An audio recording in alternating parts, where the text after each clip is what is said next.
No, like here. no. Oh, not. No. Oh, no. Not going.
That's right.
Did you?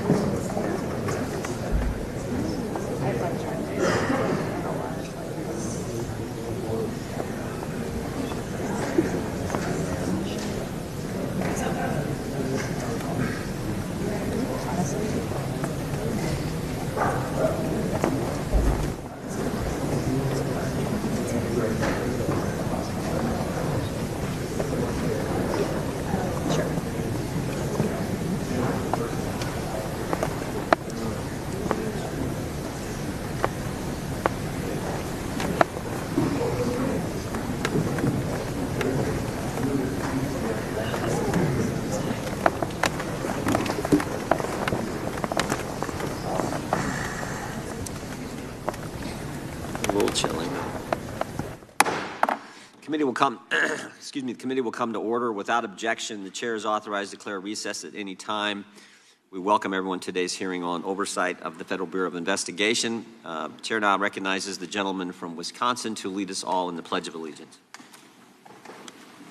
I pledge allegiance to the flag of the United States of America and to the republic for which it stands, one nation, under God, indivisible, with liberty and justice for all.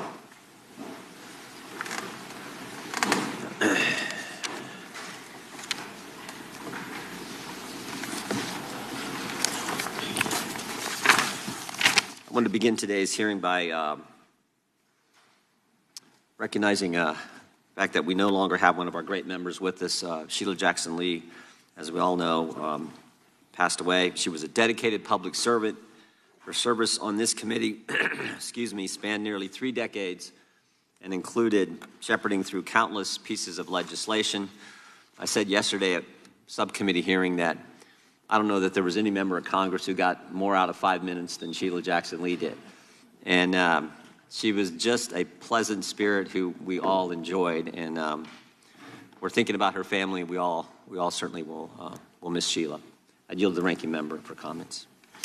Thank you, Mr. Chairman. Mr. Chairman, this room and our hearts feel a little emptier today as we mourn the loss of our dear friend and colleague, Sheila Jackson Lee. In the nearly 30 years that I've served with Sheila on the Judiciary Committee, I witnessed her boundless energy, her courage, and her character as she lent her voice and her legislative talents to nearly every issue that came before this committee. Whether it was advocating for just and humane immigration reform, working to protect voting rights and preserve our civil liberties, or delving into the technical details of administrative law and intellectual property, Sheila was always at the forefront of our work. Sheila made perhaps her greatest mark serving as the chair and later ranking member of the Crime Subcommittee. In this role, she worked in a bipartisan fashion to reauthorize the Violence Against Women Act and to protect victims of trafficking, among many other successes. She was also a leader on such issues as sentencing reform, gun safety, police accountability, and racial justice. Sheila engaged in many spirited debates, but she always had the deepest respect for all of her colleagues, even those with whom she vehemently disagreed.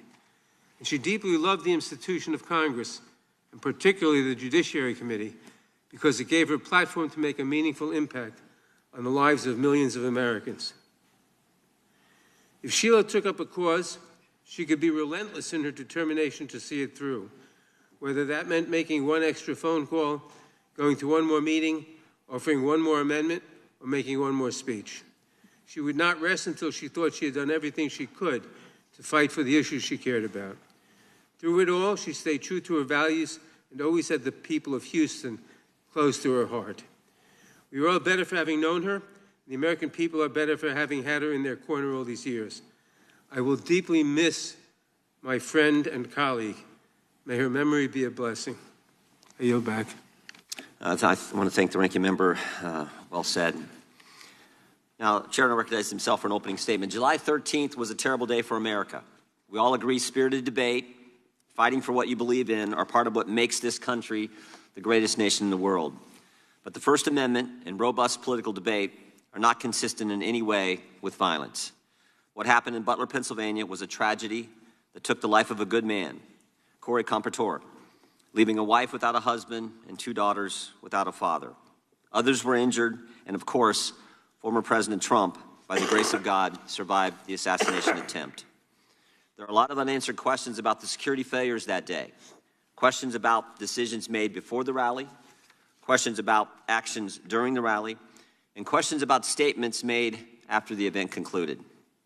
Prior to the rally, why was the president's security detail denied requests for extra resources?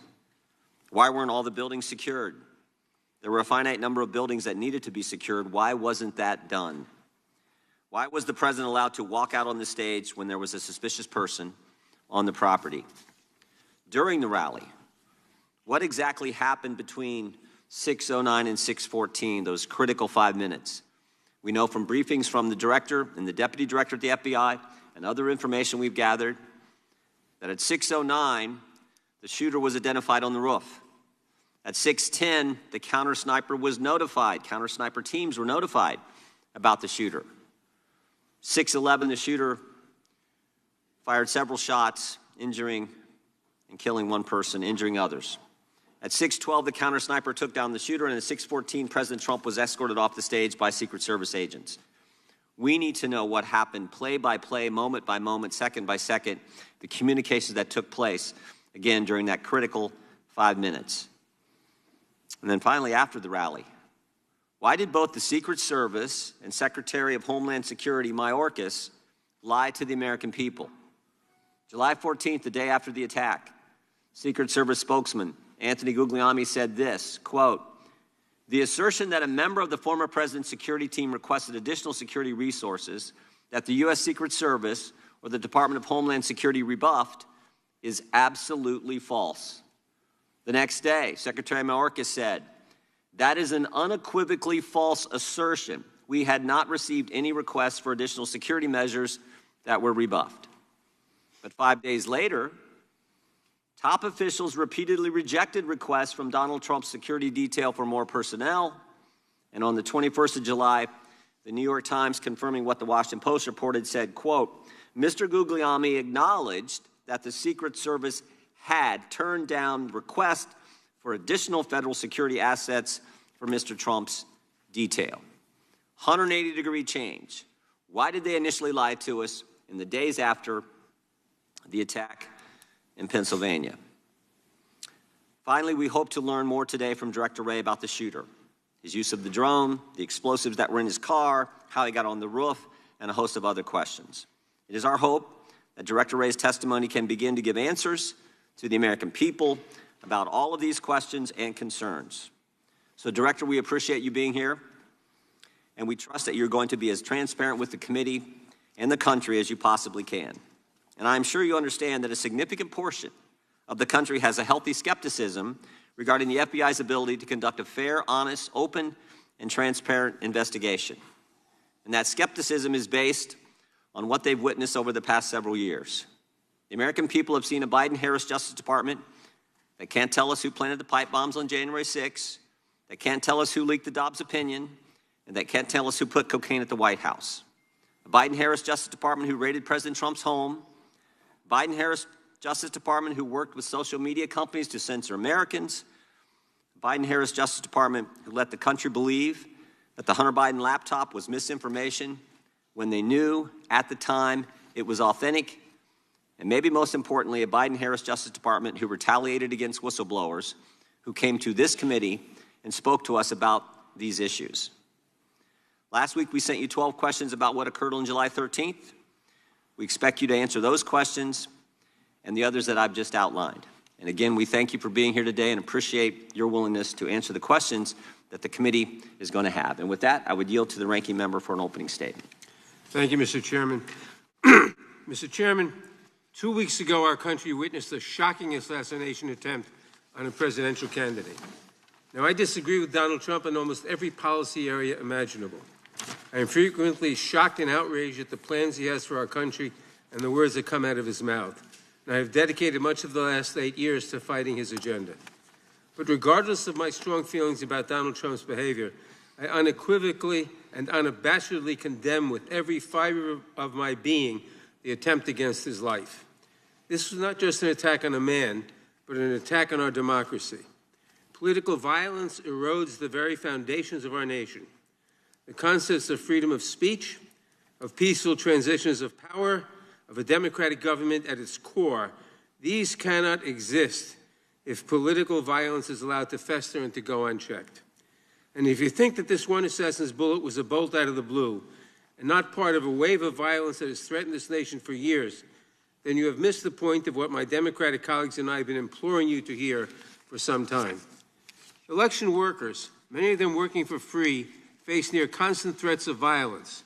In one recent instance, an Indiana man pleaded guilty to threatening to kill an election worker who said that there were no irregularities in a recent election. That man said, quote, 10 million plus patriots will surround you when you least expect it and will expletive kill you, close quote. That is political violence. In another instance, Speaker Emerita Nancy Pelosi's husband was bludgeoned over the head with a hammer by an intruder in his home who had been there to capture Ms. Pelosi, interrogate her, and possibly, quote, break her kneecaps because of her liberal views. That is political violence. The death threats surging against Vice President Harris, former President Obama and his wife Michelle, and Governor DeSantis, as well as many others, including videos online of individuals holding guns making assassination threats. That is political violence. The plot to kidnap Governor Gretchen Whitmer and overthrow parts of the state government. That is political violence. The brutal, deadly attack 3 years ago against this very building, with rioters breaking through police barriers to run through these halls chanting, "Kill Nancy," and hang Mike Pence, and even hanging a noose outside the building. These rioters battering Capitol Police officers and forcing members of Congress and their staffs to go into hiding, squatted in spaces under desks or in closets. That is political violence. This assassination attempt, as horrific as it is, should surprise no one. And you would think a political party that almost lost their presidential candidate through an act of political violence would have something to say about the way their leaders keep talking about the next election. Donald Trump has warned there will be a, quote, bloodbath if he loses. Republican Ohio State Senator George Lang said just last week at a rally for J.D. Vance that he is, quote, afraid that civil war might be necessary if Republicans lose the November election.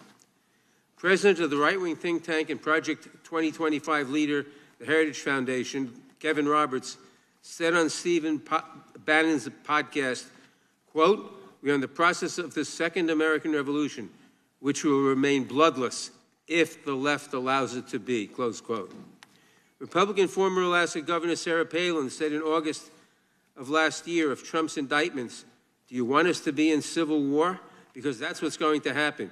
We're not going to keep putting up with this. We do need to rise up and take our country back," close quote. I could go on, but it's more and more of the same. And I hear nothing from the other side of the aisle in this room about these statements. Do you support a bloodbath if you don't get the election outcome you want? Do you justify violence if the left does not agree with you? And what exactly has preoccupied this Republican majority while their allies threaten violence to their political enemies, real and imagined? We have chased down baseless conspiracy theories designed solely to influence the 2024 election in favor of Donald Trump.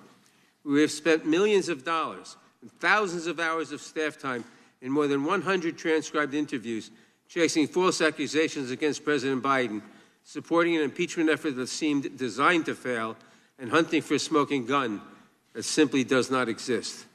And instead of admitting that these investigations found no corruption, coercion, or unethical behavior by the Biden administration, Republicans chose to just dig deeper and spend more money. Imagine what could have happened if we had spent these thousands of hours of staff time and those millions of taxpayer dollars addressing even one aspect of the political violence that now threatens our country. Perhaps, had this Republican majority lifted a finger to help a nation that is awash in guns, the assassinate Butler would not have had such easy access to the weapon he used to fire on that crowd. Director Wray, your agency is responsible for addressing some of the most serious issues of our time. The Bureau fights gun violence, which claims the lives of 40,000 Americans every year. It protects election security from growing threats from malign foreign actors who are working tirelessly to influence our elections. It protects against domestic terrorists and violent extremists who have been a growing threat in recent years and have carried out horrific mass shootings and deadly events around the country. And so much more. I apologize to you, Director, that instead of supporting you in these missions in the 118th Congress, some of my colleagues have instead hindered your work, maligned your agents, and called to abolish and defund your agency, all for political gain. It is despicable, especially from the party that claims to, quote, back the blue. And I know that you and your many agents and employees have paid the price for these baseless attacks. I know you have faced a barrage of threats, distrust, and vitriol from the public as a result of these wild, politically driven conspiracies. I know it has become even more dangerous and difficult for you to come to work each day. I may not agree with you on everything, but I sincerely thank you and every employee in your agency who continues to protect our country. The FBI is vital to keeping America safe, and I pray that today we can focus on the real substantive work of the agency. It is the least we owe our country in these times. I yield back. Gentleman yields back. Without objection, all other opening statements will be included in the record. We will now introduce today's witness. The Honorable Christopher Wray has been the Director of the FBI since 2017. He previously served as the Assistant Attorney General for the Criminal Division of the Department of Justice, the Principal Associate Deputy Attorney General, and Associate Deputy Attorney General, and as Assistant U.S. Attorney for the Northern District of Georgia. Again, Director Wray, you've been here many times. We appreciate you being here today. Look forward to your testimony and answering our questions. We will begin by swearing you in. Would you please rise and raise your right hand? Do you swear or affirm under penalty of perjury that the testimony you're about to give is true and correct to the best of your knowledge, information, and beliefs, so help you God? Let the record let the record reflect that the witness has answered in the affirmative. Thank you, and please be seated. We have votes coming in about 10 minutes, but we definitely want to get through your opening statement as far as we can, and this is going to be an interesting day on Capitol Hill with the Prime Minister of Israel here as well. So, Director Wray, you're recognized for your opening statement. Good morning, Chairman Jordan, Ranking Member Nadler, members of the committee. I want to begin by offering my condolences on the passing of Representative Jackson Lee, who served the people of Texas in this body and on this committee for so long.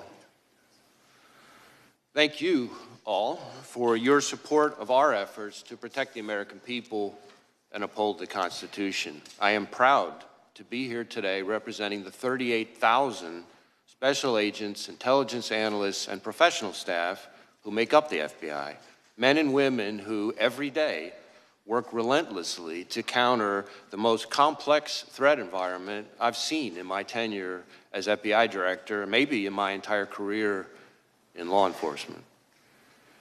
Before I go any further, I also want to acknowledge and offer my deepest condolences to the victims of the horrific assassination attempt in Butler County, to the friends and family of Corey Comparator, who by all accounts lost his life protecting others from danger, to the other victims, 2 of whom were critically wounded, and of course, to President Trump, former President Trump and his family.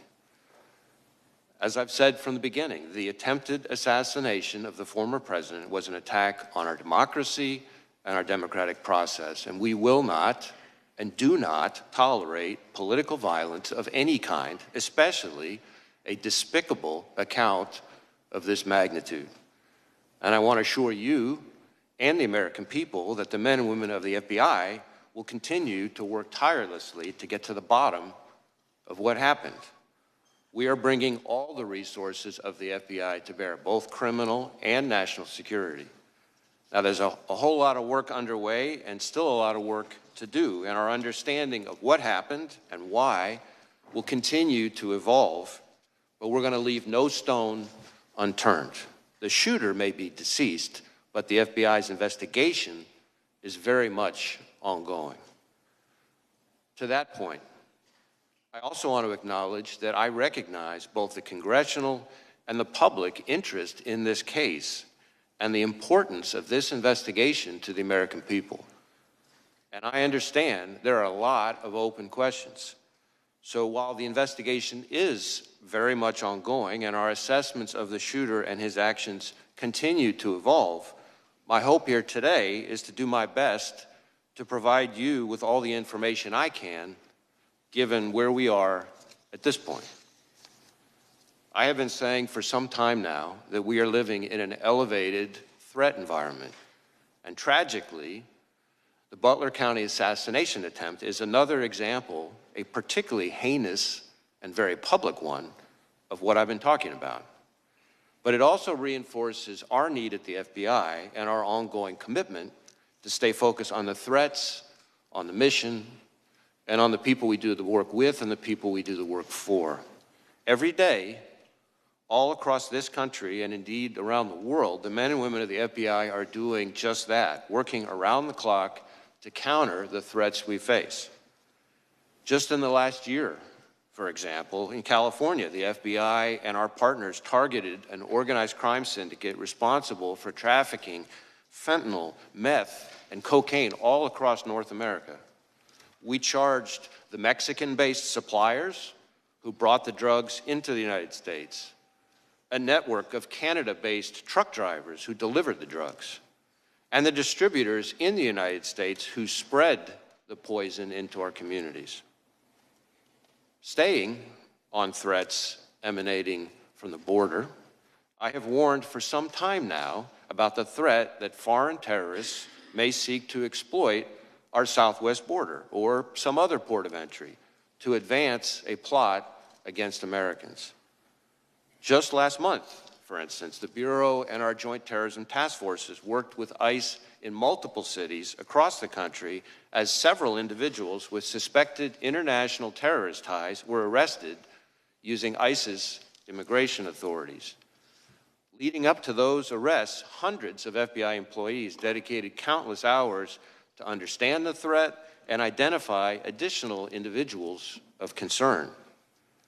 Now, the physical security of the border is, of course, not in the FBI's lane, but as the threat has escalated, we're working with our partners in law enforcement and the intelligence community to find and stop foreign terrorists who would harm Americans and our interests.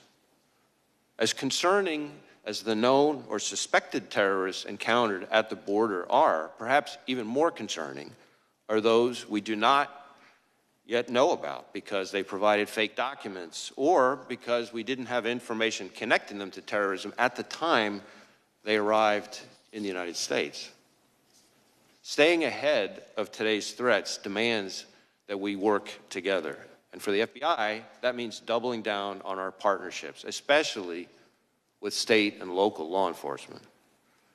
Whether it's working through our hundreds of joint terrorism task forces, to build out source networks to identify those who slip through the cracks, or targeting the worst of the worst responsible for the violence that still plagues far too many communities through our Safe Streets task forces, or taking the fight to the cartels responsible for trafficking the dangerous drugs like fentanyl, pouring into our country and claiming countless American lives. Staying ahead of the threat also means continuing to disrupt the cyber criminals ravaging businesses, large and small, and confronting nation states like China, targeting our innovation and our critical infrastructure. At the Bureau, we're proud to work side by side with our brothers and sisters in federal, state, and local law enforcement, our partners in the intelligence community, and others around the world to fulfill our commitment to keep Americans safe. Now, on Friday, the FBI will celebrate its 116th anniversary. 116 years of protecting the American people and upholding the Constitution. 116 years of working with our partners to safeguard the communities we serve. 116 years of innovating to stay ahead of the complex, evolving, and very real threats out there. I am proud of the legacy the men and women of the FBI have built and all they have accomplished for the American people.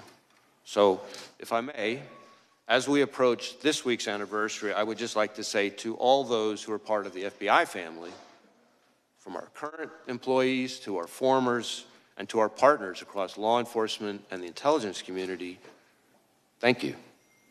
Thank you for dedicating your lives to this country and to its people.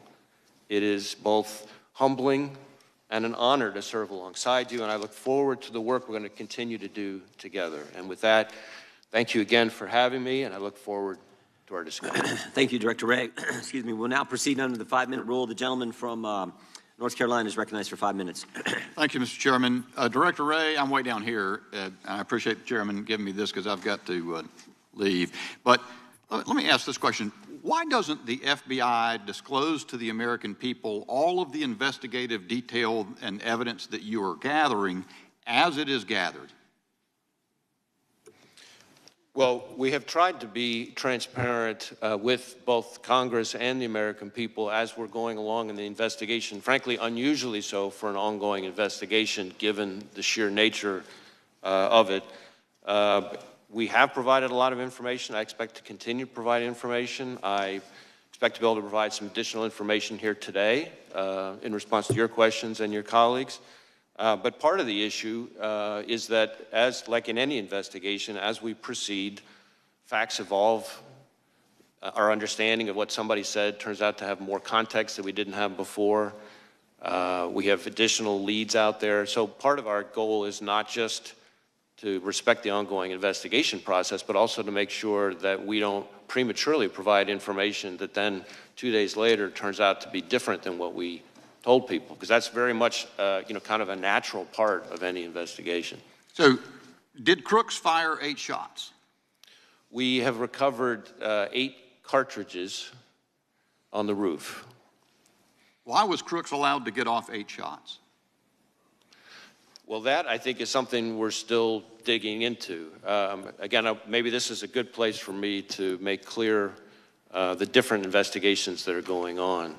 So, because certainly I understand and given that I've only got 3 minutes left, and I know other members, I'm really interested, because I appreciate your invitation. You said you're prepared to disclose things as questions are asked. So I don't want to waste time, I just want to get to the questions that might, and as many members as can, ask questions that you'll answer. I actually think I'd be glad for you to go on soliloquy, frankly, and tell us what you know. I think the American people want to know. Why was President Trump not kept off the stage? We don't know the answer to that, but I want to be clear, and this is important because I think it goes to questions that I can and cannot answer. Our investigation, the FBI's mandate, is focused on the shooter and all things related to his attack. Now, obviously, I understand very much the intense interest and focus on the Secret Service's performance, actions, decision-making, et cetera. There are 2 separate after-action reviews, the DHS Inspector General and the outside independent panel that's been convened that are focused on that. Now, our investigation will obviously overlap with that. Here's the problem. We're out 13 days, and you say we've been disclosing. We had the the colonel from the Pennsylvania State Police in front of Homeland yesterday. He was quite candid. He disclosed to us that Butler Emergency Services Unit personnel were posted into the windows on the 2nd floor of the AGR building, that they left there to go pursue the person that they spotted, Crooks, that they texted a photo of Crooks to the PSP representative in the command center. That information was relayed to the United States Secret Service. They asked that it be texted to someone else.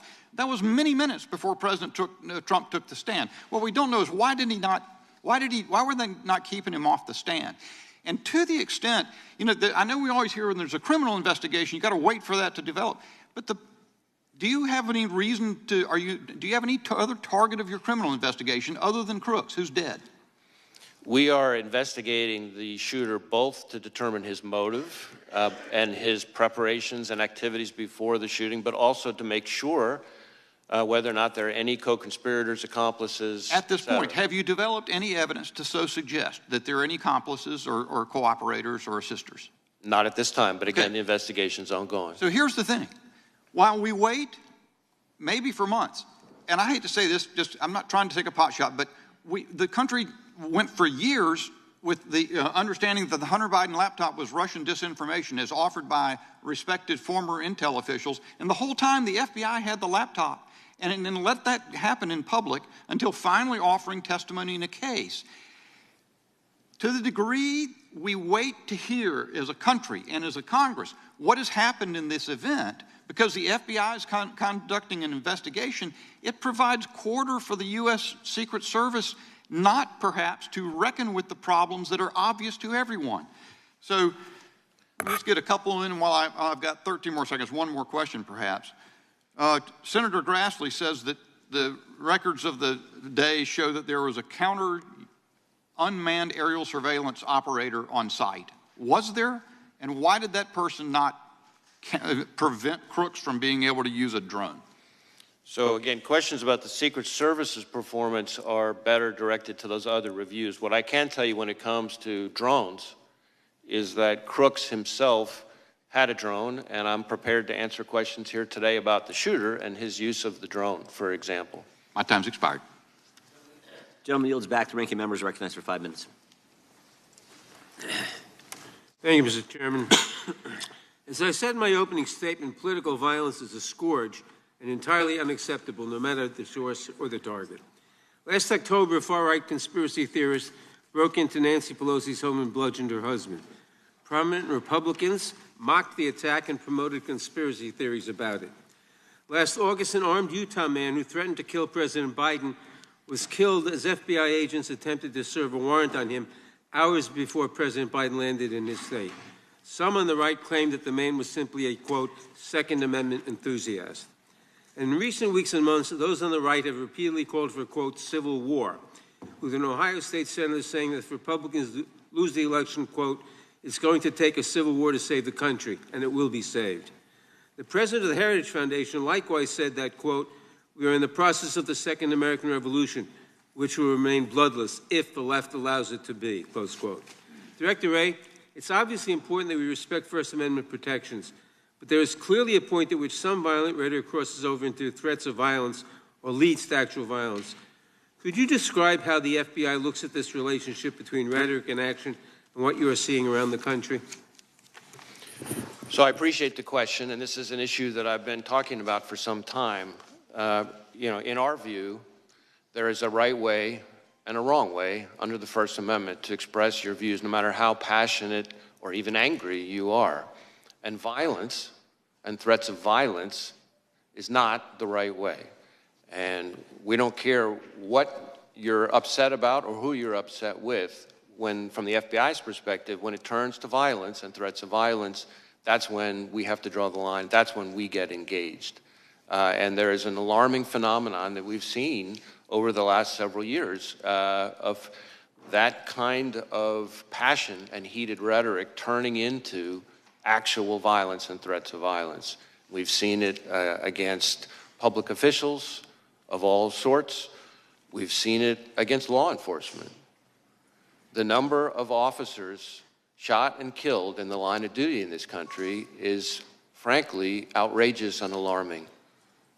And I know that because every time an officer is shot and killed anywhere in this country, since the day I started as FBI director, I personally call the chief or the sheriff to express my condolences and to talk to them about the victim's family. And the number of those shootings that are ambush-related, meaning somebody is targeting law enforcement because they're law enforcement, is particularly alarming. I have made around 400 of those phone calls.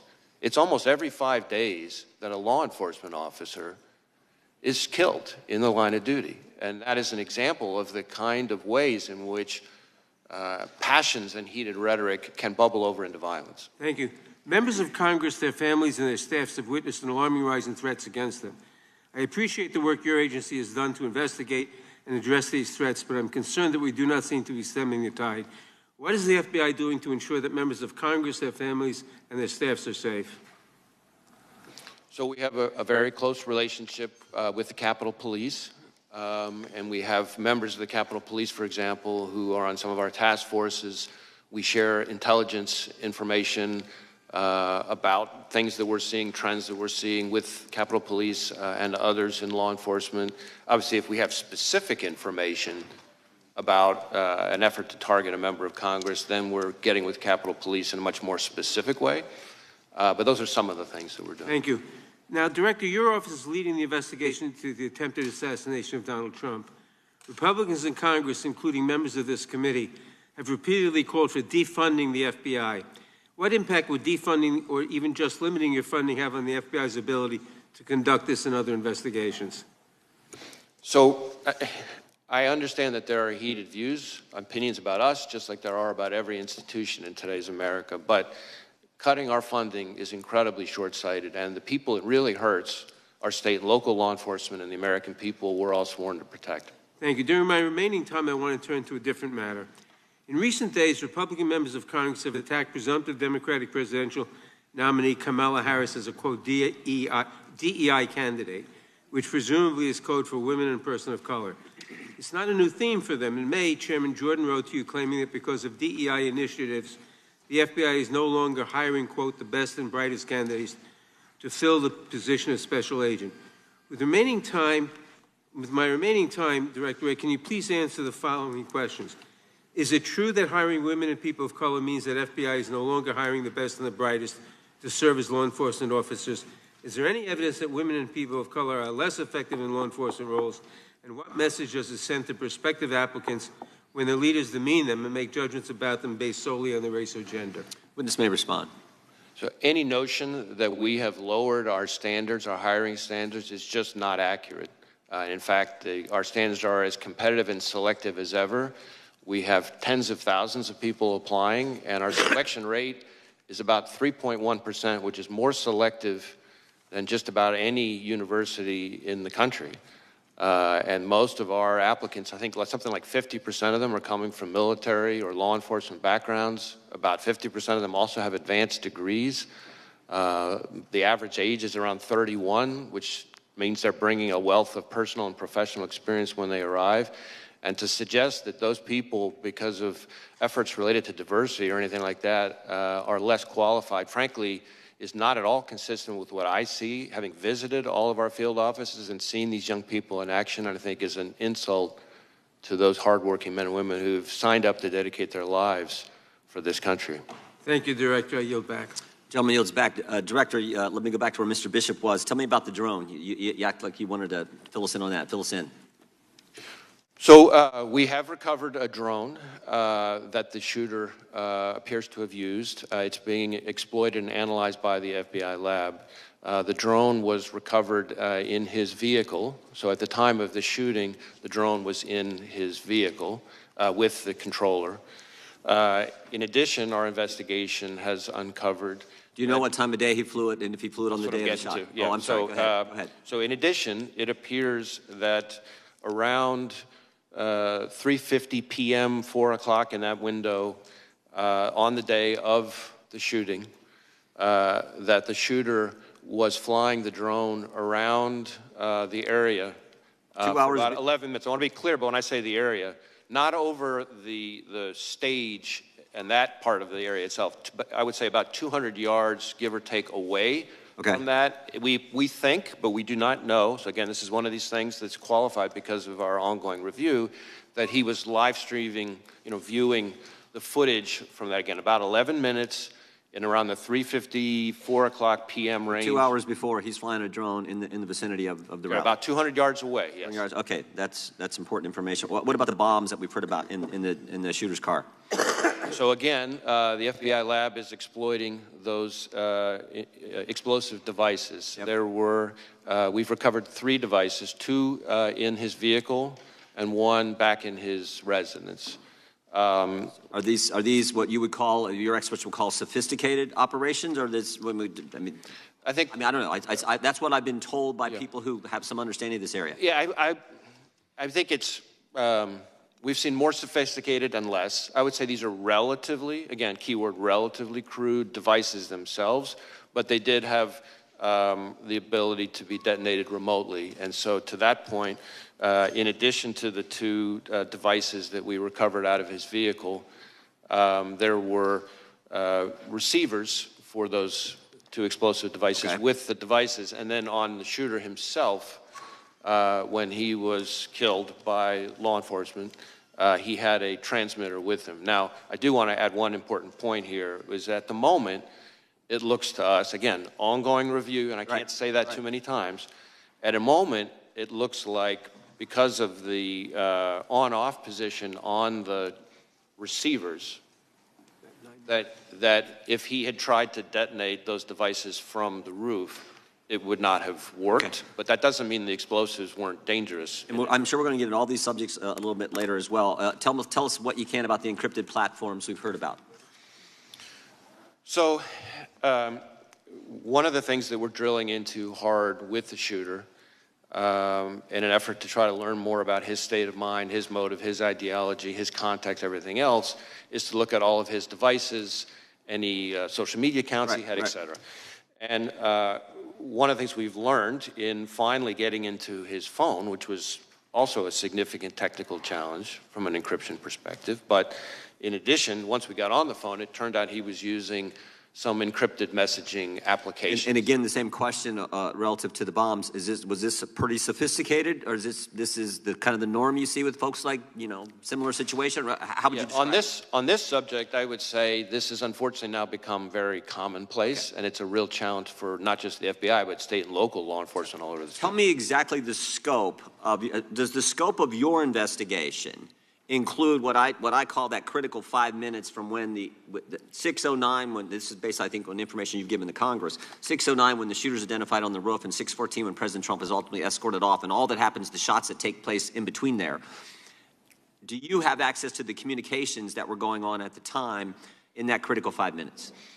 So our investigation, when you say scope, our investigation includes that time frame, although focused again on the shooter himself and his day. Now, shooter's involved in that. He's obviously involved in that time frame. Correct, and as part of that, as part of our focus, our investigation of the shooter and the attack, of course, we are interviewing law enforcement from the scene because those are some of the most significant witnesses, and we're obviously getting access to their materials and that kind of thing. And the Secret Service has been fully cooperative. You have access to the communications that exist there. That exact question, as I sit here at the moment, I don't know the exact answer to that question, but I know that Secret Service has been cooperative with us. The Congress would like access to those communications as well. I mean, not just that 5 minutes, although I think that's the critical time frame.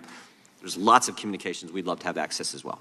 I see my time is up, and they have called votes on the floor. I think there are about 6 minutes left in votes, so the committee will stand in recess until approximately 10 minutes after votes conclude on the House floor.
We think we're going to get it to you. Yeah.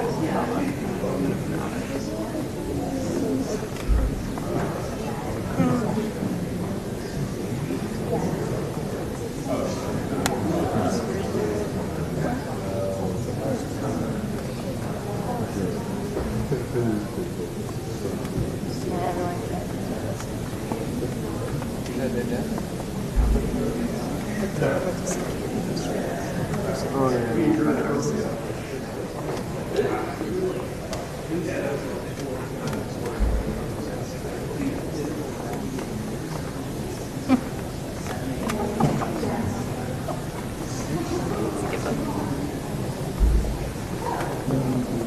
So the video is on the wall. And then there's the girl, like in time for his.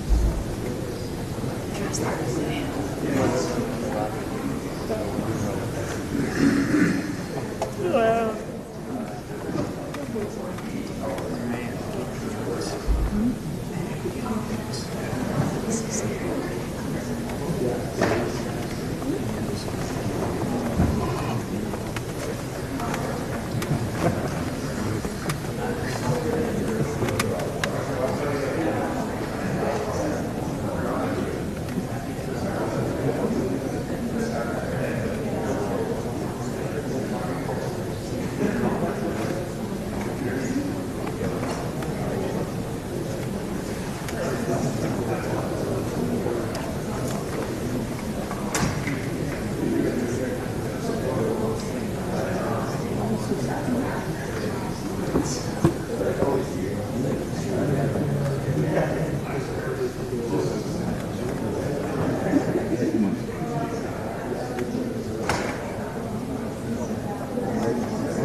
Dude, that would have been famous. That would have went viral. Somebody like watches this band would be like on TikTok like who's this picture? Who is this? Find it.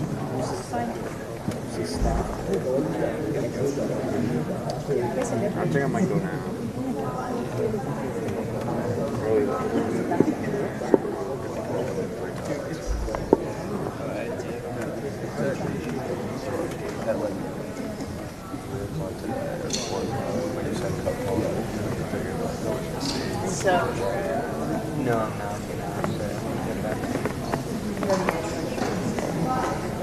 There's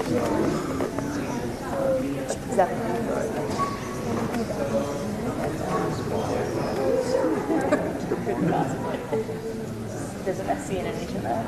Good morning, Tom. Good morning, Tom. Good morning, Tom. No, you're good.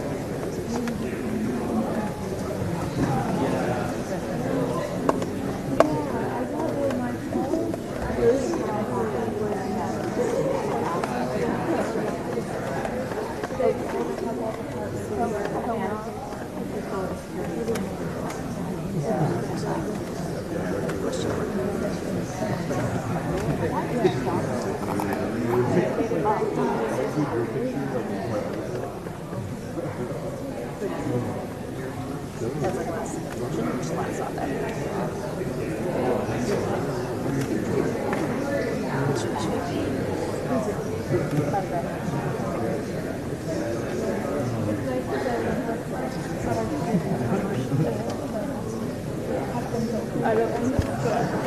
I go to dinner. Did they win?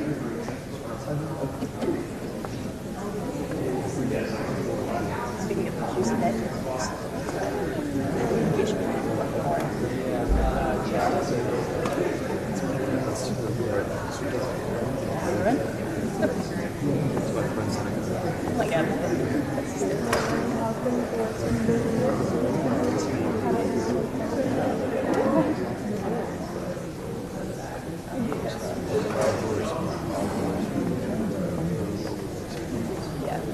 When is it?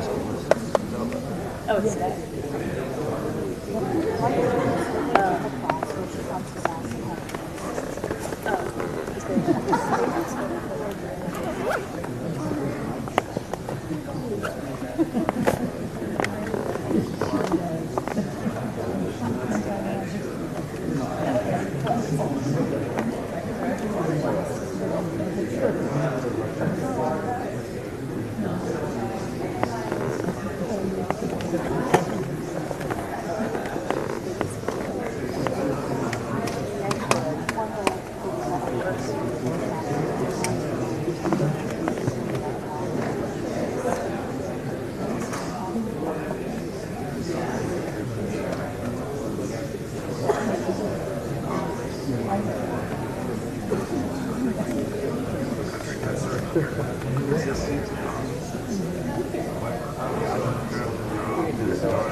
And I guess like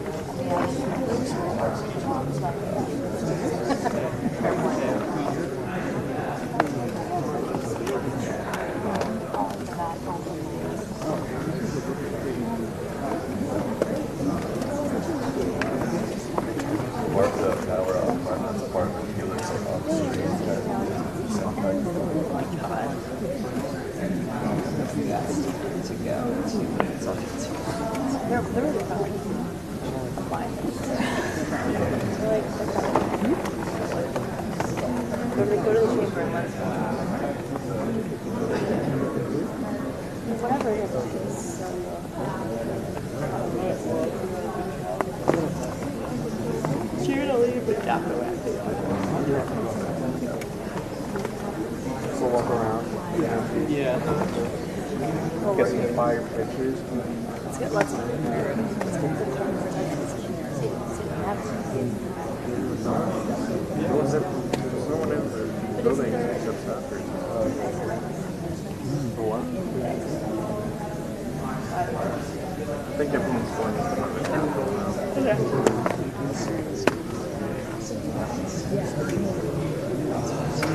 They start at 11, and then I think Jill's and I are starting at 11. on the mall. No, I know they're coming like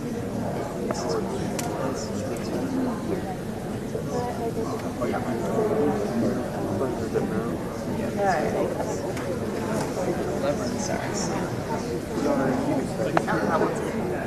You were right. Yeah. You might not be right.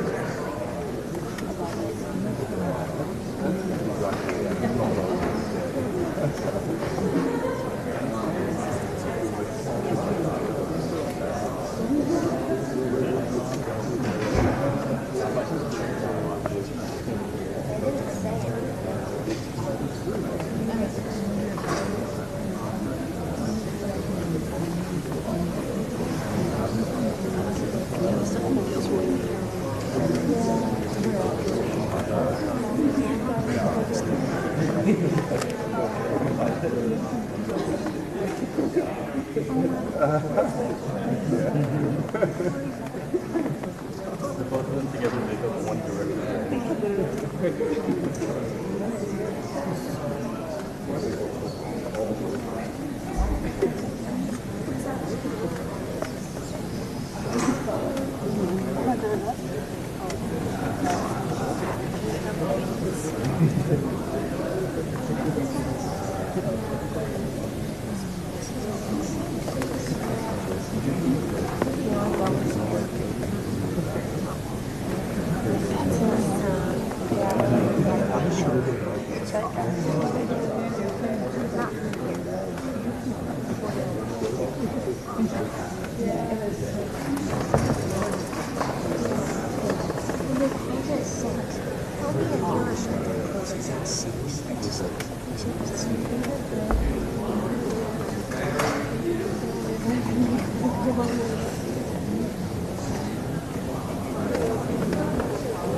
What's like core intermediate? Core is like where most of the students are.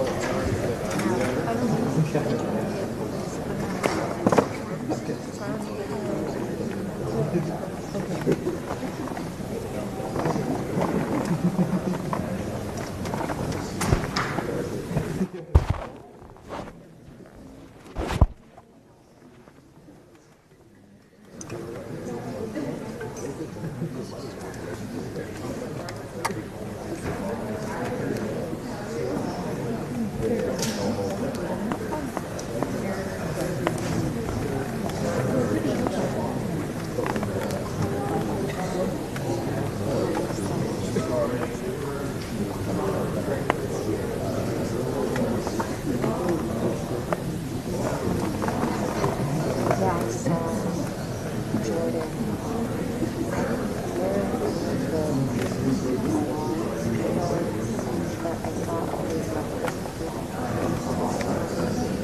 so I don't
Like, I don't think but also, I don't know.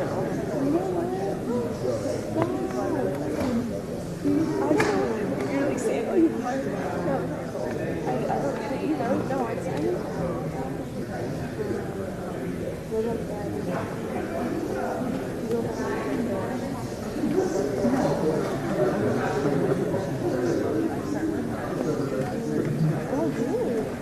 do they want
Oh, there's like also your buddies. Like I've never seen that. I don't know.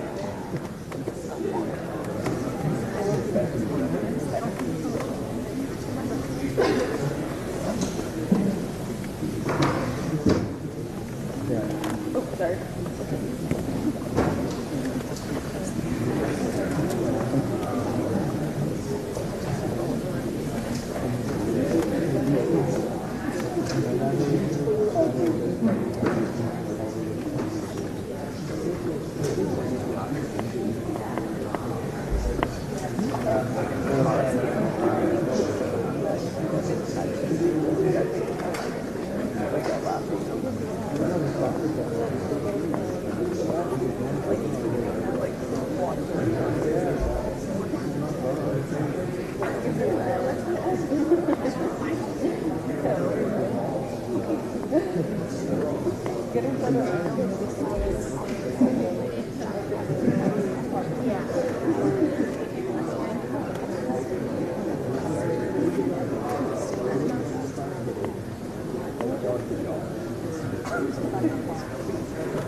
Committee will come to order. The chair recognizes the gentlelady from California for 5 minutes. Thank you, Mr. Chairman, and thank you, Director Wray, for being here with us today. Before I ask anything, let me just echo the comments made by others, especially the ranking member, decrying the state of political violence in this country. It's completely unacceptable. We have a democratic system that allows for us to disagree, but not to take those disagreements to violence. That's what we have elections for. And I want to also thank you and all of the FBI for the work that you do and, frankly, the abuse, unwarranted abuse and criticism that have been directed to you by conspiracy theorists and others. It doesn't make your hard job any easier, and I want you to know that many of us notice that and appreciate the work that you and your team are doing. Let me just ask a couple of quick questions. First, many of us are interested in the motives of the shooter here. When it's an assault on a political figure, you immediately assume there's a political motive, and that may be the case here. We don't know yet. But I was interested in what you're seeing on his phone. The press has reported that he had pictures not only of Mr. Trump, but of Mr. Biden and various other members, political figures. Can you discern, was there an element of mainly Republicans, maybe Democrats? Was it all over the board? Can you enlighten us about that?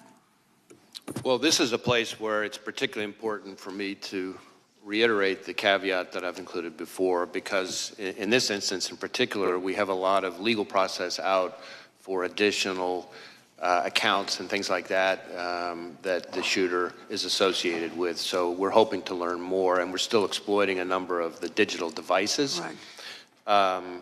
I think it's fair to say that we do not yet have a clear picture of his motive, and I think it's important for me to explain, because I understand, of course, why everybody wants to know the answers to those questions. Often in an investigation, from interviewing people that the subject was in close contact with, looking at the individual's social media accounts, messages, often things, physical evidence in the person's residence. You might see a manifesto, things like that. We're not seeing that yet, but we are digging in hard, because this is one of the central questions for us. What I can say is that the shooter appears to have done a lot of searches of public figures in general, but so far we're seeing kind of news articles and things like that, and so the images that have been reported about, really what we're talking about there are when you do a news search of an article, the image appears in the cache, as opposed to like a search for that specific individual. But again, I really want to be clear that that's a place that we're doing a lot of work right now, and so more to come on that. Well, I thank you for that clarification. We're interested also in the role of access to weapons when it comes to this terrible crime. The shooter used a semi-automatic rifle, really a weapon of war, that sadly has also been used in mass shootings around the country, including in my own district. It seems to me that the assault weapons ban that was once in place has to be a part of the national answer to curbing the epidemic of gun violence in America. I wonder if you could, with your help, Director Wray, understand a few aspects of the investigation. It's my understanding that the Bureau of Alcohol, Tobacco, Firearms, and Explosives, ATF, was quickly able to trace the gun's purchaser, using records from an out-of-business gun store, records that the government is required to correct. Some of my colleagues on the other side of the aisle have suggested that collection should stop. There have been efforts to digitize it, which have been resisted. Can you tell us about how the origin of this gun purchase was discovered and the technology used? Well, I guess what I can say is we located a number of firearms associated with the shooter and his family. I think it was a total of, 14 in the house. The weapon that he used for the attempted assassination was an AR-style rifle that was purchased legally, that he is my understanding, acquired, bought actually from his father, who was the one who originally bought it, again, legally. Thank you, Mr. Chairman. My time has expired, so I yield back. Gentlelady yields back. Gentleman from California is recognized. Thank you. Director, I'll try to ask questions that are answerable too. I think that's been done pretty well on both sides. You do the advanced threat assessment and deliver that information as to the general threat and then specifics as to protected people to the Secret Service. Is that correct?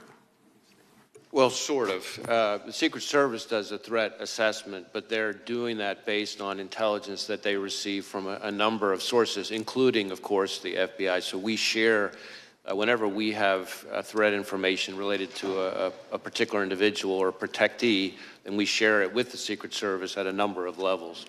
So you're a participant, but ultimately the responsibility for threat assessment as to these individuals belongs to the Secret Service?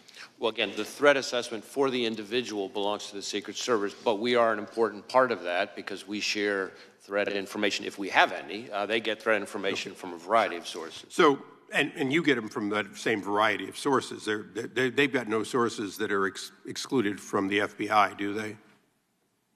Well, I don't know. I'm not aware of any that are excluded from the FBI, but they may receive information that comes directly to them that didn't come to us. Sure. Okay. Director, do you believe that former President Trump was a high-risk threat under your assessment? Well, I believe that former President Trump, really, frankly, like any president or former president, is a very high-profile figure and attracts a lot of, unfortunately, the kind of threats we've been talking about. It's fair to say, not on a scale of 1 to 1,000,000 with little nuances, but on a scale of 1 to 10, President Trump's risk was very similar to a current president, very similar to, because he was the presumptive nominee and leading in the polls and so on, that he was a high risk by any standard. Is that correct? Certainly, there's a reason why he has so much protection around him. Okay. Robert F. Kennedy Jr., the son of assassinated senator and the nephew of an assassinated president, would you say he was also, as a presidential candidate, at significant risk? Again, I think any presidential candidate raises some level of risk. It might vary from candidate to candidate. But it's clearly a risk. Okay. In a nutshell, the day before this attack, President Trump was documented not to have gotten on multiple occasions from the Secret Service what they asked for. The day after, it looks like they're getting more. The day before, RFK had been denied by the president multiple times, Secret Service protection. The day after, he now has it. So now my question is the actions of a 20-year-old with a lone gunman on a roof sufficient to change the risk assessment in your mind for President Trump and RFK, or are we just realizing the threat that was always there and being more appropriate in matching it? And I know that's a little vague, but you've been at this for a long time. Hindsight is 20/20. Now that we have hindsight, is it fair to say that giving Robert F. Kennedy Jr. security, upping the security, including drones, overhead support for the president, former president, these are all things that in hindsight should have been done the day before? Well, let me try to answer your question this way. Of course, as I said, the assessments of the level of security to be provided to individual protectees. No, I understand it's a Secret Service decision. But what I would say to you is that, and I've been saying for quite some time, including in front of committees of this Congress, that we are in an elevated threat environment, and we have been for some time. And that comes from a variety of quarters. It is, quite frankly, a dangerous time to be a prominent public official. And in regards to that, the other side has spent a lot of time talking about what people on the right have said. But there was an attempted assassination on a Supreme Court justice. We have had the highest-ranking senator on the other side of this body saying that there were actions, that they were accountable. We have had multiple members of Congress in both the House and the Senate berating the character of members of the Supreme Court as a result of their decisions made, both sometimes 6-3, sometimes unanimous, whatever. Are those comments, not any one of them, but are those comments and the generation of that sort of, oh, this guy's bad for democracy, this Supreme Court justice is a threat to democracy, is that the kind of thing that raises the threat level, and would you caution against that? Well, I do believe that we've seen an increase in threats of violence, which, again, that's the FBI's lane, not rhetoric, no matter how despicable or heated it is, but violence and threats of violence. We have seen an uptick in threats towards judges among other prominent public officials, including, as you say, a case that we helped investigate involving a threat to a sitting Supreme Court justice. An attempt. An attempt. Yeah, thank correct. you. Right. I think it's a reflection of a broader phenomenon that we are seeing in this country, where people, again, very passionate, I respect that, very angry, I respect that, but there's a right way and a wrong way to express yourself when you're angry. And violence and threats of violence just can't be it. And that's where we fit in. It's not my role as FBI director to call out, particular people's rhetoric. There's a place for that, but that's not my role as FBI director. But when it turns to violence and threats of violence, that has to be treated as unacceptable, and that's the way we look at it. Thank you, Mr. Chairman. I yield back. Director, when did the FBI learn that Iran was threatening President Trump's life?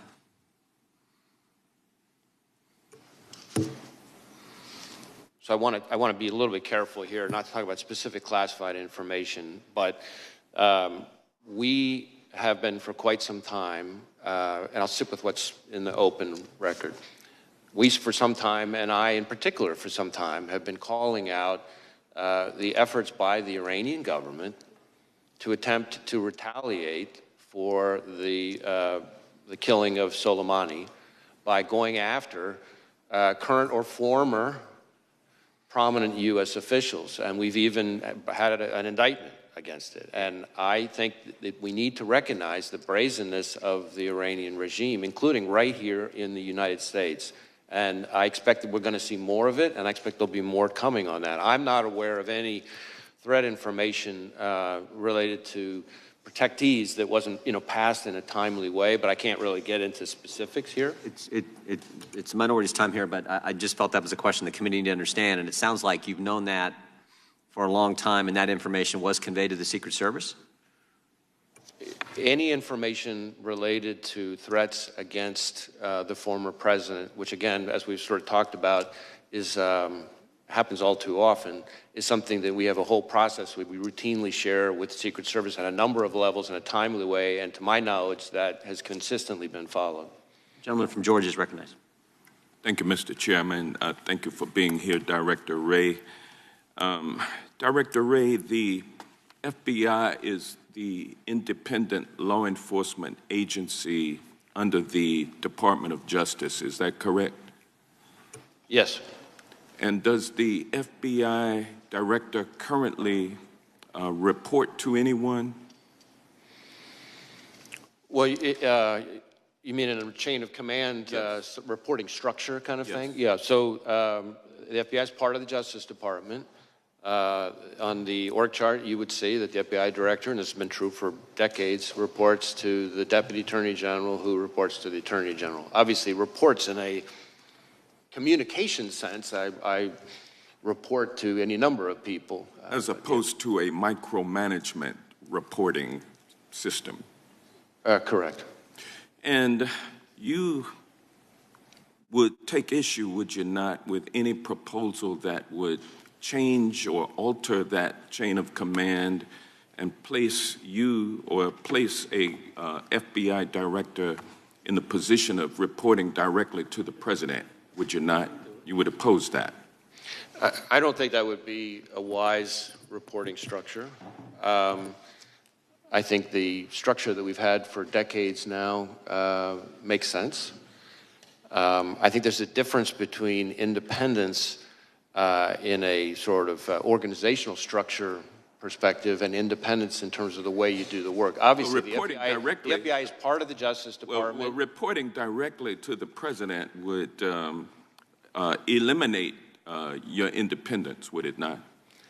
I don't think it would help. Yeah.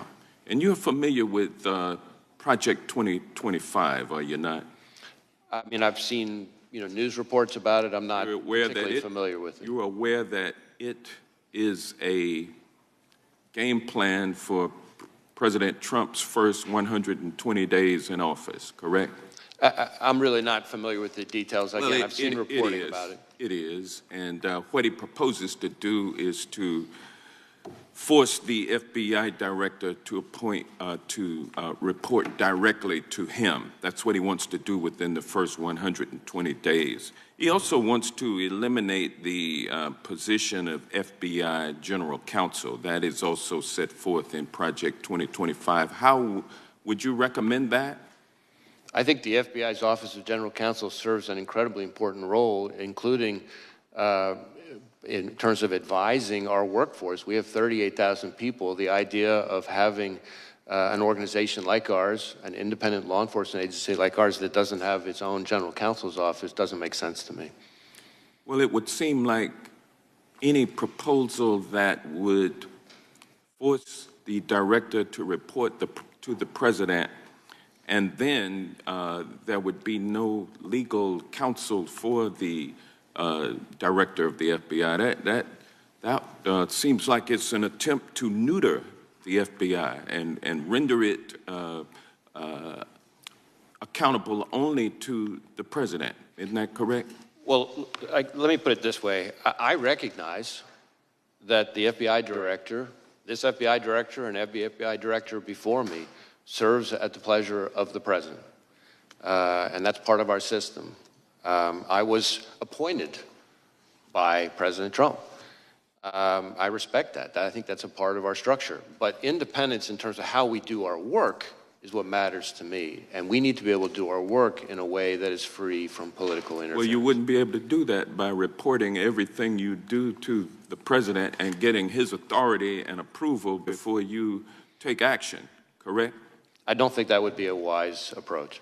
And then there's even a proposal to replace many of those 38,000 dedicated civil servants who work for the FBI, replace them with a MAGA group that has pledged its allegiance to Donald Trump. What danger would that bring to the FBI if that were to happen? Well, again, I haven't read or reviewed this thing that you're referring to. Assuming what I say is true. But the FBI is made up of 38,000 dedicated career law enforcement professionals. It has no political appointees of any kind, unless you count me as a nominee of the former president. Either, I don't think that should change. I think that is part of how we do our work. Being the employees of the FBI. We're coming up on 116 years of the FBI, and that's the way it has been for 116 years. It would be crazy to take 38,000 MAGA loyalists and put them at the FBI. That's frightening. That's what Project 2025 proposes, and I'm glad to know that you are not with that program, and with that I yield back. Gentleman yields back. Gentleman from Florida is recognized. Was the shooter on the FBI's radar in any way prior to the assassination attempt? We did not have any information about the shooter. He was not in our holdings before the shooting. No communication in any chat rooms, no CIs or confidential human sources have any interaction with him? No, we've run a thorough search for the subject through all of our holdings, and he was not in them anywhere. Were there any FBI agents or informants present at the Trump rally in Butler? Not to my knowledge. And Mr. Jordan was talking to you about Iran. Were law enforcement resources diverted from the protection of President Trump to John Bolton as a consequence of concern that Mr. Bolton might have been the target of Iranian malign efforts? That's really a Secret Service decision. I don't know the answer to that. That's really something they would know better. What I can tell you is that there are a number of individuals. You mentioned one who we've brought a case, a specific criminal case for the Iranians targeting for assassination. But how the are you going to get that answer to us? Whether or not resources were diverted from Trump to Bolton? Is that just going to be part of your review? I think that's going to be part of the reviews by the Inspector General. The Inspector General for DHS, right? Of DHS, right. and the outside panel. And I think that's an important point, because the Inspector General for DHS has really fallen out of favor with the administration, because he's been pointing out all the problems on the border with Mayorkas and Biden, and we're always kind of worried that they're about to fire him, which would be a really bad idea now that this role that you've identified is so critical. Be a bad idea to fire the IG for DHS during the pendency of this, right, Mr. Director? I don't think that would be a good idea. I'm with you on that. So I want to zoom out a little bit. How often do you brief President Biden? You mean on this specific No, just generally. case? No, in your role as FBI director. I mean, I don't know that I could give you a number. Is it like weekly, monthly, daily? It's not at a regular cadence. There have been times when there have been months at a time when I haven't, and then there have been times when several days apart I have. Okay. It's always with other people. The vice president, is she typically there? Often has been. Okay, so when did you notice his decline? In my interactions, in my role, all my interactions with the current president have been completely professional. Right, but I mean the cognitive decline. I'm not saying he treated you unprofessionally, just maybe not picking things up as quickly as he used to. Again, I don't meet with him very often, but what you're describing is not something that I've observed during my interactions with him. I mean, we've had it observed so often that the ranking member and Mr. Schiff on this committee have said that he could no longer continue as a candidate. And so, since you're the FBI director, I was just sort of wondering, like, who's running the country? Like if something bad happened, you'd have to go brief President Biden about it right now? God forbid? And on any number of occasions, I have briefed the president, and as I said, those briefings have all been uneventful and unremarkable. Oh, I can imagine them being uneventful. But in the work where the vice president's also present, like you say, there's like more than half the time there's these briefings, she's there too? I don't know if I'd said more than half the time. Certainly, there have been times where she's been present. There have been other times where she hasn't. I take you at your word when you say this is the most complicated threat environment you've ever observed over a long career in law enforcement. And I'm just kind of wondering, with this assassination attempt, with the invasion at our border, with all the Hamas that have been let in that you've talked about and briefed about, like, is Biden up to it?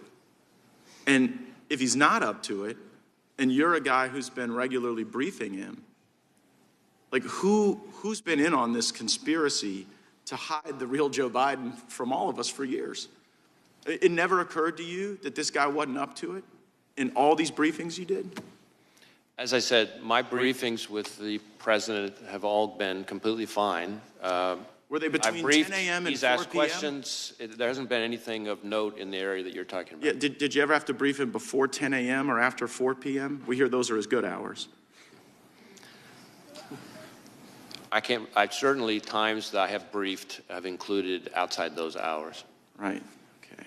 I just, I think the American people want to know how we got to this point with someone who's so diminished his own party has basically put him out to pasture.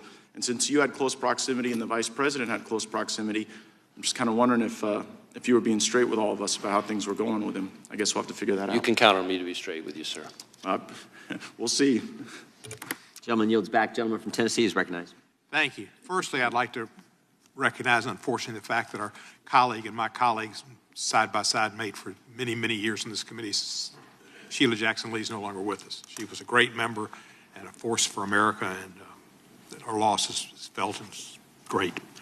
Secondly, I'd like to say to the FBI director that there were some remarks made when you were introduced, preemptory remarks saying that people don't have great faith in the FBI and et cetera, et cetera, et cetera. I have great faith in the FBI, and I think most of us on this side of the aisle do. And we appreciate your work and appreciate your being here. Some on the other side of the aisle have cast aspersions upon the FBI and upon law enforcement. And if they don't want to support law enforcement, that's their business. But I support law enforcement, and the FBI is the top rank of law enforcement in our country. So I thank you and all of your people that work with you. Secondly, there's been some questions about the FBI maybe being weaponized. Did President Biden ever ask you to get involved in the case in Orlando, Florida, where Kevin McCarthy says that Mr. Gates is investigated for some sexual involvement with a 17-year-old girl? Did the president or anybody in the Democratic Party, as Mr. McCarthy has suggested, weaponized you and tried to get you involved in that case? No, sir. Good. Thank you. Just wanted to make sure of that. Butler, Pennsylvania, I read something about a ladder. He used a ladder to get up on that roof, and that the ladder was found somewhere a distance away. Is that true? So we do know that he purchased a ladder. I think, if I recall correctly, it was about a 5-foot tall type of ladder. But importantly, we did not find the ladder at the scene. So it's not clear that he used the ladder to get on top of the roof. So you don't think we're the ladder... still digging into all that, things related to the ladder and his access to the roof. But he did buy a ladder, but the ladder was not found at the scene. The ladder didn't have any feet on it. It didn't walk off. Oh, yeah, right. Thank you, sir. There have been a lot of threats against public officials. We've seen Mr. Scalise terribly shot, and we saw Gabby Gifford shot, and other Congress people, and many of us have had death threats. And the FBI has, I think, been made aware of those to help protect us, and I appreciate that greatly. But we've also had election officials and poll workers threatened. What is the FBI doing in consultation with other law enforcement to ensure every eligible voter can safely and confidently cast a ballot this year? So when it comes to threats to election workers in particular, we participate in the election threats task force that DOJ set up. We also, and there have been quite a number already of arrests and convictions under that task force. We have got a number of investigations underway that involve all kinds of threats to election workers, ranging from online threats to there was even some mailings that included fentanyl. So there's been a number of types of threats to election workers. And these are, after all, people who are putting in their own time for the good of the country to try to help us have a functioning democracy. And so the idea that they would be targeted with violence is just outrageous. We are sharing information with election officials about things to be on the lookout for. We have election crime coordinators in all 50 states. You'll be prepared for Election Day with additional, FBI will be looking out for.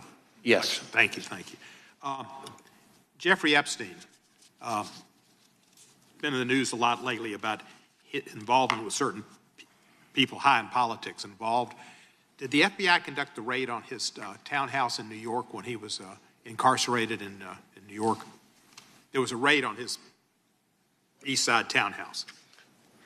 Well, I don't know about a raid. I know we executed a number of searches in the course of our fairly extensive investigation related to Mr. Epstein. Can you tell me, during that search, if you came across and have within the possession of the FBI tapes of him with other individuals that he might have taken in people in compromising positions? Yeah, I don't know that there's anything I can share related to that. I can see if there's information we could provide and maybe get back to you on it. If there were tapes of people in prominent positions, friends of his he posed for pictures with, possibly in compromising positions, it would be, the public, I think, has a right to see those. Well, I mean, how we handle evidence recovered in a criminal investigation has all kinds of rules that apply to it. I recognize the intense public interest in the subject, but we'd have to follow our rules. But I'm happy, like I said, I'm happy to follow up with my team on it. Thank you, sir, and I appreciate your service, and thank you for being here today. Thank you. Gentlemen, yield the last 5.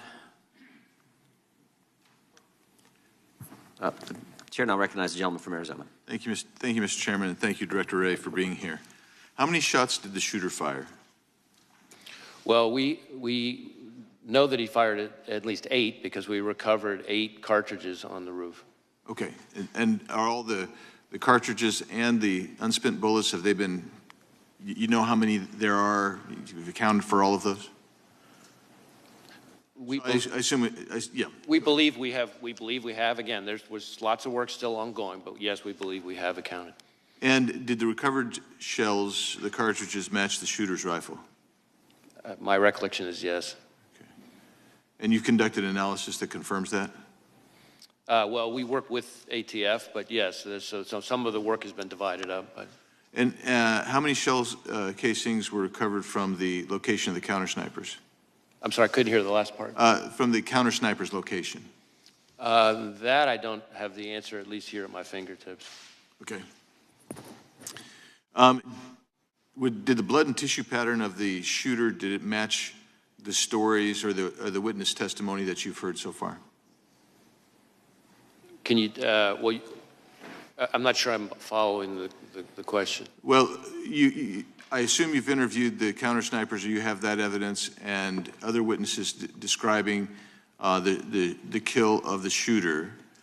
And I'm wondering if the blood and tissue and brain matter is consistent with the testimony that you're receiving? In other words, is the physical... In terms of the manner of death? Exactly. Is the physical evidence consistent with where the shot from the counter sniper took place? Yeah. So the autopsy is being handled by, as is not unusual, the state authorities. My understanding is thus far, I don't think it's fully complete, which is not, again, not totally unusual. But so far, nothing remarkable on that front. That's from the body itself, but from actually the scene where the shooter was found, is everything consistent with the testimony, the physical evidence at the scene? Is that consistent with the testimony you've seen, that you've heard so far? So far, yes. Again, ongoing investigation. Were you able to determine whether the shooter took the gun up with him when he climbed up to the top of the roof, or was it already placed there somewhere? So that is something that we're drilling into right now that we don't know the answer to yet. I can tell you, which may be relevant, though, to your question, that, and I don't think this has been reported yet, that the weapon had a collapsible stock, which could explain why it might have been less easy for people to observe. You know, because one of the things that we're finding is people have observed him, the first people to observe him with the weapon were when he was already on the roof, and we haven't yet found anybody with firsthand observation of him with the weapon walking around beforehand. So that doesn't mean he wasn't, obviously, but the collapsible stock is potentially a very significant feature that might be relevant to that. Did he have a scope? I believe so, but as I sit here right now, I don't remember. Okay. You mentioned about 2 hours before the incident that he'd had a drone and he was using a drone. Instead of me putting words in your mouth, just tell me how you discovered the drone, how you discovered the time, and how you discovered, if you can describe what he would have been observing with the drone and how you determined that, please. So this is something that's very much ongoing right now. We're going back and forth with our lab as they continue to do work on it. What I would say is the drone was in his car. As I said, we've been able to, by exploiting the drone, determine, its use and flight paths. There were no pictures or videos on the drone of the day of the rally, for example, but we have been able to reverse engineer the flight path of the drone from the day of the rally, and that's how we know that for about 11 minutes, from I think it's around 3:50 p.m. to 4 p.m., somewhere in that range, he was flying the drone, and we have the flight path. It's about 200 yards away from where former President Trump would ultimately be speaking. And so that would have primarily given him a vantage point. I'm trying to think how to describe this. If the former president's podium is that way, yeah, the drone would be over here looking, say 200 yards again off this way, looking back. So it would have shown the shooter, we think, again, we're still doing more work on this. I really want to qualify what I'm saying, but I'm trying to be transparent and lean in here. We think it would have shown him kind of what would have been behind him. But when you say behind him, behind the shooter? Correct. Like, in other words, almost like giving him a rear view mirror of the scene behind him, except again, he wasn't flying it overhead while he was later back for the assassination. But he would have had, with the drone, he would have been able to also assess kind of what, because the stage, I assume, was already set, he would have been able to assess that angle with the rooftop as well, forward and backward, I assume. Well, certainly going towards the podium. Again, we're still trying to figure out exactly what he saw, because we're having to, in effect, because there's no recording of what he saw during those 11 minutes, our hypothesis at this point, the experts think he would have been live streaming it. And so we're trying to, in effect, say, okay, well, if this was the flight pattern, given these capabilities of the drone, what would you have seen? What could you have seen for those 11 minutes? And again, it wasn't over the stage or the kind of the hub of the rally. It was about 200 yards away, but it looks like it would have been looking, let's say, length of a football field or so, more, kind of towards the podium. Great, thank you, Mr. How many separate times was the shooter on the premises? So again, with the caveat that we're continuing to do work on it, we believe that the first time he traveled to the grounds was, I think, a week before, and he spent roughly 20 minutes there. Then he went to the grounds again on the morning of the event, it appears, for about 70 minutes, I think. But again, I qualify that. I'd have to go back and look to be sure of that part. And then he came back in the afternoon, so that would be, I guess, a third time for good. But that included things like this drone activity we just talked about. Gentleman from California is recognized. Thank you, Mr. Chairman. Director, thank you for appearing. Thank you for the extraordinary job that you're doing. Please convey our thanks to the men and women at the Bureau for their incredible work. I've worked with them since I was an assistant U.S. attorney more than 30 years ago. Let me start with a threshold question I'm curious about. When I applied to be an assistant U.S. attorney, I had to go through a background check. Do candidates for the FBI have to go through background checks? Yes. Would someone with dozens of felony convictions survive a background check for the Bureau? No. So they would never be hired by the Bureau? No. Well, clearly the Bureau has, you don't have to comment on this, I know you won't, but clearly the Bureau has higher standards for their hiring than one of America's great political parties. Let me turn to the events of the tragic shooting. Have you been able to gain access to the shooter's electronic communications, social media, and with the caveats that you mentioned that the investigation is still early, have you been able to make any deductions or are there any indications of the shooter's motivation from those electronic holdings? So in terms of our ability to access it, we have been able to get into and exploit a number of electronic devices, digital devices, but not all of them yet. And then within his various accounts, we've been able to get access to some of them, but some of them we're still waiting on. Some of them we may never get access to because of the encryption issue that it presents an increasingly vexing barrier for law enforcement, not just the FBI, but for law enforcement all over the country.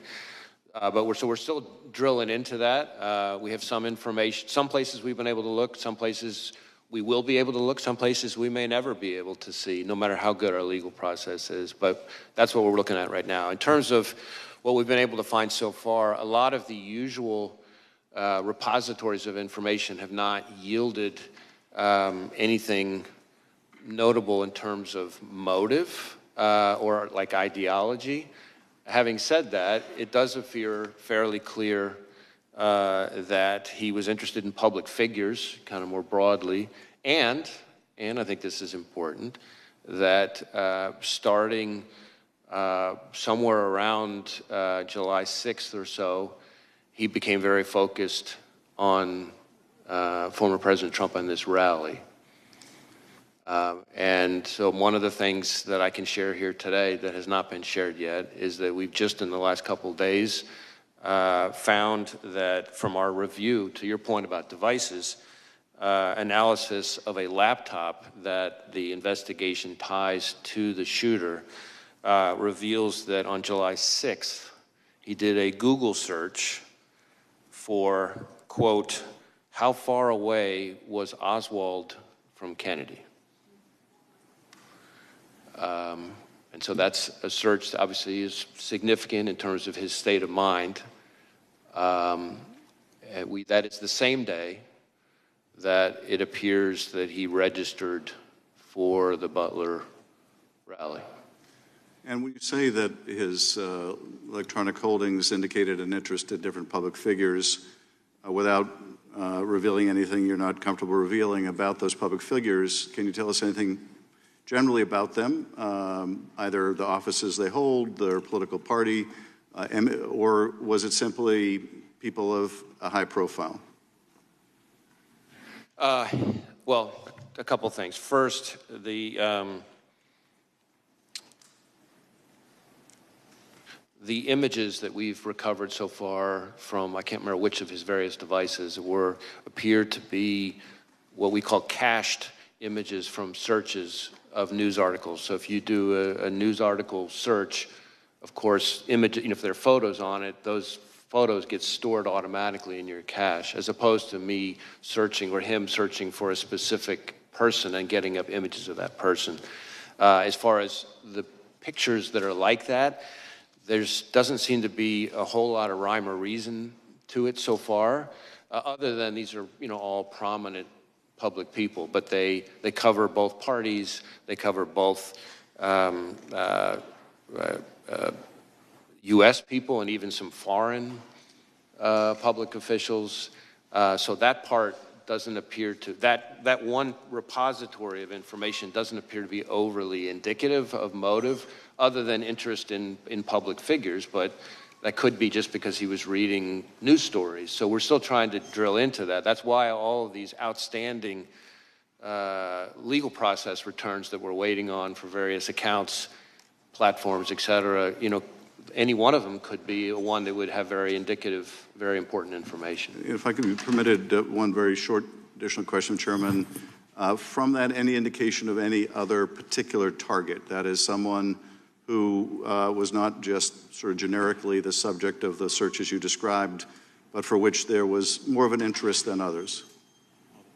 The information I just described at the moment does not appear particularly indicative of targeting in its own right. But again, that dot, once we get other information, could connect in a way that might be more meaningful. But I'm sharing that piece of information with this committee and with the American public, but I think it's important that we put down a qualification. This does not appear to be some kind of target list or something like that. This is cached images from running searches of news stories. And again, there's nothing at the moment, there's no pattern from that particular piece of information that is overly remarkable so far. Thank you. Thank you, Chairman. Gentleman yields back. Gentleman from California is recognized. Mr. Director, you previously told us that you consider the situation on the southern border to be a massive security threat to our country. Is that still your assessment?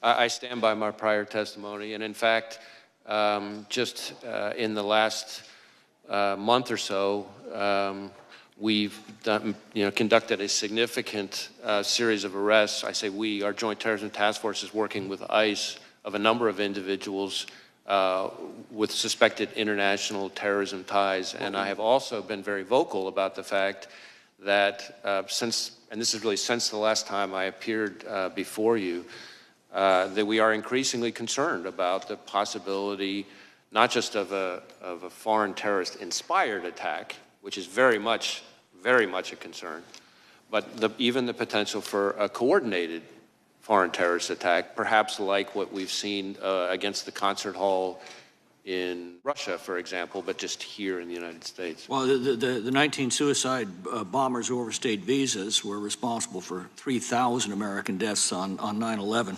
What's your best estimate of the number of foreign terrorists who are now in our country? I don't know that I could give you that number. What I can tell you is we have lots of foreign terrorism-related investigations, but that doesn't mean that all of them came in, illegally or anything like that. It seems to me that the simplest act of terrorism would be for dozens of guerrillas to attack low-security, high-density venues, for example, Friday night high school football games all across the country at the same hour. With bombs and automatic weapons, that would produce thousands of casualties from coast to coast in a matter of minutes. How likely is such a scenario? Well, what you're describing would require, of course, a lot of coordination. But what I will tell you, and I think you're onto a particularly important point from my perspective, which is that unlike the 9/11 attacks, which again, I was in FBI headquarters on the day of 9/11, and so I remember it vividly, and I've spent plenty of time in the period after that in my prior positions engaged with the families and the victims. But what we're seeing more and more with the foreign terrorist threat, and frankly also the domestic terrorism threat, is a focus on kind of like what you're talking about, well, what I would call soft targets, which is really for the American people's benefit, just intelligence community speak for where everyday people live their everyday lives. What terrorist groups have now infiltrated our country that you're tracking? Well, I don't know that I would say infiltrated. We have investigations as we speak that relate to ISIS and its affiliates. We have investigations as we speak that relate to Al-Qaeda. We have investigations as we speak that relate to Al-Shabaab. We have investigations as we speak that relate to the Iranian proxies, Hezbollah, and so frankly, even the IRGC Quds Force itself. What foreign criminal gangs are now in our country that you're most concerned with? Well, foreign criminal gangs, I mean, we obviously have investigations, a lot of investigations into, gangs like MS-13, for example, and some of its counterparts. Although I think if you were to talk to most chiefs and sheriffs like I'm doing every week, we shouldn't underestimate how prevalent neighborhood gangs are, really. It's a lot of the gang violence. I'm concerned about those that we've allowed in through the southern border and what threat they are now posing. Do you believe that the vetting performed at the southwest border is adequate to ensure that aliens with terrorist or criminal gang ties are not being released into the United States? Well, it's not really for me to speak to the vetting. What I would tell you is that you have to deal with it once they're released in the United States. And one of the concerns that I have, which I touched on briefly in my opening, is there's been a lot of focus on the number of known or suspected terrorists encountered at the border, and that number has increased over the last 5 or 6 years, and that should be of concern. But frankly, to me, the bigger concern is individuals who weren't either weren't on the watch list at the time they came in because there wasn't information known yet that ties them to terrorism, and it's only after they get in that some new piece of information develops somewhere overseas, and now we know. That's a bigger concern. We've been warned that they basically vet against a blank sheet of paper. If they don't have a record in this country, Border Patrol probably doesn't have any record. They're released into the country, and you find out later of the dangers. Or if they use fake documents and there aren't biometrics to connect them. Sometimes there are people who come in who, because of the nature of the threat information that puts somebody on the watch list, there wasn't, fingerprints from the person at the time, because not every piece of intelligence comes with fingerprints. So then the guy comes in using fake ID, and of course, there's no reason to connect them. And of course, the 2 million gotaways you know absolutely nothing about. Exactly. Well, I don't know about absolutely nothing, because we may come across them in other things. I mean, one of the key parts of our collective defense here is that we work with 800,000 sworn law enforcement across the country, and we train them on the right questions to ask and things like that, so that we can build in additional eyes and ears if they, do a traffic stop or whatever happens to be. We run a greater chance of leveraging all that to pick up people who may have slipped through the cracks. Gentleman yields back. The gentleman from California is recognized. Director, we're about 100 days until the election. Russia has attacked our democracy in past elections. Are they seeking to do it in this one? We assess that the Russian government continues to want to influence and in various ways interfere with our democracy, with our electoral process. In fact, just in the last few weeks, we announced a significant disruption of a generative AI-enhanced social media, bot farm, essentially, of the Russians that was designed to be an influence operation, and some of the fictitious profiles of those bots purported to be U.S. persons. So they're still at it. We've seen that in election cycle after election cycle. Do the Russians have a preferred candidate? I'm not sure that I could speak to that here, but certainly what I would tell you is it's not just the Russians, and I think that's important for people to know too. There's a lot of attention to the Russians, as there should be, but we also know, you may recall that in 2020, Director Ratcliffe and I announced an effort by the Iranians to try to interfere, and more recently, we've had indictments related to China. 34 Chinese MPS officers creating fictitious personas posting false information online, full of narratives designed to sow divisiveness, discord, undermine us. And I'm talking about narratives that they were pushing, again, purporting to be Americans, but actually Chinese MPS officers. For example, trashing any suggestion that COVID came from a lab leak, or trashing U.S. law enforcement on the occasion of the anniversary of George Floyd's death. And shifting to the attempted assassination on the former president, I want to make it clear, in America, violence has never been the answer. Not on a certain day in January or a recent day in July. And I just want to go through the shooting just briefly with you. How many armed officers were within the perimeter, just ballpark figure? You know, that really goes to the security posture, which is the subject of the DHS Inspector General's review and the outside panel, independent panel that's Would you say probably more than 100, though? I have to believe that number, but I don't have that number at my fingertips. Our focus is on the shooter and his attack. And the shooter was able to get 8 shots off before he was killed? That's what it would appear, yes. Type of weapon used by the shooter was an assault rifle? Was an AR-style rifle. So that means one trigger pull, 1 round, is that right? Essentially. Do you like to shoot? Do I? Yeah. Yes. Do you know the difference between an AR and a bolt-action rifle? I'm not going to try to sit here and engage on sort of firearms expertise, but I've fired a variety of weapons. But had the shooter used a bolt-action rifle, would that have been one trigger pull, 1 round? That's my understanding. And would there have been more? Well, on an assault rifle, trigger pull, round, bolt-action, non-assault rifle. What's the difference? Is it faster, slower? He was able to get more rounds off more quickly than he would have with other kinds of weapons. And that's my point, is that we can add additional resources to protect political candidates, and we should. The people who went to that rally deserved to be protected from gun violence, just like the students at Parkland deserve to be protected from gun violence, just like the babies at Sandy Hook deserve to be protected from gun violence. So we'll devote more resources. We've added a presidential candidate who is also now protected.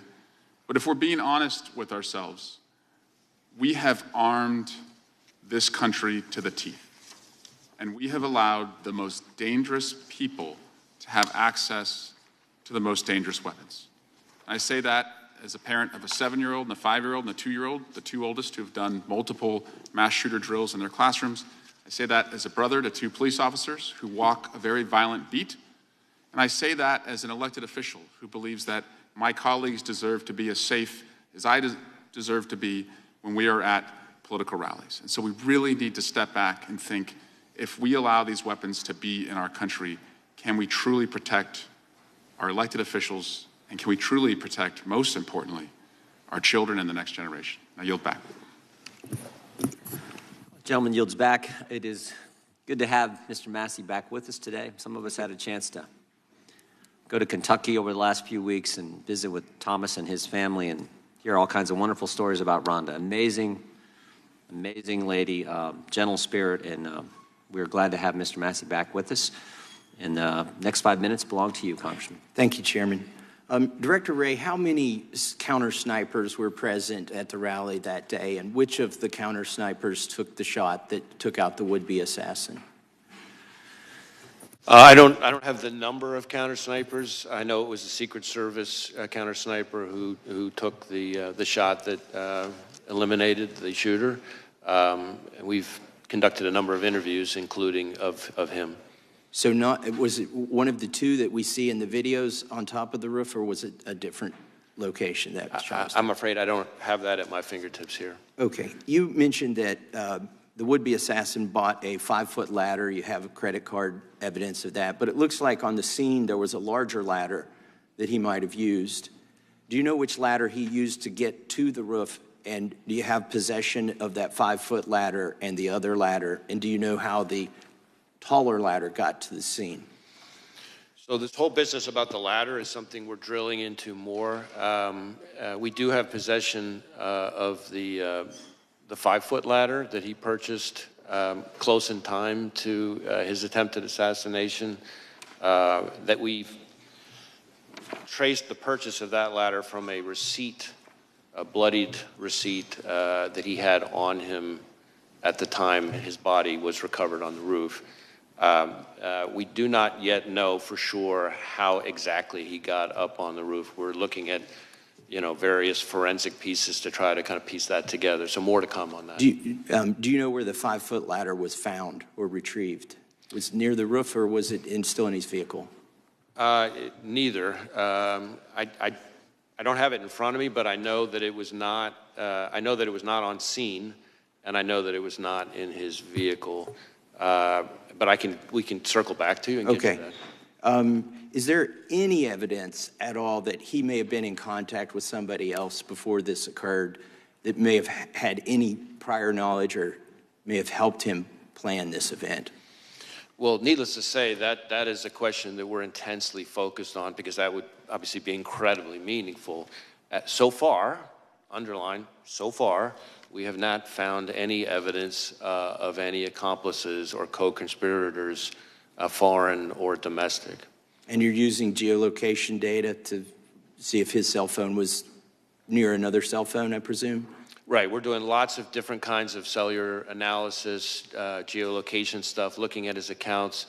He, from everything we've seen, which is consistent with what we've learned in interviews, a lot of people describe him as a loner. That does kind of fit with what we're seeing in his devices. His list of contacts, for example, is very short, compared to what you would normally see from most people. So it doesn't appear to be a whole lot of interaction between him, face-to-face or digital with a lot of people. Okay, thank you. That doesn't mean there's not any, and that's why we're drilling into. We're trying to talk to anybody who's had any engagement with him whatsoever, digital, in person, classmates, coworkers, right, et cetera. Appreciate that. And now I want to talk about another possible assassination attempt, and I'll start by showing a video of President Biden, and this is from recently. This is in the last month. If we can play that. Gallows erected to hang the Vice President, Mike Pence. I think it's fair to say it's one of the darkest days in the history of America. Okay, and he's referring to January 6th. Were there gallows erected to hang Mike Pence, as the president says here? I'm not aware of any physical gallows. I can't remember whether, from a demonstration perspective, there may not have been some kind of replica or symbol of something like that. That's my impression. Can we show? Can you raise that up so you can see it? It looks like there was some kind of prop that was built. The construction doesn't look like it lends itself to actually hanging somebody. It's more of a prop, I think, as you suggested, that was erected on January 6th. But if the president were correct that these gallows were erected to hang Mike Pence, that would be a very serious allegation, wouldn't it? I would take it very seriously, yes. Has anybody been arrested, or do you have any leads in conjunction with the erection of this gallows? We had a picture here on the screen, if you can show it again. It was just up there. There's an individual here who's seen near these gallows. Has he been arrested? Have you identified this person? I don't know that I could speak to this specific person or the gallows that are pictured on the image. We have had, I think, 850 people who have pled guilty to federal crimes related to January 6th, and I think another 180, I think it is, convicted at trials. So I can't be sure. And some of them merely for going into the Capitol, but here the president suggests that individual intended to hang Vice President Pence, which seems like kind of a wild claim myself, given the construction of those gallows. But if we are to take him seriously, or even if we aren't, let me just finish by saying this. If you have no leads, or you're not sure if anybody who erected those gallows was arrested or is being investigated, were there any confidential human sources involved from the FBI or any other agency in the erection of that prop, those gallows? I'm not aware of anything like that.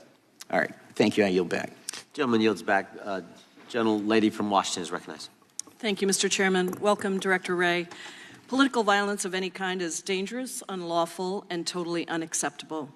Just as we all watched and then unequivocally condemned the attempted assassination attempt on our former president, I wish that we could all come together to unequivocally condemn the act of political violence on January 6th, instead of defending props that were used, that were harmful, dangerous props of gallows, attempting to show what people wanted to do to Vice President Pence.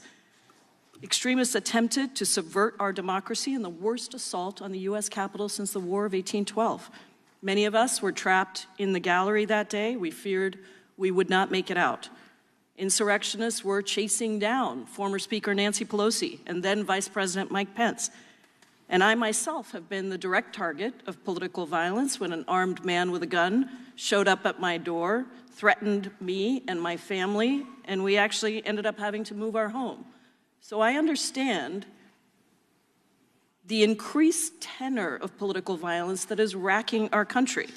It has been on the rise, fomented by violent and dehumanizing rhetoric from top public officials, including the former president and members of Congress, sadly, and bolstered by the proliferation of easily accessible guns, including assault-style weapons. All of this violence is unacceptable, and I wholeheartedly condemn it. I just hope we condemn all of the violence, not just one or two incidents. Mr. Wray, today I want to focus on the role of the FBI and the need for the Bureau to remain politically neutral and independent. The FBI cannot and should not be subject to the whims of any president. The majority apparently doesn't think that the FBI needs to be politically neutral and independent. They want an FBI subordinate to the president, not accountable to the American people. That is one part of a larger plan to undermine our democracy, to remove the checks and balances that have protected us, and ultimately to subvert our freedoms. That agenda, promulgated by the former president, his loyalists, and their MAGA allies, is called Project 2025. It is publicly available online. I encourage everyone who's watching this to Google it. It includes plans to undermine every part of our government, including the FBI. Trump's Project 2025 agenda says that the director of the FBI must not be independent of politics, but instead must do whatever the president orders. Under Trump's Project 2025, Trump loyalists would undermine the non-political and independent structure of the FBI. Project 2025 openly calls on the next conservative administration to support, quote, a vast expansion of the number of political appointees in every office across the DOJ, especially the FBI.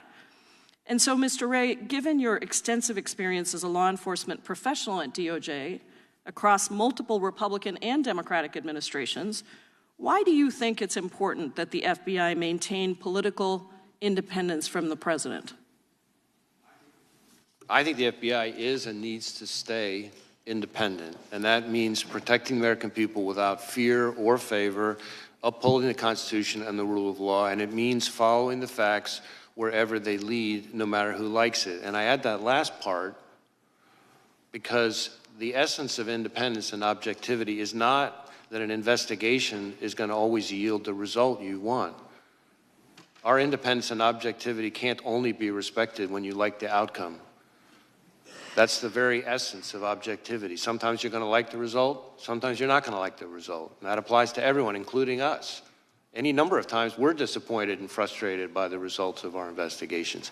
But the alternative is an erosion of the rule of law, where the only thing that distinguishes one investigation from another is power. And that's what you see in some of authoritarian countries around the world. So I'm not familiar with this particular I didn't ask you to Project comment on that. 2025 thing. I don't know anything about it, but what I can tell you is, from my perspective, the FBI needs to be functioning as independent. Doesn't mean it's not part of the executive branch. It doesn't mean the FBI director doesn't serve at the pleasure of the president, but it does mean that the way we do our work Has to be objective. Has to be independent. Yeah, thank you. I have another question about the role of attorneys at the FBI Office of General Counsel.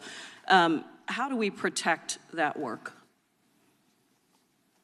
I'm sorry, could you repeat the question? The role, what role do the attorneys at the FBI Office of General Counsel play in ensuring that the Bureau respects the constitutional rights of American citizens? How do we protect that work?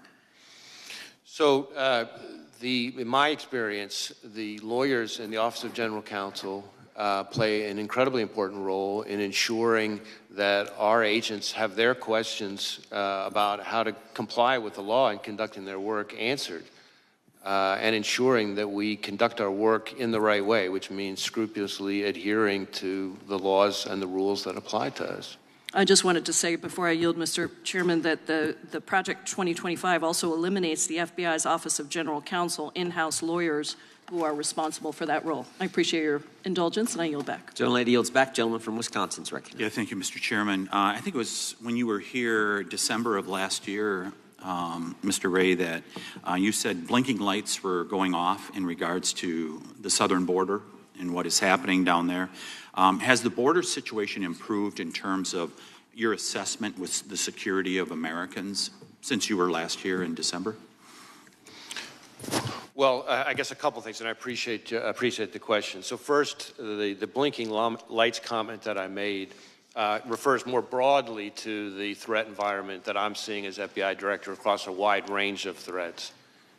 Contributing to that in a variety of ways are the threats that emanate from the border. So it's not a comment just on the border issues, it's the threat environment that we face more broadly, in my experience in law enforcement. I am increasingly concerned that foreign terrorists could seek to exploit vulnerabilities at our southwest border or at other ports of entry or in other aspects of our immigration system to facilitate an attack here in the United States. I think that is something we have to be concerned about. There's been a lot of focus on numbers of this, numbers of that, and I understand that. But as I think was referenced in an earlier question, it doesn't take very many foreign terrorists to be a real problem. We had 19 hijackers responsible for the 9/11 attacks. And we just not that long ago had a case, some of the members of the committee will remember, where we charged an individual for trying to smuggle individuals in to assassinate former President Bush. Are you concerned that the Border Patrol chief, former Border Patrol chief Rodney Scott, said that he was concerned about very, very minuscule data that they were receiving? So there's all this, we are told that illegal aliens are vetted against databases, but oftentimes they're doing biometrics as they come into this country, but not looking behind it in their home countries. Does that concern you when there's not a review done in the home country?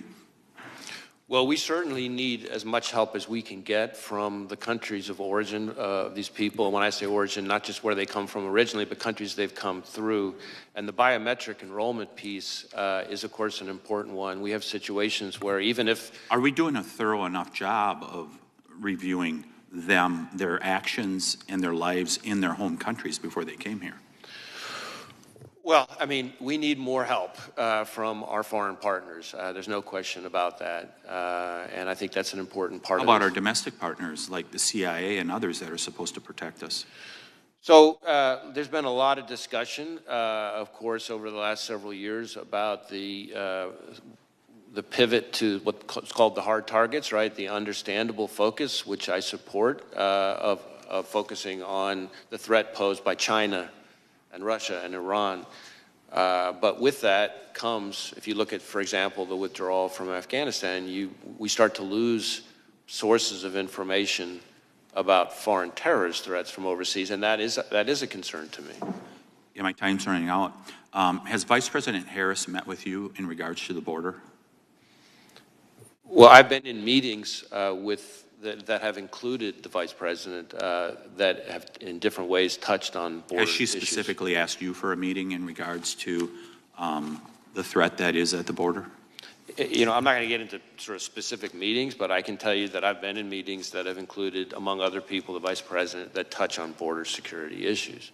Did she ask you questions about what you thought needed to be done in regards to reducing this threat to the American people? I really can't get into specific conversations. Is support for President Trump a security concern within the FBI? I'm sorry, I couldn't hear it. Is support for President Trump a security concern amongst your employees? No. Is objection to the COVID-19 vaccine a security threat? Not from my perspective. Who improved what is termed the Trump questionnaire within the FBI that was done by SIIS? Dina Perkins, Jeffrey Ventry were behind it. Who was responsible for that? And did you know that there was a Trump questionnaire out there? So the document you're asking about is an interview outline that we only recently learned about, and in my view is completely inappropriate. I asked my team to get to the bottom of what happened and to ensure that it doesn't happen again, and I've learned that it's not an FBI form, that its use was isolated, that it was created not by an FBI employee, but by an outside contractor, and that individual is no longer affiliated with the FBI. But we are sending what we have found to the Office of Inspector General, and we'll cooperate, of course, with anything they find. Mr. Chairman, I'll just close with this. We keep hearing about these isolated examples, whether it's Richmond Catholics, this instance. Isn't it a pattern? I yield back. Gentleman goes back, Mr. Correa. Thank you, Mr. Chairman, and Director Wray, welcome again to this committee, and I want to thank you and your agents for the good job you're doing to protect Americans. Earlier this week, I was part of the group that went out to visit Butler, Pennsylvania Homeland Security members. I agree with my colleagues that have said violence has no part in our democracy. And I trust you will investigate the events surrounding July 13th early. I'm going to ask you a question. I hope you'll keep it in mind as your investigation proceeds, which is, who's in charge? Who's in charge at a campaign rally, setting it up? Secret Service or a campaign? And I ask this question because when I was there, had a couple of law enforcement individuals alluding to that question as well. They gave me an example. They said, if a Secret Service says you need to set up a line of dump trucks behind the stage to serve, to protect the candidate, and the campaign says that's bad optics, who ends up winning the debate? So my question is, who's in charge? And as you investigate this crime scene, hope you ask the locally elected officials. I spoke to a county supervisor, local police and sheriff. They all had information they wanted us to know, to relay. We just didn't have the opportunity to sit down and talk to them. There was a lot of concern that they weren't given enough time to prepare for this rally. They thought there were things that could have been done better. And ultimately, what I keep thinking, what I keep coming back to is question, who's in charge at these rallies? I think it's an important one because we have an election right around the corner. Pennsylvania, Butler, these areas, battleground states around the country will continue to be areas where our candidates, both sides, will show up, and the threats will continue to be there. So I hope, Director Wray, that you'll keep that statement in mind as you continue to investigate this crime scene.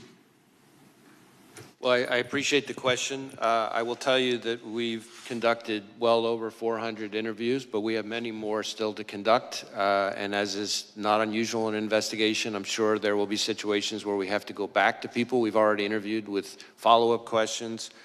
And our interviews cover a wide range of people. I do think it's important to make sure that the committee and the American people understand the scope of our investigation versus the scope of others. Our investigation is focused on the shooter and his attack. There is, of course, and I understand completely why, there are two separate reviews, one by the DHS Inspector General and the other by this outside independent panel that's been announced, that are focused on the security posture, the adequacy of the security posture at the rally, Secret Service decision-making and actions and things like that. And so I certainly understand why there are all those questions, but those are in scope of those two other reviews, and of course, whatever Congress chooses to do. Our investigation, though, because of our interviews of people who are on the scene, will relate to that in some ways, and we're going to share whatever we learn that's relevant with those other reviews. Director Wray, my last minute that I have, I'm going to flip quickly to your good job resources. Earlier this year in the Appropriations Committee, you testified that you were, for 2024, your budget was $500 million below what you needed to sustain your 2023 efforts. A few minutes ago, you talked about foreign terrorists. The last few weeks, I know information has emerged. That information came from FISA information that was able to be collected overseas on these possible terrorist threats. What we have here today is a domestic terrorist, what looks to be a lone wolf. Your statements, there's nothing really there that would have tipped anybody off to this individual. Is that what I'm hearing from you? Well, I don't know that I'd go quite that far because we're still investigating a lot related to the shooter. It does appear so far that we're seeing less in his... My 6 seconds, I would just say, I would ask that you let us know what resources you need to protect the American public and our candidates in our democratic system. I appreciate the question. I would just say this. We are in, as I've said consistently today and for quite some time now, we are in an elevated threat environment covering a wide range of threats, and the FBI is central to protecting the American people from those threats. And state and local law enforcement, who depend on us every day, rely on us for all sorts of services, databases, forensic support, training. I could go on and on and on. And a lot of those departments, unlike the FBI, have had a hard time recruiting. And so this is not a time to pull back on our funding because we're going to leave our brothers and sisters in state and local law enforcement twisting in the wind, and then by extension, the American people we're all collectively sworn to protect. Thank you, and Mr. Chair, I yield. Gentleman yields back. Gentleman from Texas, recognized. Thank you, Chairman. Thank you, Director Wray, for being here.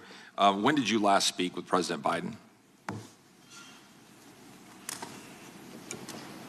I don't have the exact date, but it's been certainly since the since the shooting. So you have spoken to the president since the assassination attempt on President Trump's life? Yes, sir. And what was the mental state of the president? We had a perfectly professional conversation. And are you? Do you have any scheduled briefings of the president upcoming? Not at the moment, specifically scheduled. No. In 2016 and 2015, top FBI officials infamously texted about, quote, their insurance policy to make sure Trump was never elected or inaugurated as president. Have any FBI agents texted, emailed, or expressed disappointment that Trump survived the assassination attempt or otherwise editorialized about the assassination attempt? I don't know about any agents. There have been at least 2 instances, I think, or 1 instance of an individual who posted something that I consider outrageous and totally inappropriate and unacceptable. And that individual has been referred to our inspection division, which is the arm, our sort of internal affairs investigatory arm that does the disciplinary process. Okay. Will you report back to this committee any other incidents? I'll do my best to share information with the committee. You testified earlier that the FBI maintains high standards irrespective of so-called diversity efforts. Is it true that in December of 2016, former Director Comey lowered the passing standards for Phase 1, allowing an influx of previously unqualified applicants to continue in the hiring process who normally would have been stopped back in December of 2016? Yeah, I can't speak to Director Comey's what were the changes. standards? I can tell you that at least since I've been director, changes that we have made to... Well, we're standing on a specific question. Were standards changed? Phase 1, this is a specific part of the process. Were they changed in 2016? Well, I don't recall if they were changed in 2016. Obviously, I started, as your question presupposes, after that. What I can tell you is, since that time, we have made changes to various phases of the process, but none of them, this is important, none of them lowered the standards. In fact, if anything, they actually increased. Are you familiar with reporting that we have, and we've asked questions to you about this? I'm not sure the result of the questions that are more quote easily accommodate a large pool of available applicants. FBI special agent hiring standards have been relaxed and requirements measurably lowered. This, according to a group of former agents who have testified about this and written a report and submitted it to Congress. In addition, specifically, minority people with 20-year careers, one in particular, a minority who served for more than 20 years. Wrote in this report and submitted it to Congress saying that these standards were in fact lowered, and that in fact if you were hiring, you were moved off of hiring if you put quality above these kinds of DEI requirements. Do you reject this report? And do you have comments on this report? I haven't read. You're aware of the report. I'm aware of the report. I know that I've read every detail of it, but I can tell you that the claim that we have lowered our standards to be less selective and less competitive is not accurate. So do you believe these former agents are lying to Congress when they submit a report to Congress stipulating and suggesting otherwise? Or are you saying that they are lying? I'm saying they're mistaken. Okay, but they're affirmatively on the record. They're telling us and submitting a report to Congress saying that those facts are directly in contradicting what you're testifying here today. So I just want to be clear so we know we're saying that they are submitting evidence to our record to the contrary that you say is untruthful.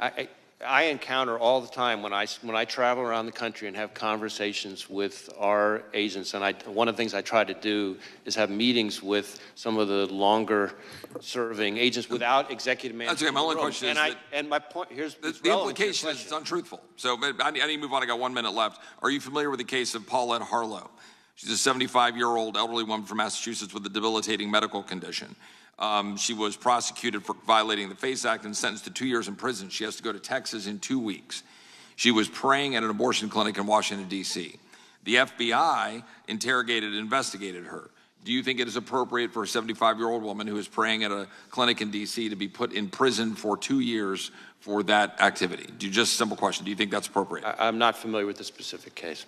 You're not familiar with that case. It's been significantly in the headlines. But you don't know how to comment on that case, that it's appropriate for a 75-year-old woman to be put in prison for 2 years for praying at a clinic. Again, since I'm not familiar with the case, I don't want to start weighing in because I don't know all the facts. But what I can tell you is that when it comes to FACE Act enforcement and abortion-related violent extremism, I think one of the things that gets lost, and I appreciate the opportunity to clarify it, is that really since the Dobbs decision, actually, more of our abortion-related violent extremism investigations have focused on violence against pro-life facilities as opposed to the other way around. And we've had a number of investigations. We're using FACE Act resources and our JTTFs. We're still waiting on responses on letters that we've sent indicating the data to the contrary, that there's been significant amount of efforts in targeting of people who are pro-life versus go to clinics, and that they've been prosecuted, like this case, a 75-year-old woman who is now going to jail in Texas for 2 years because she was praying at a clinic in Washington, D.C.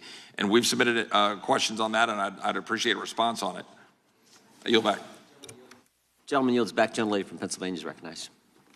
Thank you so much, and thank you, Director Wray, for being here and for the work that your team does, as well as for sharing the information that you've been able to today. You just got a couple questions about that seem to imply that there was some problem with the FBI's diversity efforts, and certainly the 1950s version of the FBI was singularly Caucasian male agents, et cetera. Is the FBI a better force for having a diverse range of employees and agents? I think diversity makes us better, but like everything else, it has to be done the right way. I think we can have a more diverse workforce and do it without lowering our standards, and that's, in my view, what we've done. And you haven't lowered standards at the FBI? We have not. I repeatedly come across people who are confused about different parts of that, and I appreciate the opportunity to set that straight. Thank you. Yeah, I think we're all concerned here as we've seen the rollout of this Project 2025 that purports to try to eliminate any reference to diversity efforts across the entire federal government. So it is sort of a top-of-mind concern as it's threatening to become reality. So what I did want to talk about today is something some of my colleagues have mentioned, which is the normalization of threats and violence against public servants at all levels, whether it's election workers or school officials, elected officials and their families, judges, federal law enforcement agents, and others. To be clear, I think it's very clear that the majority of Americans wholeheartedly condemn any sort of political violence and understand that it's not legitimate discourse and that it has no place in our civic life. But words do matter, and they have consequences, particularly when uttered by people in positions of leadership. So that's why I remain very concerned by the willingness of some members of Congress to repeat disinformation and conspiracy theories that undermine trust in our public institutions, which serve all Americans. And when elected officials embrace overheated or fact-free rhetoric, it becomes dangerous. I have been heartened, as many national leaders have unequivocally condemned calls to violence, and I would urge all members of this body to do so and continue to do so, regardless of the party affiliation of the perpetrators or the targets of such threats. You and our other national security officials have repeatedly warned us that foreign actors are actively working to spread disinformation, to influence our elections and discredit our public institutions, and we shouldn't be aiding and abetting them. So to live in a country that we aspire to, where our most valued democratic processes like free and fair elections can be carried out unimpeded, and people can run for office, serve their communities, and exercise their right to vote without fear of violence, we've had some concerns about violence around our elections. In 2020, the endorsement and promulgation of falsehoods about the election results by the former president and his campaign led to threats and attacks against election officials and poll workers in Pennsylvania. And those falsehoods also wasted millions of taxpayer dollars on frivolous lawsuits and extraordinary security costs. So as we're again approaching November, we want to ensure that those who implement and defend our elections, our neighbors and our nonpartisan civil servants, can do that important work free from conspiracy theories and threats. So we know our local law enforcement across Pennsylvania are preparing for some disruption and threats because while Pennsylvania may be a battleground state in the upcoming election, that battle should obviously be a war of words over policy and the vision we're charting for our country's future, not an actual civil war. So how is the FBI working with state and local law enforcement to prevent and respond to election-related violence, particularly against election workers? So in a variety of ways, we're partnering with state and local law enforcement. Obviously, the physical security in the first instance, in most of the respects you're talking about, is in the ordinary course, the responsibility of state and local law enforcement.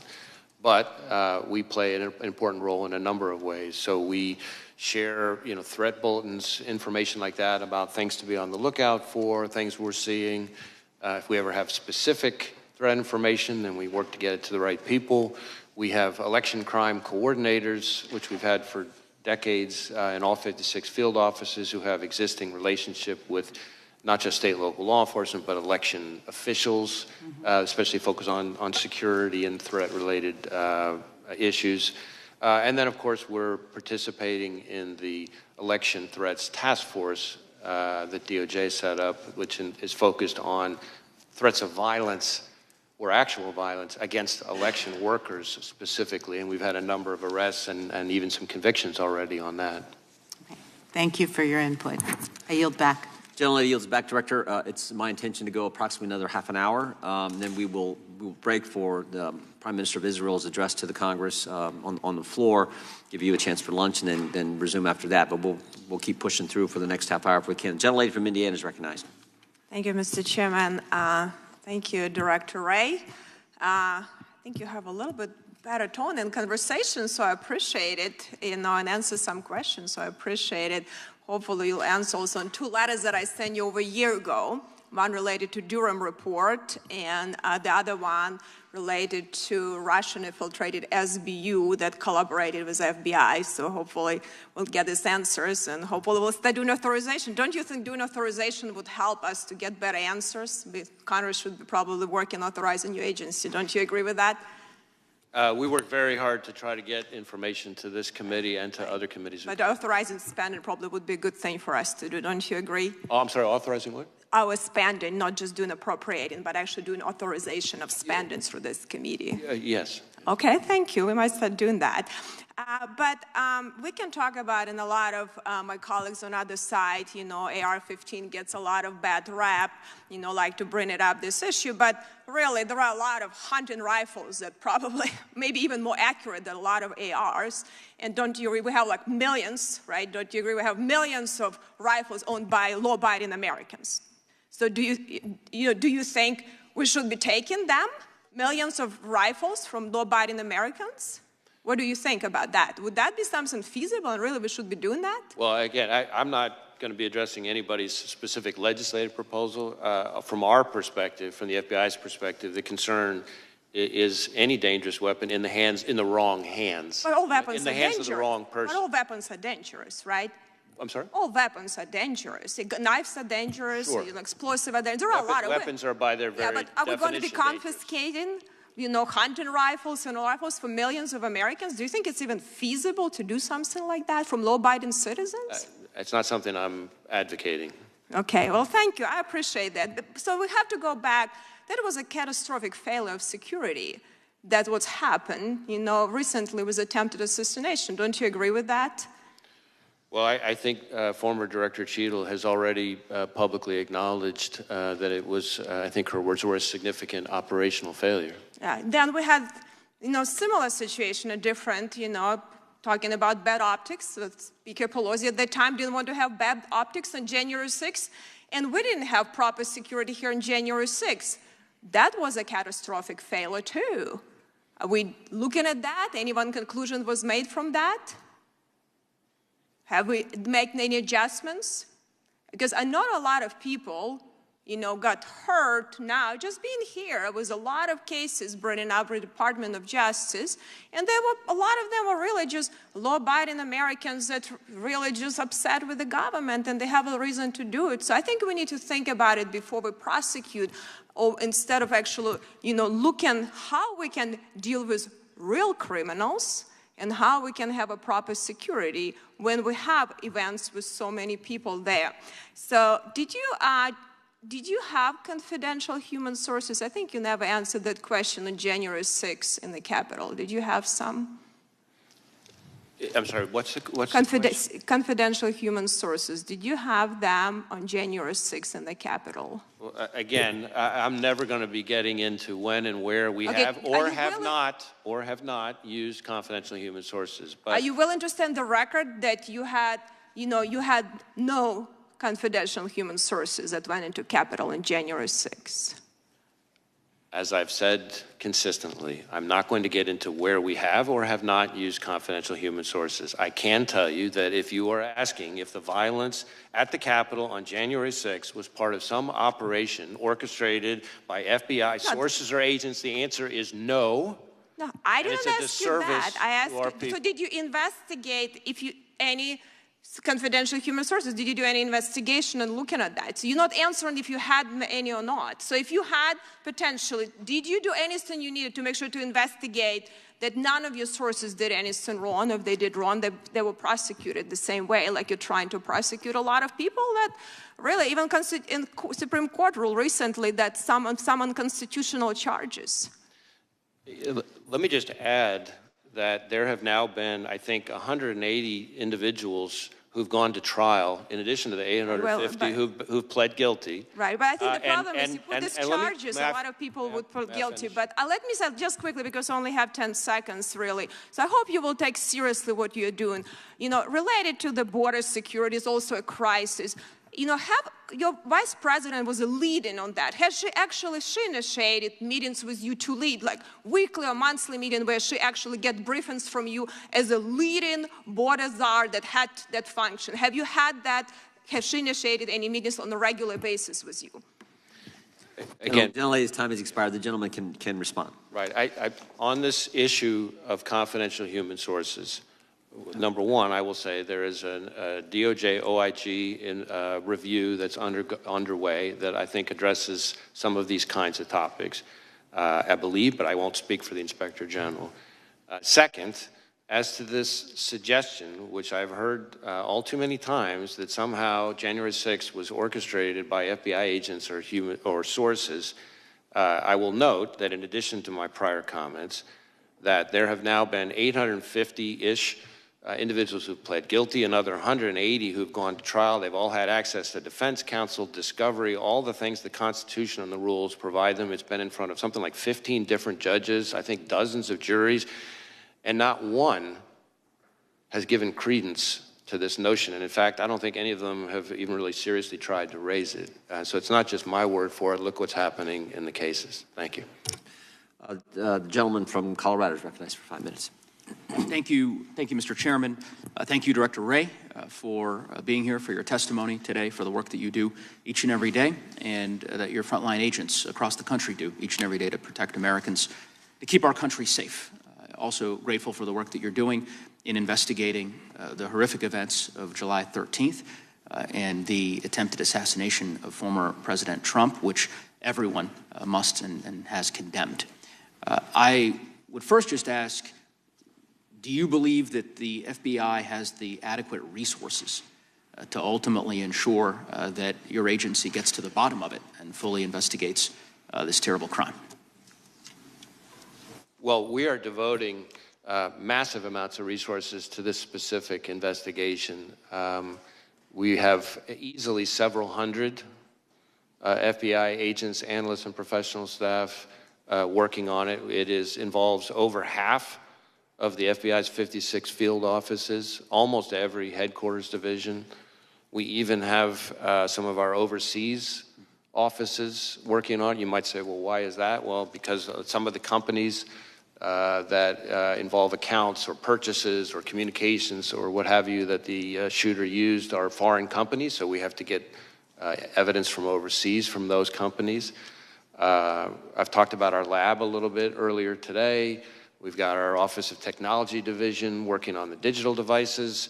We have our Behavioral Analysis Unit, our BAU, working on helping us build out a profile of the shooter. I could go on and on and on. So it's all hands on deck on this case, as I think is appropriate. Now, when you ask about our resources, I've been public about the fact that the fiscal year 24 budget put us $500 million below where we needed to be to sustain current operations. And on FY25, the current House mark would put us significantly further back behind that and would result in significant risks across every program and our support to state and local law enforcement. We arrested something like 50 violent criminals per day, every day, last year. The current mark would mean more violent criminals on the street, more neighborhoods at risk.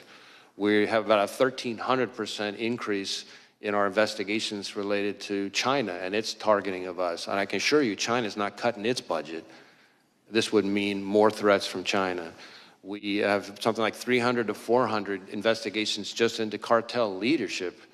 And about hardly a week goes by when some FBI field office isn't seizing enough fentanyl to wipe out an entire state.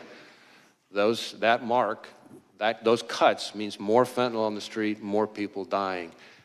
So the people who suffer the most are state and local law enforcement and the American people we're sworn to protect. And so let me just look forward to working with Congress, but we really need to be smart about what we're doing, and I think that would be a step in the wrong direction given the threat environment that we face. And I couldn't agree with you more, Director Wray, and of course we've talked about this during previous hearings in which you've testified, and to be clear, that I think the budget that House Republicans have proposed, which is about a $325 million cut to the FBI, would do precisely what you've described and have deleterious impacts for public safety across our country, and House Democrats are certainly working to prevent those cuts from taking place.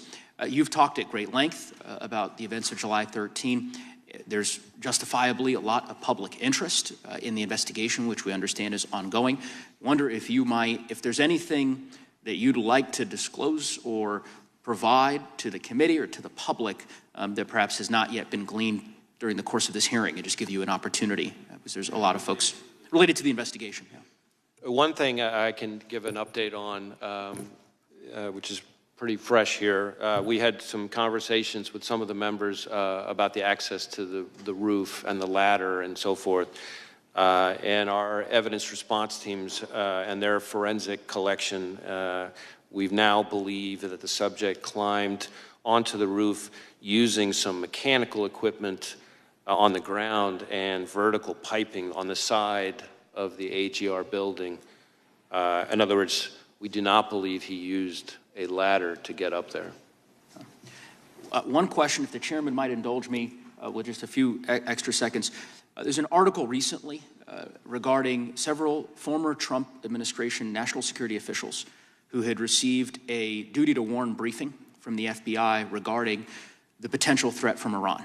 And I think there is this article made clear deep concern that these individuals have, justifiably so, about the threat level, and particularly given the events of the last several months, and the need for there to be an increased security posture and security personnel for former officials who may very well still be at risk. And I don't know if you're familiar with that article. I'm trying not to use names here, but I think would perhaps follow up with your agency and with the Department of Justice more broadly to ensure that any individuals who are potentially facing a threat from Iran or another hostile actor in a foreign nation have the resources they need to have the security available to them. So again, without reference to any specific individual, I want to be very clear about this because I've tried to be vocal on this, but it sometimes doesn't get noticed as much, which is that in my view, the Iranian government has been extremely aggressive and brazen. We have seen in the last few years an attempt, I'm speaking just from public information now, an attempt to assassinate a former U.S. National Security Advisor on U.S. soil. We have seen an attempt first to kidnap and then to try to murder an American dissident/journalist who was a critic of the Iranian regime right smack in the middle of New York City. We have seen a cyber attack against a children's hospital in New England that ties back to Iran. We have seen, as I've testified before, as Director Ratcliffe and I announced, an effort by the Iranians to target the 2020 presidential election. And that's all before you even get to the fact that the Iranian government is the leading state sponsor of terrorism. So if that's not enough to convince people that Iran is a threat, I don't know what is. But Director, was there a distinction between what the gentleman from Colorado raised and what you just said, this general concern in these specific instances you talk about, and a direct, specific threat on President Trump that's distinct from what you've been describing as this general concern with Iran? Well, again, I can't get into specific pieces of classified. And if so, when? If it was a distinct threat on President Trump, when did that take place? Yeah, all I can tell you, certainly in this kind of setting, is targeting of U.S. officials for the Soleimani strike is something that is a reality that the Iranian government has at times called for very publicly. And whenever there is reporting, let me try to answer your question this way. Whenever there is reporting about any of those protectees, we share the information in a variety of ways, working with the intelligence community, working with whoever is the protective service with responsibility for that individual, and we do it in a timely way using the duty to warn process that was just referred to. And to my knowledge, everything along those lines that's relevant was shared in a timely way with the relevant people. Thank you. The gentleman from Wisconsin is recognized. Director Wray, thanks for being here. Where were you when you heard that President Trump was shot, and then what were like your immediate actions, response to that as director? I was about to have dinner with family, and I was horrified and angry. I'm just thinking, the reason I asked the question is because I'm still trying to figure out kind of lanes, what the FBI would respond to and what the Secret Service has the responsibility to respond to. Can you just kind of cover that again? Sure.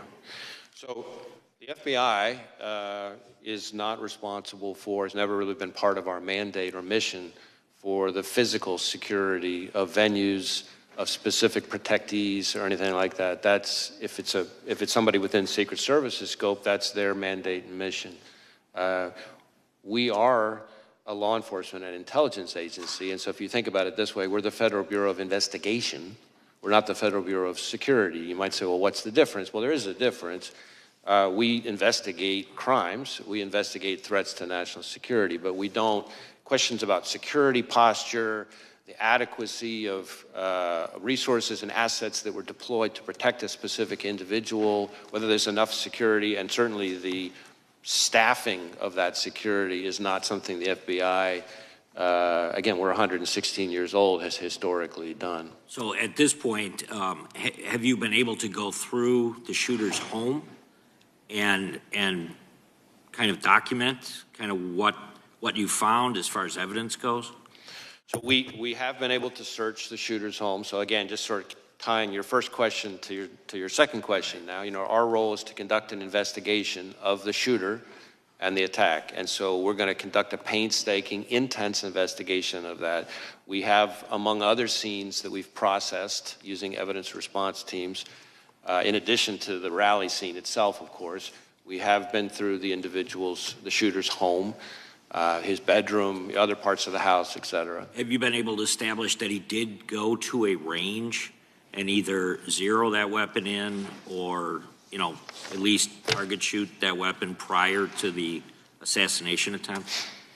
So we do assess that he went to a shooting range the day before, not the only time he went to a shooting range. He was a fairly, avid might be a little strong, but a fairly avid, shooting hobbyist. And so he went to, belonged to different sort of clubs and went to certain ranges and that kind of thing. We do believe, based on what we've seen so far, that he went to a shooting range the day before and that he shot an AR-style rifle at that range the day before. I'm not sure we know for sure that it's the weapon that he used, but I think we assess that it probably is. Have you been able to interview his parents? Yes, we have. And was there anything that was gained from that interview that would lead you to believe that they certainly were aware of what was going on? I guess I want to be careful about talking about specific people's interviews, but I would say that his parents were cooperative with us. And as I've said before, and hopefully this gets at your question, we have not identified any accomplices, co-conspirators, or anything along those lines. So it's the FBI's position right now that he still acted independently. Again, we're still, I know it seems like a lifetime since July 13th, but we're still early stages. But we have not seen anything so far that would suggest to us that he acted with others. How does the FBI view not just a Trump rally, but political rallies versus other types of events, from a security perspective, compared to a college football game or any mass, large crowd type gathering? Because I think one of the things that's most difficult to really to swallow at this point is that the idea that these Trump rallies have been happening for years and that there could be such a lax approach to the physical security of those fairgrounds that day. And I'm wondering, where does this fall? And then on top of that there were other presidential candidates out there that didn't have full Secret Service protection. RFK Jr. has been the most vocal about it. I was wondering if you could comment on the facilities as well as providing security for presidential candidates. Well, again, I want to be a little bit careful to stay in my lane because, again, security posture and the adequacy of the security posture is really the core expertise and responsibility of agencies like the Secret Service. But certainly it is, I think, fair to say that outdoor events, whether they're political rallies or, as you say, a college football game in an open stadium, a concert, these are places that are often, particularly challenging to secure adequately because the range of threats that can face them are higher. In addition to that, as has been discussed a little bit here already in today's hearing, just threats to public officials, including politicians, is an increasingly pervasive part of today's landscape. And so that adds to the challenge. So you're talking about the combination of individuals who are increasingly targeted for violence, combined with venues that are softer and harder to secure targets, I guess is the way I would answer. But again, those kinds of questions, the adequacy of the security posture, all the resources that were or were not devoted, all that stuff, is my understanding, would be very much in scope for the DHS Inspector General investigation and this outside independent panel that's been appointed. I yield back. Gentleman yields back. Director, I think we're going to be able to get two more members' times of question, then we have to get to the floor for the Prime Minister. Gentlelady from Georgia is recognized. Thank you, Chair Johnson, and thank you so much, Director Wray, for your transparency and your testimony today. First, I want to say my friend, my mentor, Congresswoman Sheila Jackson Lee, was known by many as the voice of reason here in Congress. And she was my friend before I even came to Congress. And in my freshman year, she kind of took me under her wing and she kind of showed me the ropes. And she was a force to be reckoned with. And I can say that she will never, ever be replaced. And she was a trailblazer, and I know that she will sorely be missed here in Congress. Director Wray, I only have one question for you today, but before we get to that point, I'd just like to reiterate today that political violence is never acceptable. Regardless of how different our political values and views are, attempted assassinations are a stain to the very democratic ideals of this nation. We have endured riots on Capitol Hill on January 6th, where a literal noose was erected on Capitol grounds, intended for then Vice President Pence and Speaker Emeritus Nancy Pelosi. Political violence against election workers, that has been expressed today. An attack on Paul Pelosi, Nancy Pelosi's husband. Threats against the FBI agents, as you have expressed, and prosecutors, and threats to the staff who serve the public every single day. Congressman Connolly's staff was targeted and attacked last year. And now we have the attempted assassination of a former president of the United States. All of this within just the last 3 years. This violence simply needs to end. The assassination attempt on Donald Trump was, by the grace of God, a failure. The weapon the 20-year-old man was able to obtain, an AR-15, generally has a shooting range up to 600 yards and shot Mr. Trump from almost 150 yards away. This weapon has the ability to kill multiple people in seconds. And sadly, Corey Compouture lost his life because of this man and because of this gun. Mr. Compouture's family will never be the same. Trust me, I understand that more than anyone else in this room. Is the near loss of a former president enough for this Congress to finally take action? Because there are 206 of us that are already standing in the wings, ready to take immediate action to ban assault weapons today. We need only 12 more of our colleagues to join us in courage and move the legislation to save lives of so many of the people that we are elected to serve by removing assault weapons from the hands of people who simply should not have them in their possession. We are crippling our democracy, and we are ripping apart our fellow Americans until we do. I ask today, because it is clearly it wasn't enough to take action when the lethality of assault weapons, we lost 26 and 7-year-olds and 6 teachers in 2012, when I also lost my son to gun violence, or 14 teenagers and 3 more teachers in 2018, nor was it enough when we lost 19 more children and 2 more teachers in 2022. Well, is it enough now? Now that a former president, the very president that many of you in this room are hoping will be reelected, almost lost his life because this Congress has failed to reinstate an assault weapons ban. A ban that, by the way, Republicans joined with Democrats to pass 30 years ago. Well, fine.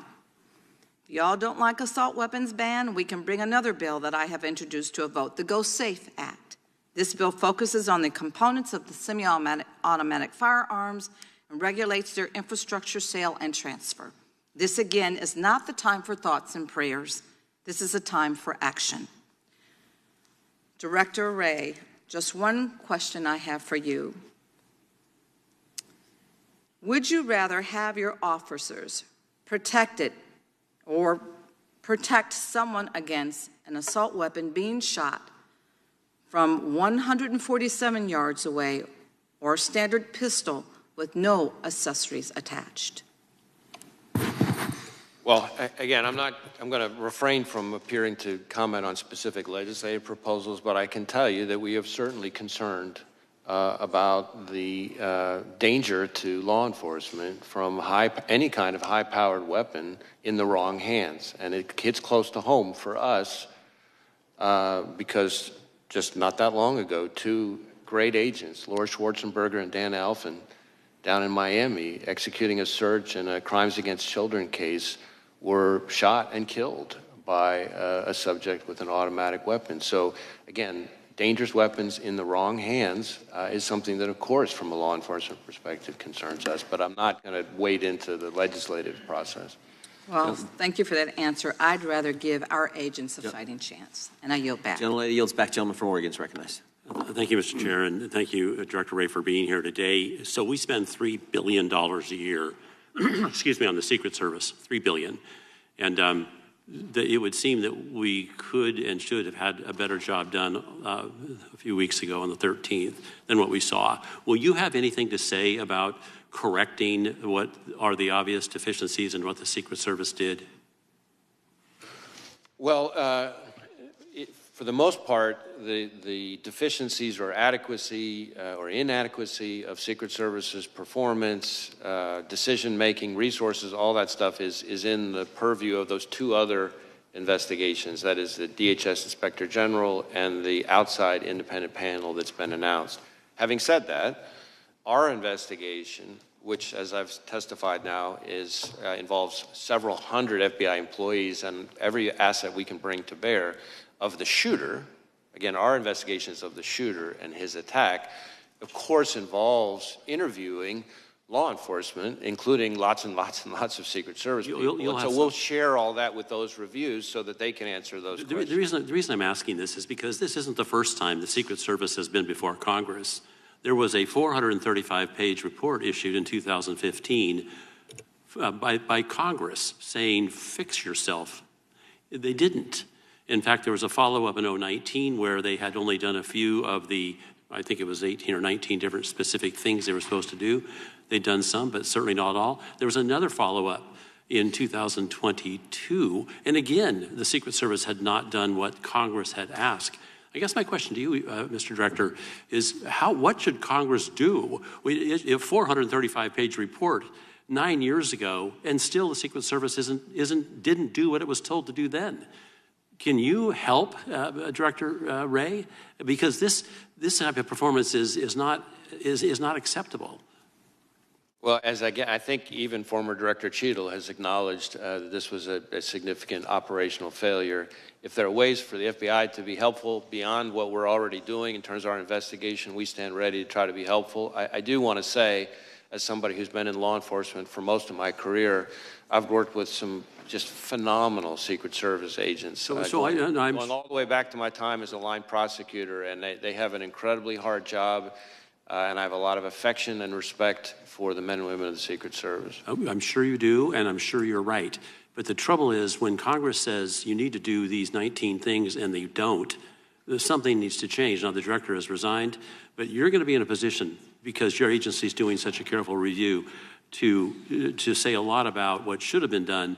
I guess the real issue is much more of what the higher-ups in that agency are or are not doing. Perhaps that's on us. And we will share with those reviews anything that we come across that could be helpful or relevant to them for those questions. Yeah, let me quickly go to some details on the actual events.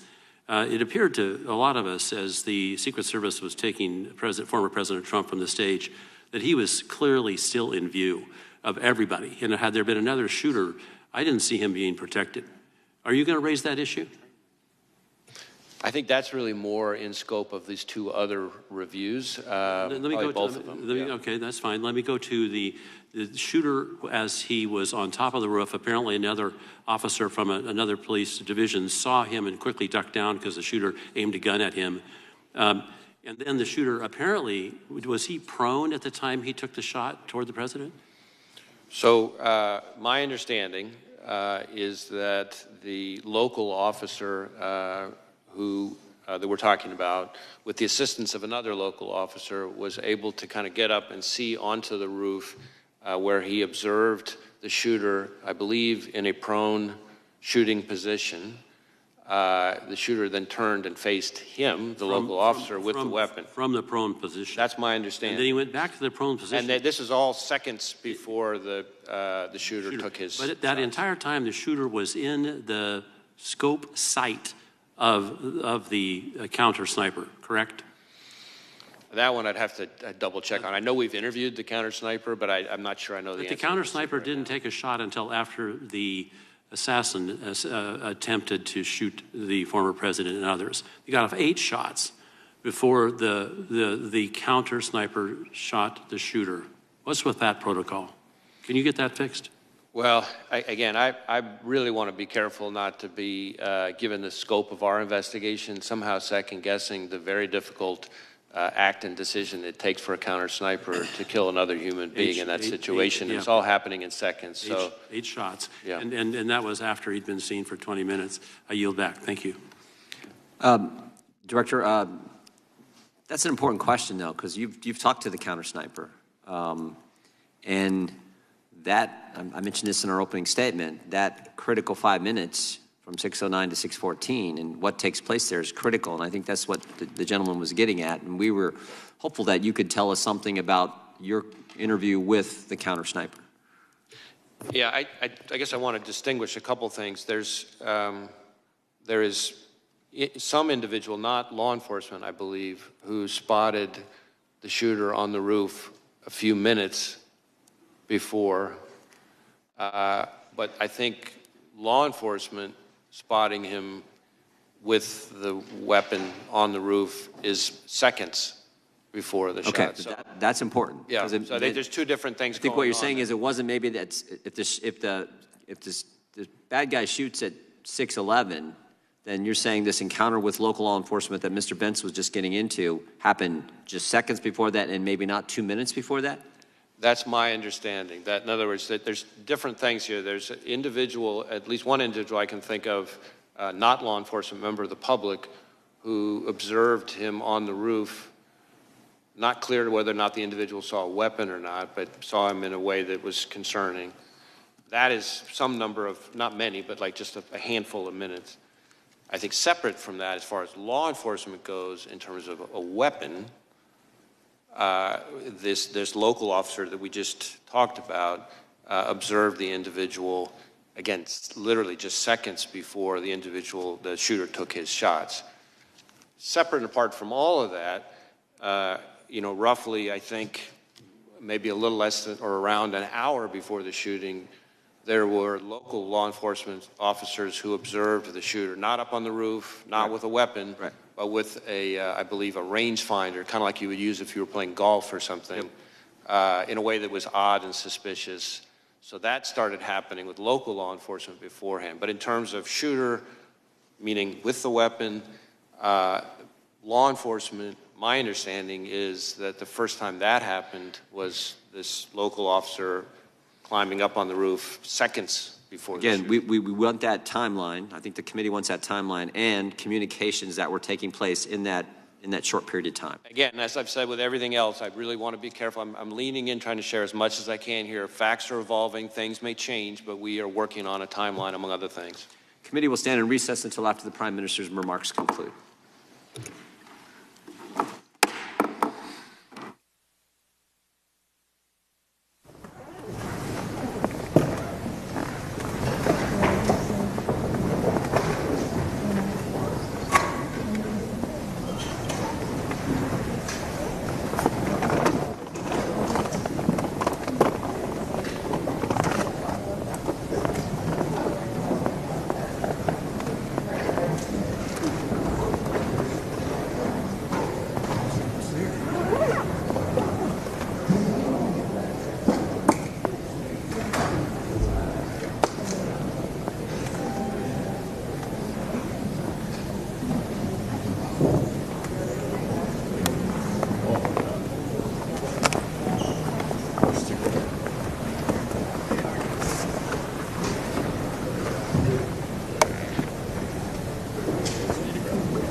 but that wouldn't affect.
The schedule started to be it's all security. I don't really know. It started to be, but I don't hear.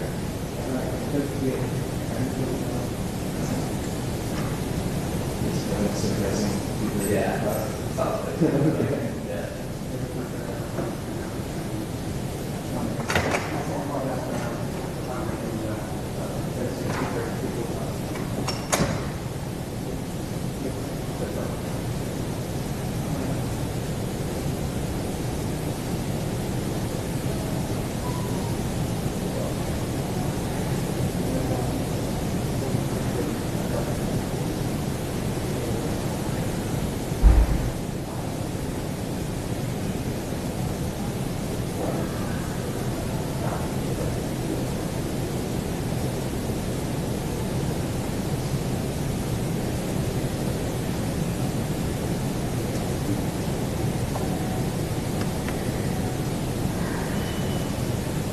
Yeah.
Haley, are you going to be providing shots to the break? Why should I stay in here? Are you going to step away? You don't have to stay in here even if I step away. Okay. And they're not coming back for a while. Yeah. But feel free. I wanted, in case somebody was lonely, I wanted to be on headsets, but I don't think anybody is interested. No, it doesn't seem that way. Yeah. You're the lonely one. You caught me. I was projecting. I'm going to take a walk. All right.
that helps a lot.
Committee will come to order. The gentlelady from North Carolina is recognized for 5 minutes. Thank you, Mr. Chairman, and thank you so much, Director Wray, for being with us yet again.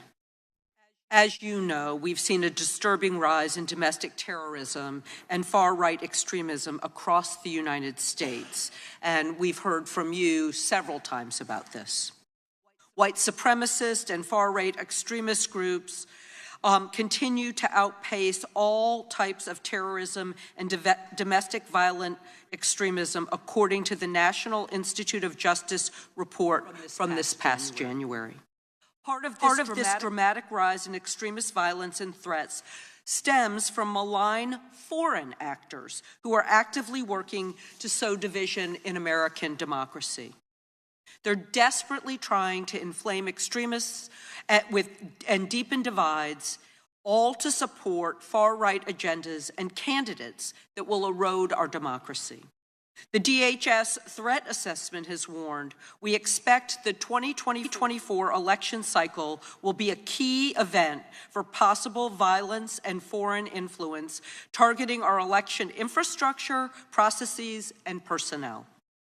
Microsoft has warned that the 2024 election may be the first presidential election during which multiple authoritarian actors simultaneously attempt to interfere with and influence election outcomes. National security officials and experts have warned that foreign governments, mainly Russia, China, and Iran, seek to destabilize the United States via its elections by sowing further division in the American electorate. This is happening, and happening in the current context of increased political violence in our country against a former president, election workers, judges, members of Congress and their families, and other public servants. I cannot emphasize enough that this is a national security threat.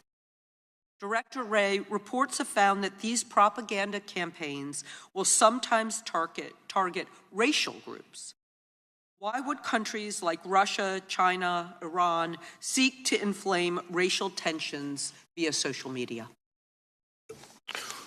Well, of course, it may vary from adversary to adversary, but the playbook for authoritarian regimes in today's world is to try to sow divisiveness and discord, to turn us against each other, to capitalize on existing social tensions that they perceive, and to try to, in effect, pour gasoline on the fire and intensify those conflicts that may already exist in our domestic, political scene. So rather than if you're a foreign adversary that means us no good, rather than try to come up with some completely brand new issue or theory or narrative to turn us against each other, you look for things where we're already, at the very least, quarreling with each other, if not fighting with each other, and then they try to capitalize on that and amp it up. And of course, that can then sometimes, as we've seen all too tragically, boil over or bubble over into outright violence.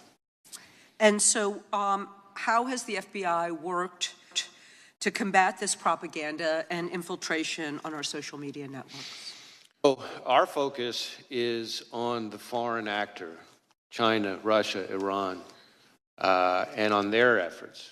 And so we work with the intelligence community, we work with our foreign partners, our friendly foreign partners, to try to uncover what those countries, Russia, China, Iran, are up to. And we try to share information about the hidden hand of the foreign actor where it's appropriate. We also engage in efforts to disrupt those foreign actors. The most recent example with the Russians, for example, is a Russian government-linked generative AI social media bot farm where they were posing as, among others, U.S. persons and not, in fact, U.S. persons, and trying to, again, sow various narratives. In that case, very heavily focused on the issue they picked there was, the war in Ukraine, and again, trying to kind of get everybody turned against each other. We've also seen that, though, from China and Iran. I mentioned China before. We've had a case where we charged, I think it was 34 Chinese Ministry of Public Security, MPS officers, for much the same kind of behavior, creating false personas, pretending to be Americans, and then trying to kind of sow narratives. In that case, in the Chinese case, their narratives were trying to, for example, undermine any suggestion that COVID was the product of a lab leak, or attacking U.S. law enforcement at the anniversary of George Floyd's death, for example. And then Iran, in 2020, we saw them undertake similar kinds of efforts that were disrupted in the I think October of 2020. Thank you. Thank you. And I yield back. Gentleman yields back. Gentleman from Virginia is recognized for 5 minutes. Great. Thank you for being here, and thank you for the information that you've provided today. I greatly appreciate it. This event that occurred, the attempted assassination of President Trump on July 13th in Butler, Pennsylvania, was a level 5 alarm alert to this country that our elected officials, our leaders, the president, the former president, are not safe. And we need to reevaluate from the ground up exactly how we are to go about providing that protection. The information you provided dealing with 8 cartridges from the roof, the drone, the fact that 2 explosive devices were found in the car, 1 at home. That was a remote detonation device that he had on him. The fact that his phone was using encrypted platforms. He only had 1 phone, correct? Oh, sorry. He had 1 phone, although we've identified other phones that he may have used that may not have been his phone. So, for example, we think in certain instances he might have used his dad's phone. Again, not necessarily related to the attack, but we're trying to make sure that we process and exploit every device he could have used. And we keep, which is part of why I keep making this point, about this being an ongoing investigation, because we keep identifying new pieces of equipment, new accounts, what have you. And the fact that you are in real time informing us about what you're finding as you're performing this investigation is very helpful, and clarifying the fact that he went to the range a day before and shot an AR. Now, my understanding is that the AR he used on the 13th was his father's. Is that correct? Well, yes and no. It was originally, his father bought it legally, but then our understanding so far is that his father then conveyed it to him, sold it, in fact, to his son. So originally his father's, at the time of the shooting, the shooter's. That's, so that's new information. Was that provided to you by the father? I think it was partly from that. I think we also saw some documentation to support. Okay. Investigators also have said that the shooter posted, quote, July 13th will be my premiere, watch it as it unfolds, on an online gaming platform sometime before he tried to assassinate President Trump. Can you confirm that, and how much time elapsed between this posting and the attempt on July 13th? So I'm glad you asked about that, because that is a situation where, again, in our effort to give real-time information, since we've provided that information, we have since learned that July 13th premiere, profile page on the gaming platform, it turns out it was not the shooter. Okay. That it was some other individual as part of some sick joke who, after the shooting, created a profile page pretending to be the shooter. Wow. And so, of course, that person is now admitted to it, and but anyway, my point being, among the other challenges that we as investigators have, you have people who create accounts in today's world, create accounts pretending to be somebody that they're, and it's not the actual person. Now the shooter, that's troubling, obviously, and it makes our jobs even harder as investigators. Thank you for clarifying that. Did he have an online gaming account? We do. He was a gamer, and then he had different kinds of gaming accounts. So that's part of why Any information gleaned from those? Not yet, but again, some of those legal process returns I'm still waiting on. Now, during the attempted assassination, Crooks was wearing a T-shirt from a popular YouTube channel. Have you been able to access his selection of YouTube videos that he's watched? I believe we have seen some of his, search history.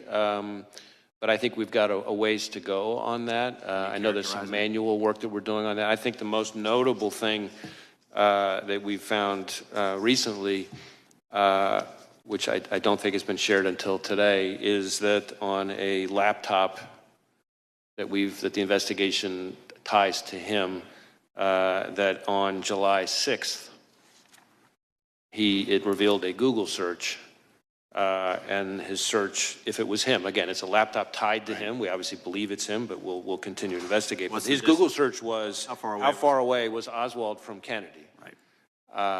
And horrifying. Yes, absolutely. Can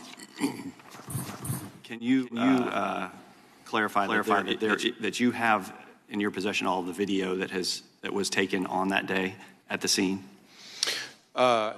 We've collected mountains. You commit to providing us with that video? Well, we're going to work with the committee and share information as best we can. Part of the reason I hedged on whether we have it all is, as you can appreciate in today's world, everybody with a phone has the ability to take footage, and so we're finding things kind of left and right. You have all the law enforcement video? I believe we have all the law enforcement video, but we're still collecting evidence. Okay. And I hope you would provide that to us and to the American people. Thank you. I yield back. Gentleman yields back. Director, just to be clear, the photo and the message on the online gaming account, I think your testimony was to Mr. Klein that was somebody else posing as the shooter. Is that right? Somebody after July 13th created this profile, pretending to be the shooter, and sent us down a rabbit trail, which we've now tied off. That's important information. The gentlelady from Pennsylvania is recognized. Thank you, Mr. Chairman. Thank you, Director Wray, for being here. And I want to add my voice to the chorus of folks who are just devastated by the illness and passing of Sheila Jackson Lee. What a champion. What a role model. I always called her the hardest working member of Congress. She was everywhere on every issue. She'll be greatly missed. Director Wray, I thank you for what you said earlier, which is leaning in. This is such an extraordinary set of events. The attempted assassination of Donald Trump, the stealing of the life of a father, a firefighter, somebody who protected lives, Corey Comparator, serious injuries to 2 others. So I thank you because you are trying to give us what you can without jeopardizing the investigation, and I think that's very helpful. Did the shooter also investigate other high-profile folks? We had heard some reporting around that early on. Well, you say investigate other folks. I think this is a place where we still have a lot more work to do. Part of what we did find was a bunch of cached images of a variety of public figures. But again, cached images are those images that you get when you pull up a news story from any number of news sites. If there are photographs in the article, those images are automatically put into the cache on your computer. So it doesn't necessarily mean that you were searching for that person's image.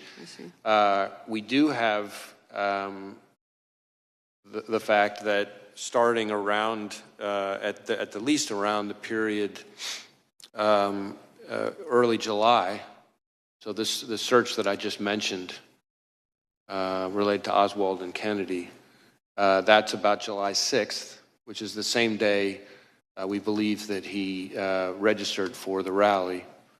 And the day before, he traveled to the grounds for the first time. And so I think there is a certain amount of searches related to former President Trump that during that period we're seeing, consistent with some kind of planning or reconnaissance, if you want to call it that, in advance of the rally. But that's sort of confined to that, or concentrated, maybe is a better word, in that July period, after the announcement of the rally and before the shooting. Can you speak to the conveyance of the gun? This is a 20-year-old young man. His father owned the gun originally, AR-15, am I correct? AR style. 20-year-old man. When did the father sell the gun to him? And what documents do you have? How much money transpired? What date? Yeah, I do know that, I know, we believe, based on what we've seen, that his father after purchasing the gun legally, sold the gun to his son. I don't know that I have the date of that transfer or the amount of the transfer, although we may be able to get that to you as a file. I just don't have it in front of me. Do you know when the father bought it? We know. I don't. As I'm sitting here testifying in front of you, I don't have that in front of me, so I don't have it at my fingertips. I'm just wondering if it's proximate to this event. I do not believe that the gun was purchased, that is the gun that was used. I do not believe it was purchased particularly close in time to the shooting. But how far in advance? It may have been a year before, give or take. But again, we'll go back and double check that on you. I do know that on the day of the shooting, at about 1:30 p.m., he bought 50 rounds of ammunition. So if you think about the day of, or if you back up a little bit, so the day before he goes to the shooting range, the day of he goes to the grounds the morning of the event for, I think, around an hour. He buys the ammunition at around 1:30. At around 3:50 is when he's back on the grounds of the rally, and that's when he used the drone that I've talked about already today. And then, of course, fast forward till just after 6 o'clock when the worst happened. And we had thought maybe over the weekend there was a conversation around a classified briefing for members. I hope that will happen as soon as it's feasible for you and for the other agencies involved. And he got off 8 shots, and the reporting is that that was in under 6 seconds. He got off 8 shots, fatal to one. My question that I'll leave you with, and I know I'm over time, Mr. Chairman, is we all decry political violence. We decry any violence, but we decry the rise in political violence. What can you tell us that we could do better? What do you need for you to be able to help this country reduce the political violence tendencies? I think this is a moment where, in the most stark way possible, all of us as Americans can see how out of control political violence is in this country. And it's an opportunity for everybody to come together and to try to show that this is not the kind of thing we're going to tolerate in this country. The FBI's role is to focus on violence and threats of violence. But there is a role for others in the public square to address how people communicate in this country. And every day in our jobs, we see in social media, in terms of threats that we get, thousands and thousands and thousands and thousands and thousands of tips reported to us. And the language that's out there is just mind-bogglingly hateful and violent sounding. People sometimes, as figures of speech, use expressions that are very violent expressions. And so that is a part of it. We can all do better in kind of being a little more thoughtful and measured in our language. But again, the FBI's, we got to stay in our lane. Our lane is the violence and the threats of violence. There's a role for everybody as Americans to try to see if we can take the temperature down. Great, thank you. And thank you for the extra time. I yield back. Gentleman from North Dakota is recognized. Thank you, Mr. Chairman. And I really appreciate you correcting the gaming thing about this is my coming out party, because we're asking you to do something, and we've had acrimonious, you and I have actually had acrimonious interviews, but we're not here for a got you moment. We're just not on this. And we're asking you to give us information before the investigation is complete. My only recommendation or suggestion would be when that happens, don't necessarily wait till you ask, because don't wait for us to ask. Because and I'll go through why in a second. I appreciate you coming in. I appreciate you telling us things. I appreciate you guys going against essentially your normal policy of waiting till an investigation is done, because the American people need to know it. But here's why. There's a guy with a rangefinder walking around that everybody noticed and then couldn't find. You know, he scaled to the top of a roof within 150 yards line of sight to the presidential, Republican former presidential candidate by climbing a drain pipe, and then you said some equipment. He was being pointed out by rally goers everywhere they could, and nobody could figure it out. There's maybe supposed to be local law enforcement in the building, either upstairs or downstairs. And all of this was going on. And I was talking to a colleague of mine yesterday on the floor, and it's like, I hate the conspiracy theories that come out, but this is not the FBI's purview. This is the Secret Service's purview. This is so comically like inept to the average North Dakota citizen. Is just, they look at this and they're like, how could this possibly happen? And so when by you giving us information in a really meaningful way, even though we know the investigation's ongoing and things can change, that at least helps us to deal with that and figure out where we're at. And so, I mean, and you're doing all this. This guy had no combat training, no counter surveillance training that you're aware of, right? I'm sorry, I couldn't quite hear He that. had no combat training. Oh, no, not. I don't think any. No, what we would call, what you and I would call combat training. Obviously, he was a fairly active recreational shooter, so he did plenty of shooting. A lot of guys in Western North Dakota, right? I mean, all of those different things. And somehow we came within under of an inch of a presidential candidate being shot and killed within 100 days out from an election. And when you look at it, so I just want to be really clear, because there is a lot of this. There is no evidence of another shooter, right? I mean, another shooter. Yeah. I mean, there's the counter sniper who took out the shooter. Well, right. But you're talking about like another. Anybody else. And you're looking at his online and seeing all that, but there's no evidence he had any other accomplices on scene that day, correct? Correct. Not that we've seen yet, certainly. And you said, and Oversight's had a hearing, DHS had a hearing, we're having a hearing now. The Inspector General's going to investigate. We're probably announcing a bipartisan outside panel. But there's another investigation too, right? Because somebody has to clear the shooter. Like, even though it is a Secret Service officer deploying his, I mean, when an FBI agent kills somebody in the line of duty, what's the process?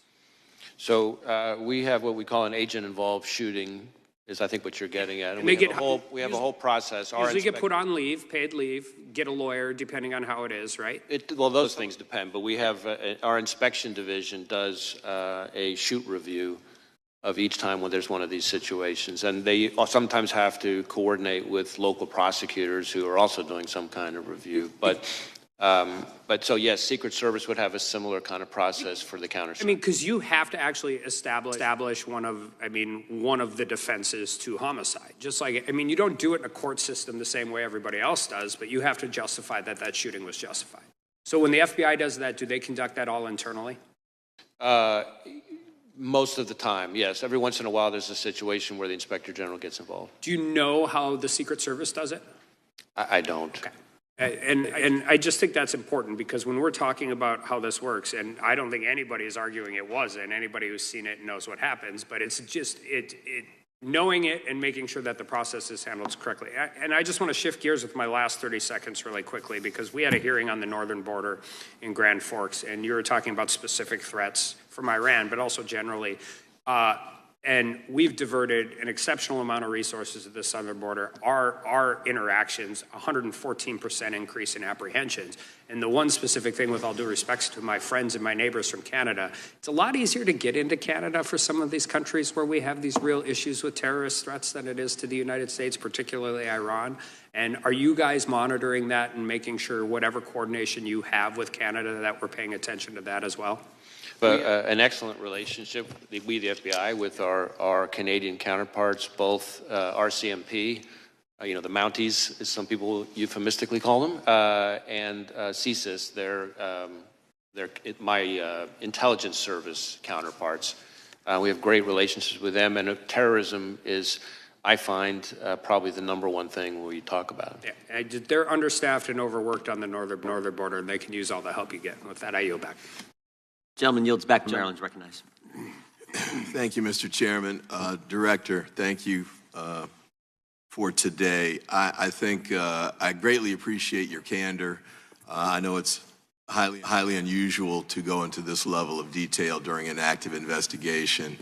And I know it's a special and unique circumstance given the nature of what happened that day.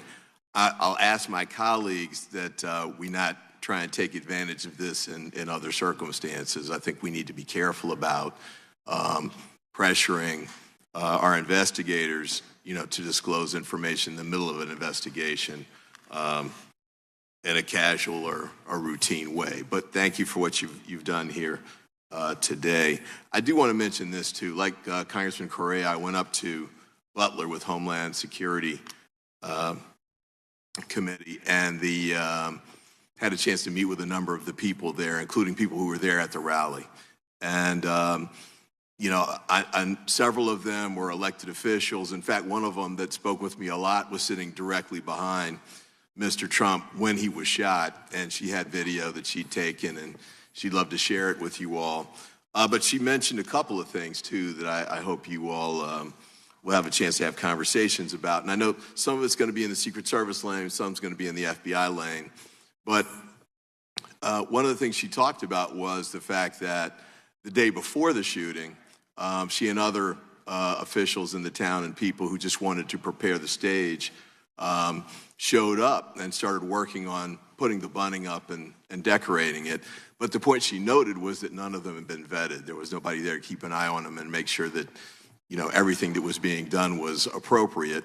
And she actually sort of thought in the context of hearing that a gun was found, or a gun was perhaps hidden at the site before the shooter was able to get it and use it.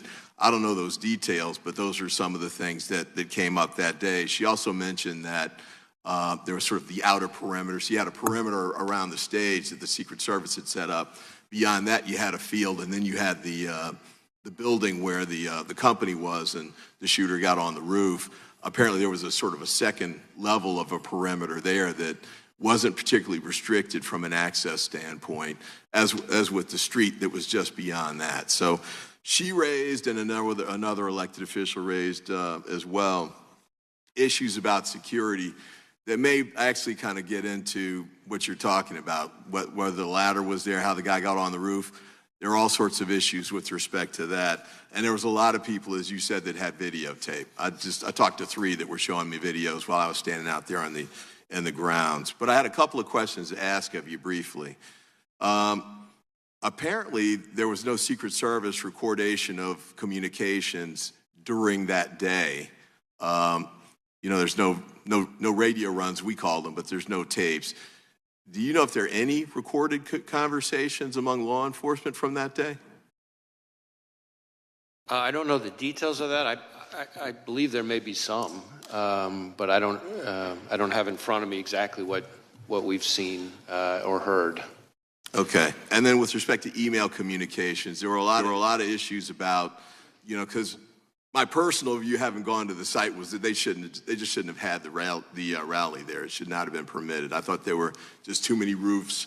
He picked one, but there was like a half dozen others that he could have picked on the other side of the field. And as Eli Crane, a congressman who was a sniper for the U.S. military, said, there was a water tower that actually would have been a better site, probably that Secret Service should have used, but could have been used as well. But had the lead up to that decision, and Congressman Correa raised this, who made this decision about how to pick the site? And apparently there was back and forth between local law enforcement, Secret Service, and the campaign. And I was kind of curious as to whether that's something that your investigation is going into or not.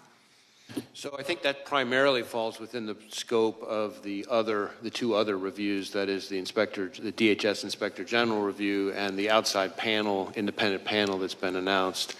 Certainly we are interviewing law enforcement personnel, but the security preparations, the adequacy of the security preparations. That's the other lane? That's the other lane. All right, I only got 15 seconds left. Quick question for you with probably not a quick answer, but this scenario is kind of the worst case scenario from a couple of standpoints. Got a lone wolf shooter with no red flags that we've heard of so far. Nobody should have known that this was coming. He didn't have a criminal record and that sort of thing. Easy access to an assault weapon. I had a discussion like this with I think, Congressman Roy and Congressman Bishop several months ago. What is it we can do to try and preempt those kinds of scenarios? We've got gun violence all over the country, including in my district. This is one example, but you know, this scenario is the worst possible that I can think of from the standpoint of no intervention prevention efforts that can be put in place to try and address it. But I'm kind of curious if you have any thoughts to the contrary on that. That I have any magic solution to the problem, and I certainly don't want to be proposing, you know, legislative ideas. That's not really my role. Certainly, dangerous weapons, especially high-powered weapons, in the hands of the wrong person represent a real concern for law enforcement, including to law enforcement, sometimes as the victims, as we saw very tragically down near Miami with 2 of our agents killed. But that's probably all I can say on that. I do, while we're on the subject of firearms, Mr. Chairman, I have an answer to Congresswoman Dean's question. I might as well give it now, which is about the purchase of the firearm. I'm told that the father purchased the firearm in 2013, so quite a while ago, and then he sold it to his son in October of 2023. Thank you. Thank you, Mr. Chairman. I yield back, and thank you, Mr. Director, for your great work. I'd ask unanimous consent that we enter into the record a statement from Representative Kelly and some questions for the Bureau. Representative Kelly represents Butler. Actually, that's his hometown. So without objection, those will be entered into the record, and we'll make sure you get those, Director. The gentleman from New Jersey is recognized. Thank you, Mr. Chairman.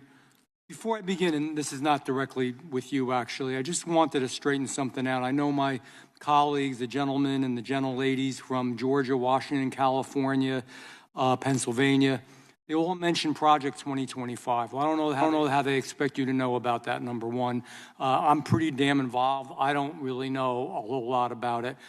But President Trump has made it clear, and we're going to say it again, we'll say it over and over again, that there are some things he disagreed with, some things he agreed with that he wasn't that familiar with. It was from the Heritage Foundation. And that was just raw politics, to be honest with you. It was just because 2025 has some things in it that they believe are really going to offend American people, and it very well may. And so they want to pin it on the presidential candidate. He didn't author it. He didn't condone it. He didn't put his seal of approval on it. It's getting old. It really is. We do this with other things. Just like in this committee, when anything goes wrong, anything, somehow Donald Trump's name has to be brought into it, and it gets tiring. It's politics over reality. Second thing about picking the site, I was intimately involved in the Wildwood rally, the biggest rally President Trump's ever had, biggest political rally in the state of New Jersey. I had spoken to the president about it, and he wanted to do it on the beach because we had over 100,000 people. And let me tell you, we had everybody out there because they were concerned, the Secret Service and the local police and the county police and just about every entity could be. And so they had, behind it was that iconic setting. They had the Ferris wheels on the pier and all the stuff. They had agents up in there. They had agents in the ocean, in the water, in boats. They had people coordinating, working with each other and talking with each other because they knew it was a risk. So we chose a site that was difficult. The president did, and I thought it was a great site. But nevertheless, the law enforcement responded properly. Something went wrong here. You can't blame this on Donald Trump as well. The site was chosen. It's the responsibility of those who serve in law enforcement to make sure that he was safe, period. And I'm sure you'll find out why. On another tangent here, you know, I've got to wonder how many qualified people were passed in order for Director Cheadle to get her 30% quota.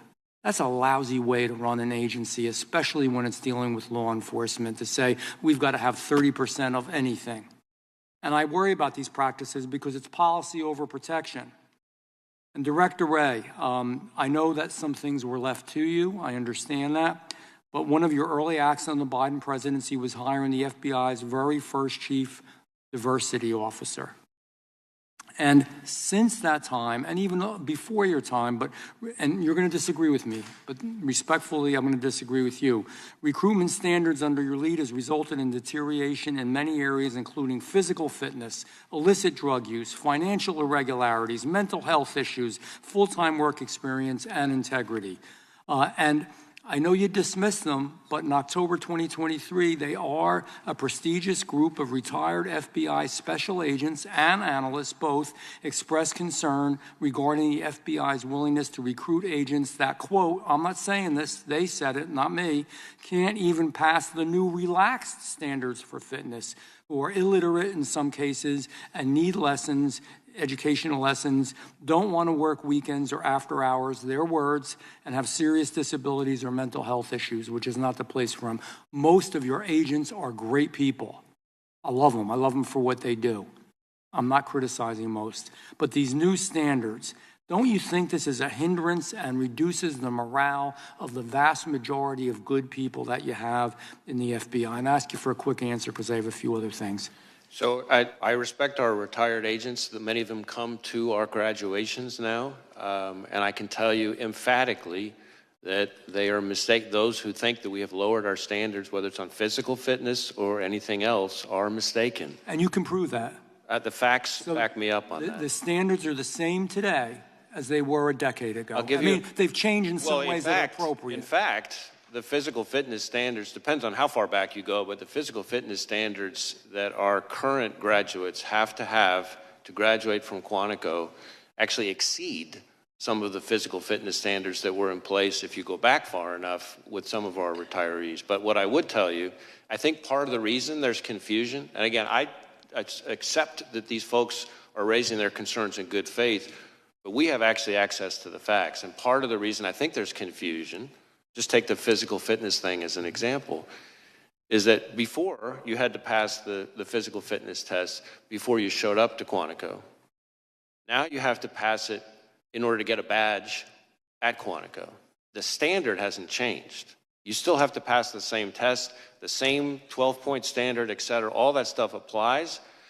The only difference is you can pass it while you're at Quantico. But if you don't pass that same test that's been in place for a long time now, you don't get a badge. And we will dismiss people from Quantico, and we do, who don't pass that Director, I know test. I have to wrap this up, and I appreciate that. If you could get us information that substantiates what you say, that should be easy enough to do to the whole committee. I'd appreciate it. You know, feelings in this administration are more important than functionality. It's resulted in a border crisis. We don't have time to talk about that. You've spoken out about it. I appreciate that you've spoken out about it. I think it's also resulted in shortages in our nation's law enforcement and our military, and I think it makes us less safe. So I look forward to seeing those statistics and that proof, because I have people talking to my ear that tell me otherwise, and I yield back. Gentleman from Alabama is recognized. Thank you, Mr. Chairman. Director Wray, I appreciate you being here today, and I certainly appreciate your forthcomingness and giving us information that I think that the American people want. And, you know, to me, you have a very difficult job right now. In the past, and under Comey, certainly, the Russian collusion narrative got out pretty heavily, and that came out of the FBI with the FISA warrants and that sort of stuff, spying on General Flynn. And then the laptop issue, the Hunter Biden laptop issue, which the FBI actually had in their possession. So I have 800,000 people thereabouts that I represent, and our job is to restore trust. And so in a lot of the hearings we've had this week, they say, well, the FBI is investigating that.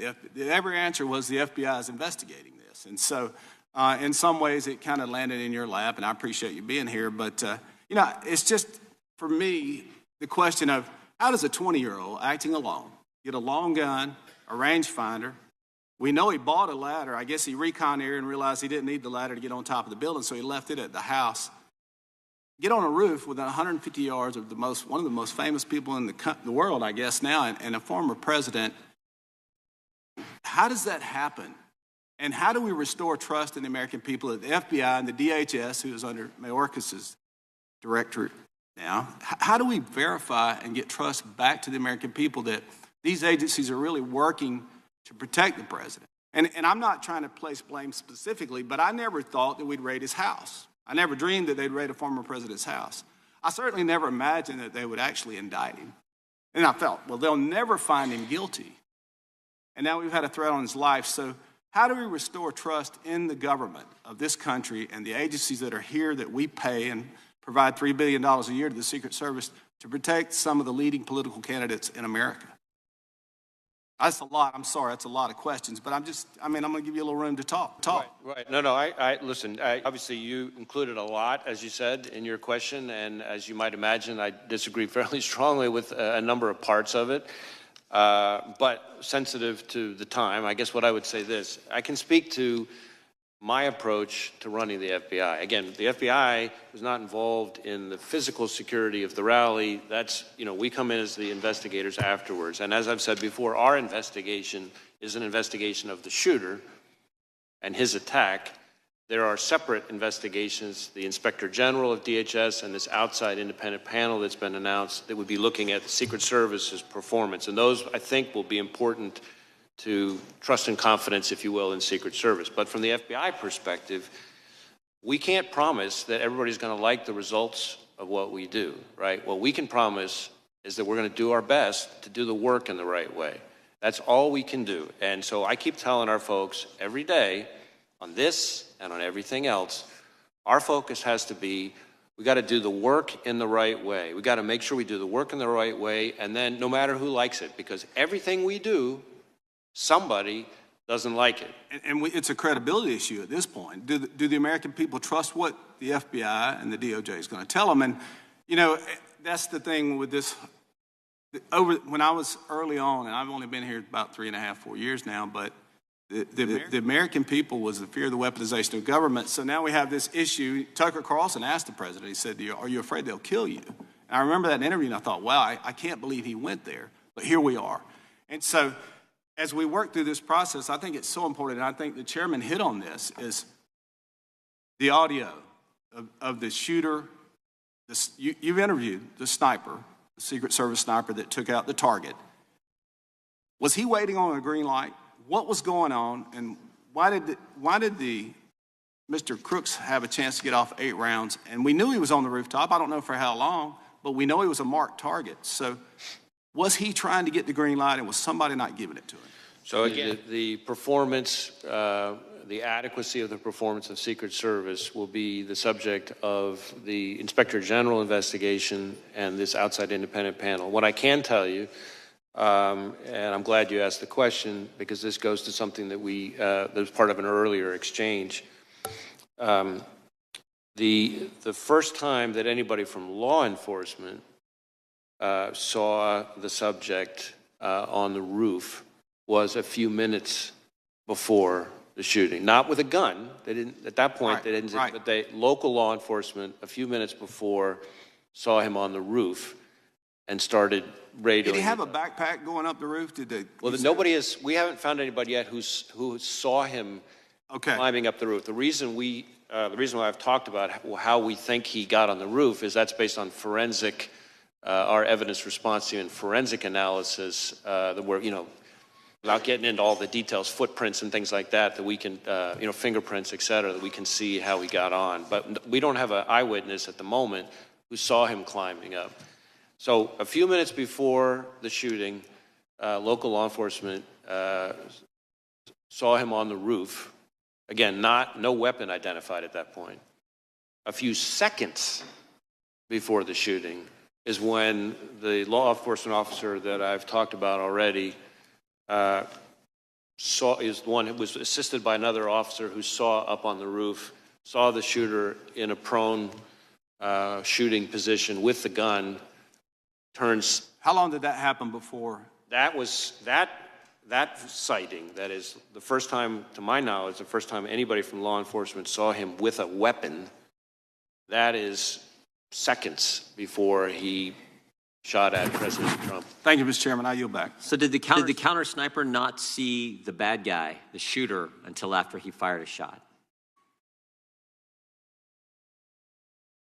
Until after the subject fired a shot. Until after the shooter? Yeah, I don't know the answer to that. It's possible we've already determined that, but I just, as I sit here right now, I don't have that. But I can, yeah. I think that's a logical next question with where the gentleman from Alabama's question was going. The gentleman from California is recognized for 5 minutes.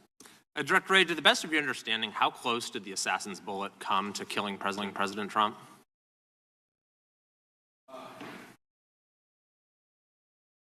My understanding is that either it or some shrapnel is what grazed his ear. So I don't know that I have the actual very distance. Close, though. What's that? Very, very close. You would agree. Yes. Is this the biggest security failure that you've seen in your career? Ooh.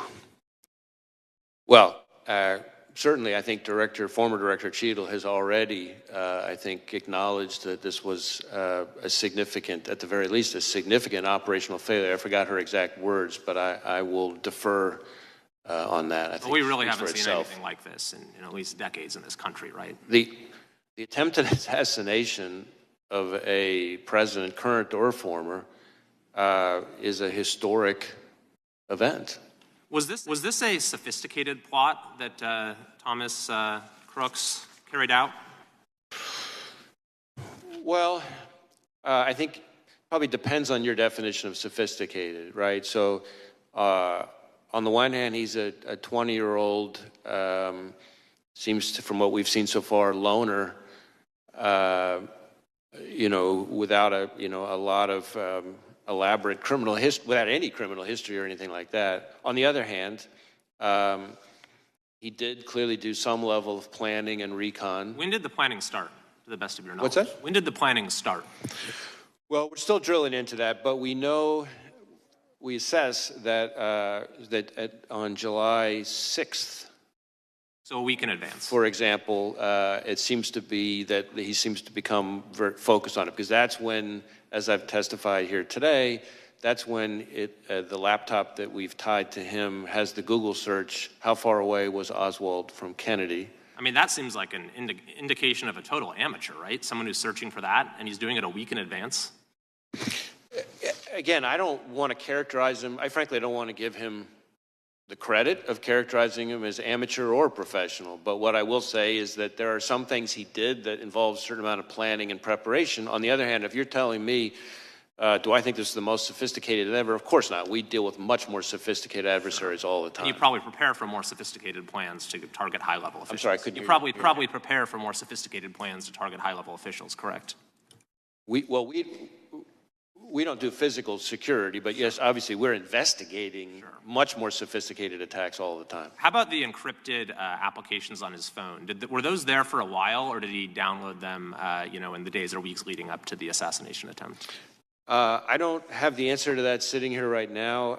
I think it may vary from platform to platform, because he had a number of encrypted messaging apps on it. And again, as I've said, we're trying to get access to that content.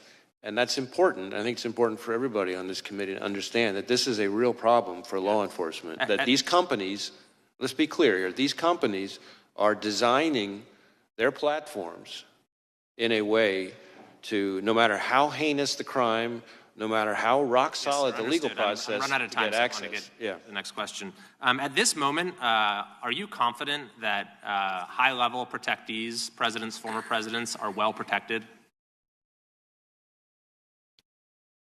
Well, it's not really for me to say. I have a lot of respect for the men and women of the Secret Service who provide protection, just as I do for their counterparts at other agencies. You can't say one way or the other. Your assessment as director of the FBI whether the president is safe?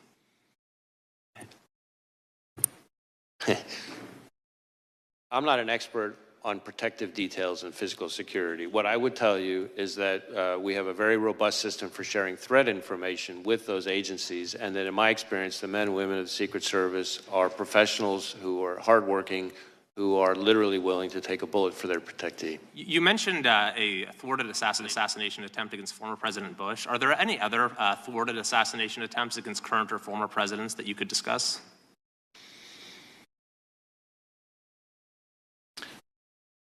Not that immediately come to mind, but I'd have to go back and think about that. I mean, obviously we've been around for a while, and current and former presidents are high-profile targets who are attractive to all kinds of bad guys. Sure. There's also been reports that the shooter's parents called local law enforcement to say he was missing on the day of the shooting. Is that correct? And if so, Is that something that you would see as a sort of a natural thing for them to do? It seems like a 20-year-old who's been missing for a few hours, maybe his parents don't, first thing they do, call the police. What was going on with that situation? So my recollection, I don't have this in front of me, my recollection is they did call, concerned that he was missing. My recollection, though, is that they didn't call until this was after I think this was after the event. I see. But I'm not certain of that, so I want to, hedge on that slightly because I have to get back to you to confirm that. I believe that part of the issue was that when he last saw his father, he, I think, indicated to his father that he was going to shoot at the range. And then, of course, he didn't go to the range and he didn't come back from that. And so I think that may have added to the level of concern. Thank you. I yield back. Gentleman yields back. Gentlelady from Wyoming is recognized. Thank you, Mr. Chairman. Director Wray, I'm going to go a little bit different route with my questioning. In testimony before the Senate Judiciary Committee in December of last year, you stated that the FBI is, quote, especially concerned about the possibility of Hamas supporters engaging in violence on the group's behalf, end quote, and that the threat from a, quote, terrorist organization who may exploit the attacks in Israel as a tool to mobilize their followers around the world, end quote. We've seen a lot of conduct today that I think is concerning to many people in terms of Hamas terrorists and their sympathizers. Reports have surfaced alleging that many of the groups intimidating and violating the civil rights of Jewish American students, like the Students for Justice for Palestine, received guidance and financial support from American Muslims for Palestine, and that AMP's directors allegedly have links to groups which fundraise for Hamas. Director Wray, is the Bureau aware of or investigating whether these groups violating the civil liberties of Jewish Americans are connected to or affiliated with Hamas or other terrorist organizations? So we are investigating a lot of attacks and threats against the Jewish community. I've been very vocal on how big a concern that is, and certainly that was already heightened even before October 7th, and since October 7th it went to a whole nother level. We are actively engaged with Jewish community both locally and nationally. When it comes to foreign terrorist organizations and their role, or foreign adversaries and their role, we are looking hard to see if we can find linkage, for example, funding or things like that. Nothing that I can report at this time, but it's something. But you're investigating it. It is the kind of thing that we're looking for, absolutely, because we know that there's an interest in their part to foment. We're watching it yes. in real time today. Right, yes. There are other reports that Mayor Bitar, National Security Council Coordinator for Intelligence and Defense Policy and Deputy Assistant to the President, was an active member in Students for Justice in Palestine at Georgetown University, which is one of the groups alleged to have ties to Hamas. Is the Bureau investigating whether the Biden-Harris administration is compromised by pro-Hamas groups and organizations? Well, again, we're having quite a number of Hamas-related investigations. I'm asking specifically about whether you are investigating whether the Biden-Harris administration has been compromised by pro-Hamas groups. There's nothing along those lines that I can think of to report. I also want to talk to you a bit about the FBI's investigation and involvement with the Russia collusion hoax. And the FBI was involved with that because of its potential relationship to election interference. Is that correct? The FBI's involvement in investigating the Russia collusion hoax.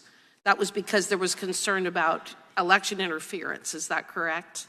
Well, the FBI was involved and staffed as investigators the Special Counsel Mueller investigation into efforts by the Russian government to influence and interfere. With the election, correct? Yes. All right. So is the FBI investigating what just happened with Joe Biden being forced out of the race after winning the Democrat primary as election interference? Is the FBI investigating that right now? I'm not aware of any investigation along those lines. Okay. Director Wray, it was reported in March that the FBI's Foreign Influence Task Force resumed communication with social media companies. And an FBI spokesman has stated that, quote, in coordination with the Department of Justice, the FBI recently implemented procedures to facilitate sharing information about foreign malign influence with social media companies in a way that reinforces that private companies are free to decide on their own whether and how to take action on the information, end quote. Director Wray, what specifically is the FBI doing to reinforce that such decisions are, in fact, for the private companies to make and not the administration? So I think the best way to summarize it is that the guidance makes all kinds of additional steps to underscore that the FBI has no interest in participating in any way whatsoever in the company's decision-making, that companies are completely free to take any actions on their own, that we are simply passing information on to them for them to do whatever it is they want to do independently, consistent with, I should say, I very much appreciate the Supreme Court's finding that no evidence that the FBI coerced platforms to take content down. Well, I don't believe that that's what the Supreme Court found. What the Supreme Court found was that the parties involved didn't have standing, but I think there's a whole body of evidence and legal analysis demonstrating that, in fact, this administration was violating the First Amendment rights of folks through social media companies. I'm just going to ask one final very quick question. If the FBI was involved in the removal or restriction of speech of Americans, do you agree that this would be a violation of the First Amendment? Well, again, I'm not going to engage in hypotheticals. My understanding and my strong view from everything I've seen is that we did not violate the First Amendment. Okay. Gentlelady yields back. Gentleman from Texas is recognized. Thank you, Director. I've just got two easy questions for you. In February, Donald Trump Jr. received a letter containing a white suspicious powder that read, quote, Lee Harvey Oswald's grandson must complete his contract, end quote. The United States Secret Service and the FBI said they would investigate the matter, and 5 months later, no more information has been released. I've also visited with Mr. Trump, and he has not received any information either. Why is that? So as I sit here right now, I'm not familiar with civic investigation, but I do know that we have had, unfortunately, quite a few investigations of threatening mailings and white powder letters and things like that. So I'm happy to drill into it and have us circle back to and see if there's more information we can share about it. Thank you. And would you maybe circle back to the Mr. Trump, Donald Jr.? I think they'd like an update as well. Sure. Let me, again, I don't, like I said, I'm not familiar with the specifics, but I'm happy to have us look into it and get back to whoever we need to get back to. Thank you. Next question. The Pittsburgh field office now handling the assassination attempt investigation. Is that right? Well, there's several. There at Pittsburgh field office is the lead office. We obviously have lots of, I think it's about over half of the FBI's field offices are working on this, including almost every headquarters division. So we have lots and lots and lots, several hundreds of employees working on it. All right, but yes. Pittsburgh's the lead. Okay.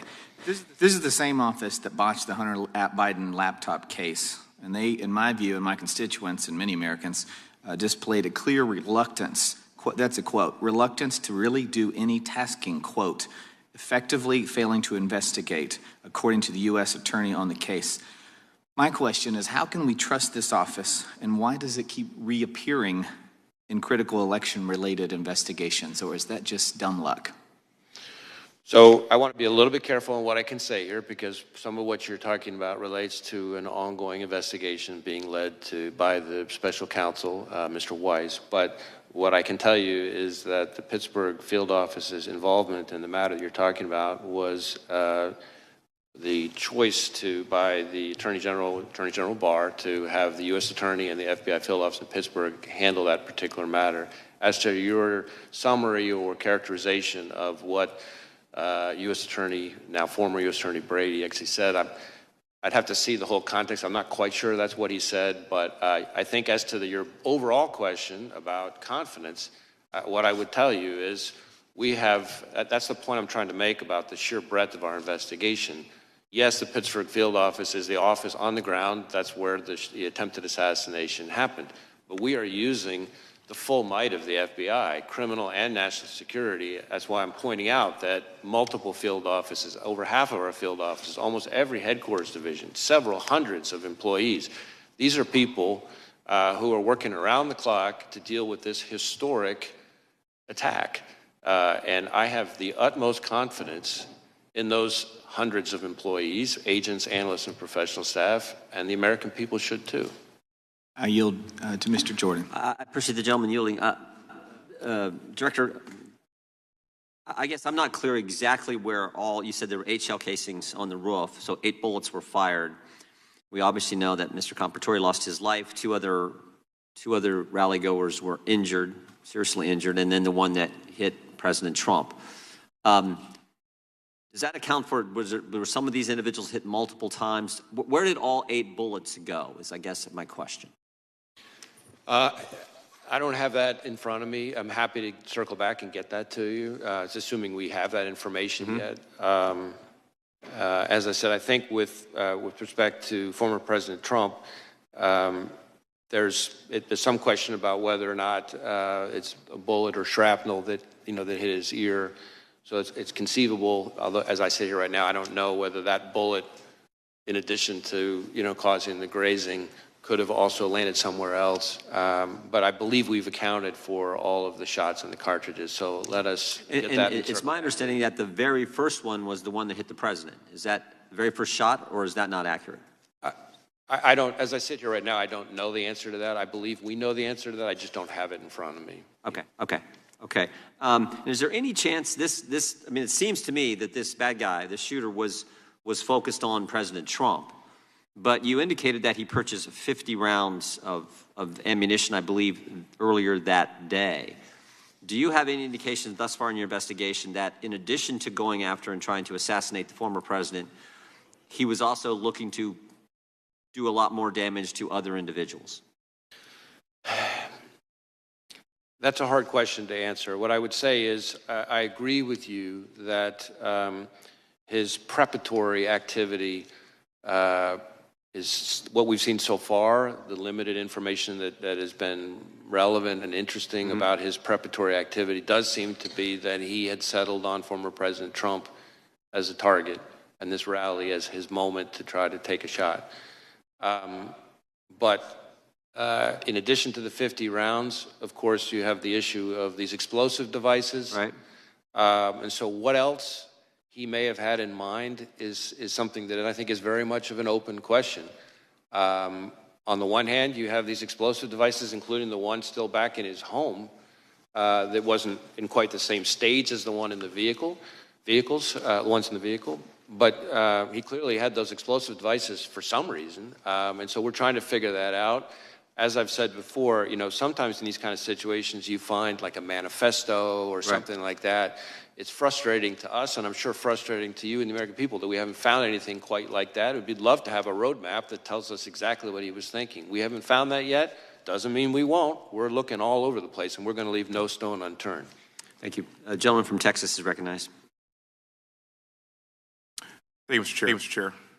Thank you, Director, for being here today. I know it's been a very long day, busy day on Capitol Hill, and also I want to apologize in advance if there's any repetitive questions from me. But I have to ask, given that our sitting president resigned from the campaign on Sunday and the Secret Service Director resigned yesterday, you don't plan on resigning anytime soon, do you, sir? No, sir. Good to go. Earlier today, you told this committee that you recovered 8 bullet cartridges from the roof next to the shooter. And given that testimony, I have 2 questions for you. How many shots were fired at President Trump, and how many shots were fired in total of the entire day? I know I keep hearing 8, but were there any more that were unaccounted for? The best information I have right now is 8 shots. As to the sequence, I'm not sure I have that sitting here right now. As I said to the chairman, I'm going to go back to my team and see if we've got that nailed down yet. And if we have, I'm happy to share it with you and the rest of the committee. Please do, sir. Thank you very much for that. You also mentioned that the shooter used encrypted messages to communicate. Specifically, do you know what apps or what apps that he was using to communicate, and can you confirm if he was communicating with any foreign nationals through the encrypted messages? So as to the names of the apps, I don't have that right here in front of me.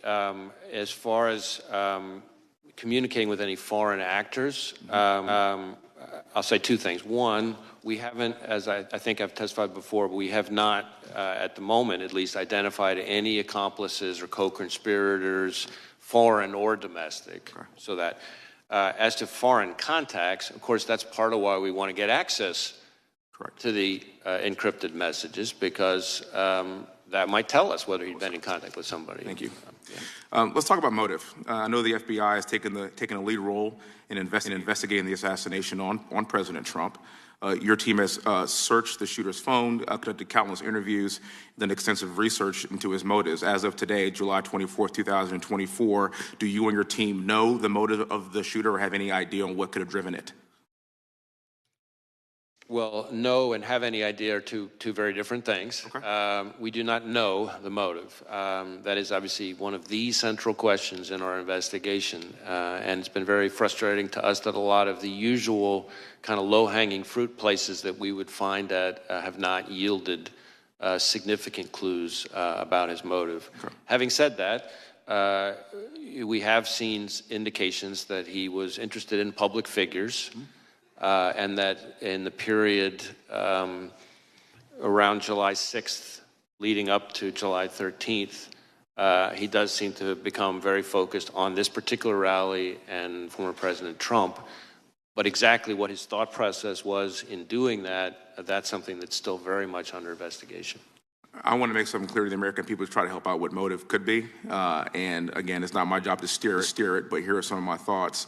I'm not sure about motive either, specifically, but I can tell you that after this assassination attempt, people on both sides have said that both parties need to tone down the rhetoric.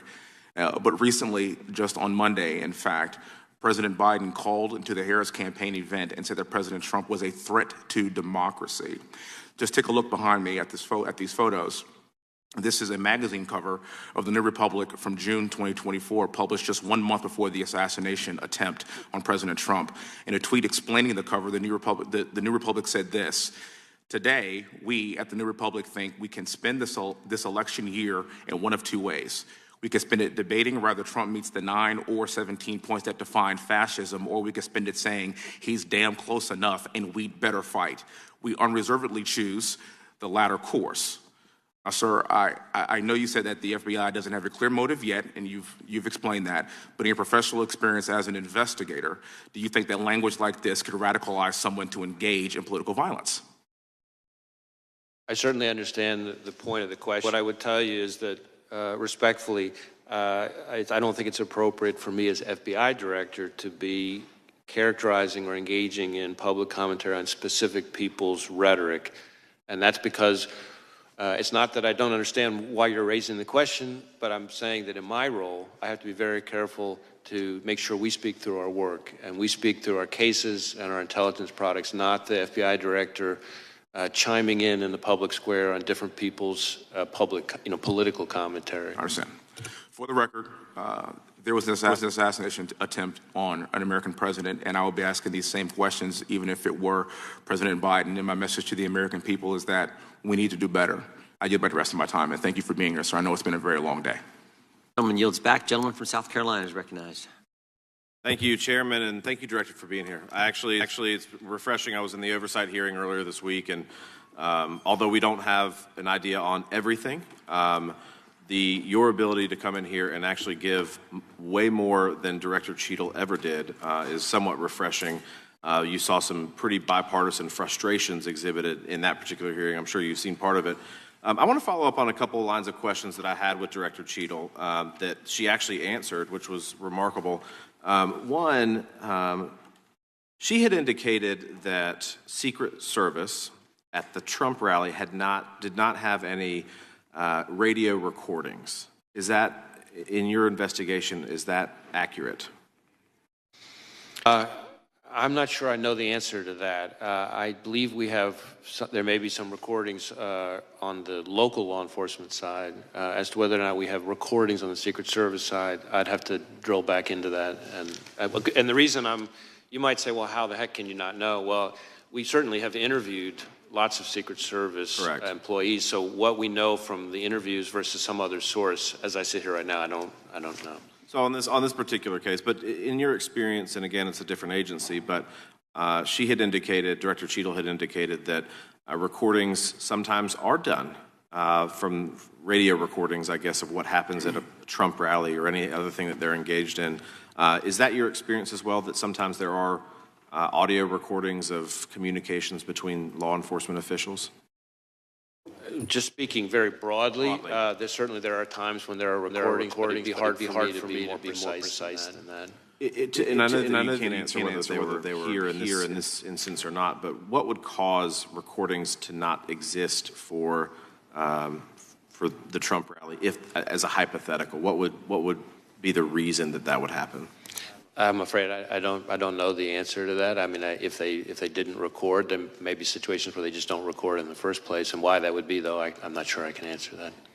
Thank you. Let me ask you this, and this is another line of questioning. Director Cheadle had indicated that seconds before the would-be assassin fired the shot, is roughly seconds, is when he became a person of suspicion to an actual threat. Would you agree with that assessment from Director Cheadle? Well, let me try it this way. I think there are sort of three, in my mind, let's say three significant moments on this continuum that you're kind of getting at. There is roughly an hour before the shooting when local law enforcement observes the individual, the shooter, at that point as somebody that was a person of concern. I forgot the exact phrasing, and that was based on seeing him with this rangefinder. No observation of a weapon, but there was something odd and off about them that caught local law enforcement's attention. So that's the first moment. Then there's a second moment, which is, I think just minutes before the shooting, where local law enforcement observed him on the roof, but didn't see a weapon, is my understanding at that point. And at that point, their level of concern obviously was even higher. And then there's the third moment, which is that moment when local law enforcement saw him, the officer who climbed up with the assistance of his colleague, and saw the shooter in the prone position with the weapon, and that's seconds before the event. And so, terminology, I'm not sure, but it seems to me there's an evolution of concern over that time period. Correct, and escalating concern. At what point, and this again I just don't know, so I'm curious, at what point is, say, the sniper who killed Mr. Crooks, at what point is he able to fire a shot, and does he have to have authorization in which to do that? I don't know that I know services rules of engagement in that situation.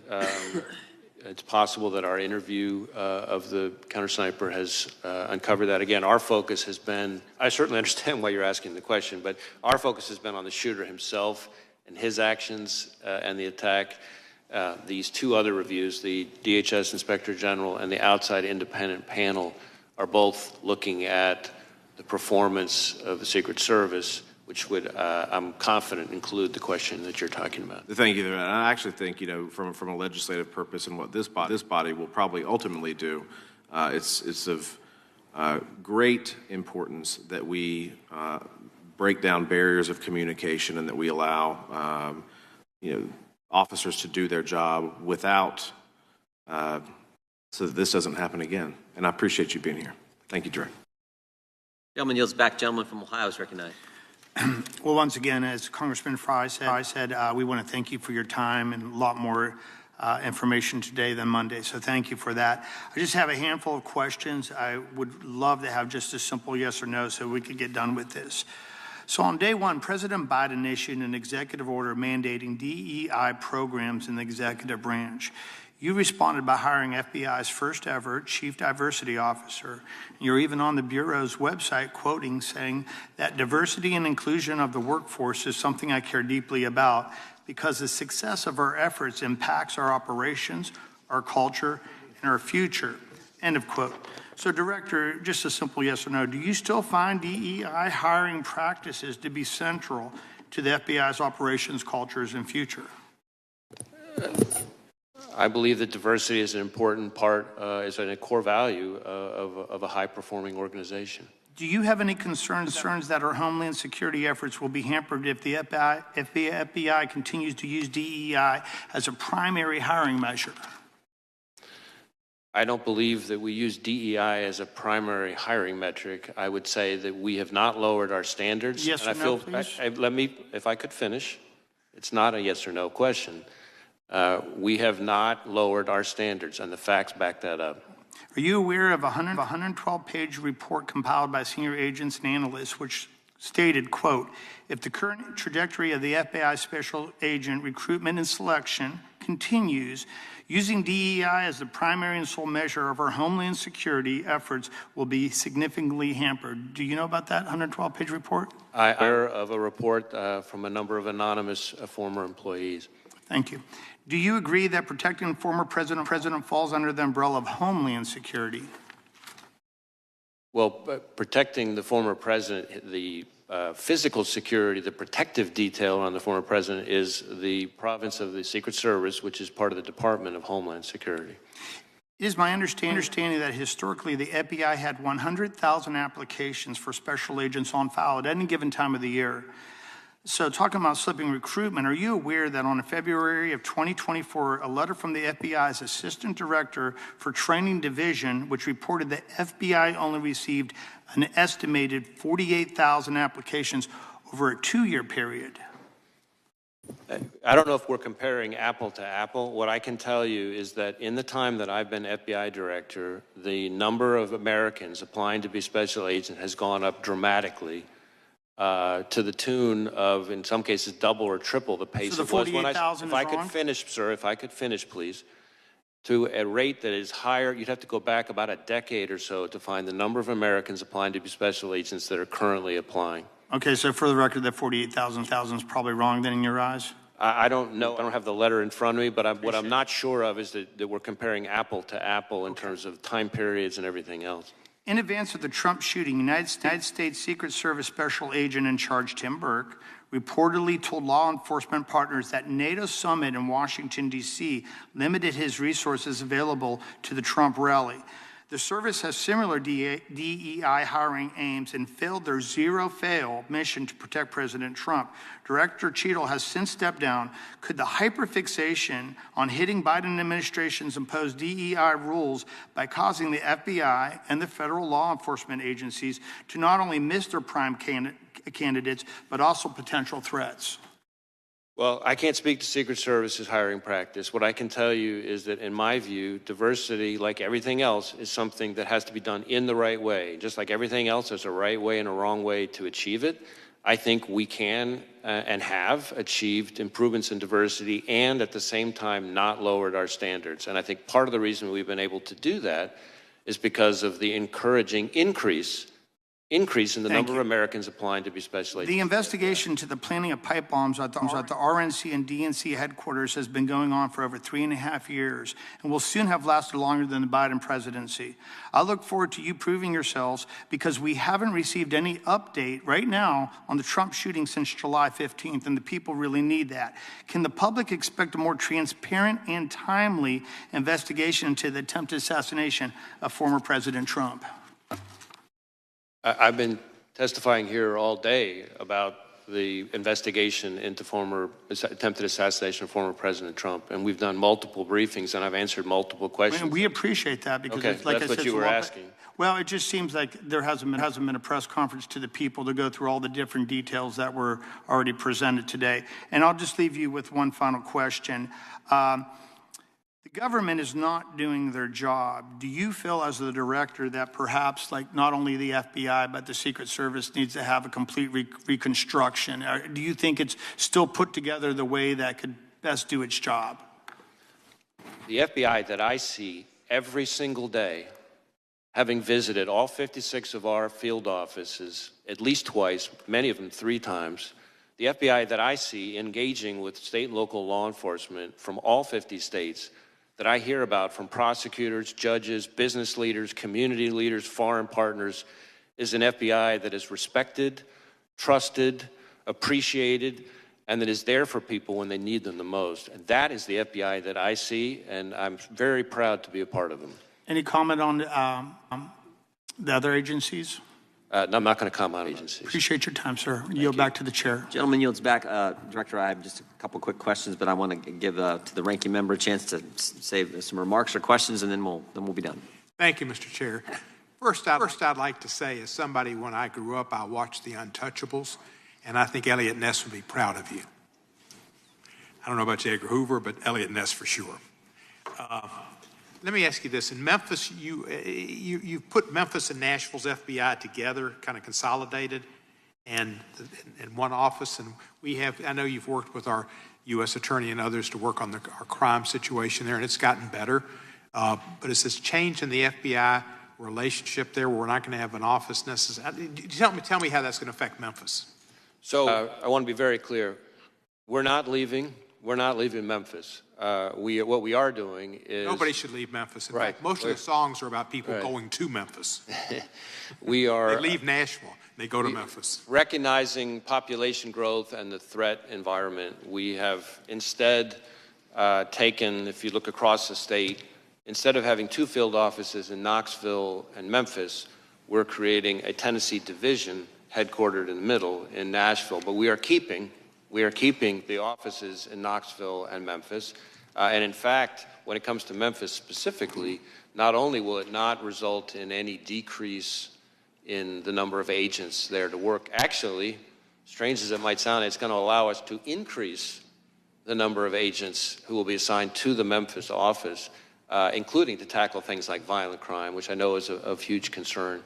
And the reason for that is really the effect of this reorganization is to be able to reduce administrative roles that will be more consolidated in the middle in Nashville, but it'll allow us to increase the operational roles, the agent roles, the number of them in Memphis. So I think not only are we not leaving Memphis, we're actually increasing our investigative presence in Memphis as part of this, and we're going to be able to continue to collaborate closely with our great partners there without skipping a beat.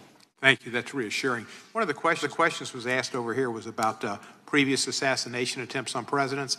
And obviously, I know you're a lot younger than me, but you probably did. Did you ever watch The Untouchables? I have. They had one of the programs was on Mayor Cermak. You know Mayor Cermak? I'm sorry, I couldn't hear you. Mayor Cermak. Do you know who he was? I do not. He was the mayor of Chicago. And in February of 1933, there was an assassination attempt on Franklin Roosevelt in Miami, Florida. And Mayor Cermak, C-E-R-M-A-K, was killed and said, "I'm glad it was me and not you." Allegedly, he said that. But anyway, that was an attempt, and it failed, and that was Untouchables brought it into my consciousness. But thank you for your work. I appreciate it very much. And I appreciate you're not looking into changing our Democratic nominee. That's something we normally do. Thank you. Director, I'm still not clear in my mind. When did the counter snipers, the good guys, when did they first get eyes on the bad guy, the would-be assassin, on the roof of the AGR building? I'm not certain, but I'll take my best effort here. I guess I'm sorry to interrupt, but yeah. Did they have eyes on him before the local law enforcement was looking up on the roof and engaged with the bad guy shooter? I don't know the answer to that. I will look into that and get back to you. I believe we have the answer. I just don't know that I have it. I want to make sure I answer accurately. Because we thought from the briefings that Mr.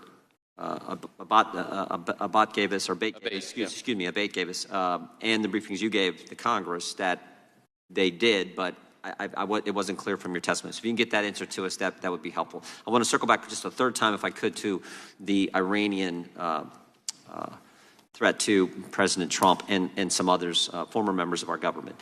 The reason I want to go back to that because we now know that the Secret Service and Homeland Security denied resources to President Trump's detail that they had asked for.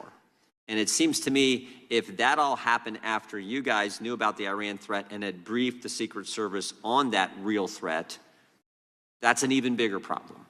And that's why I was trying to get that timeline down, when you knew about it and when you briefed the Secret Service on the Iranians' threat to kill President Trump.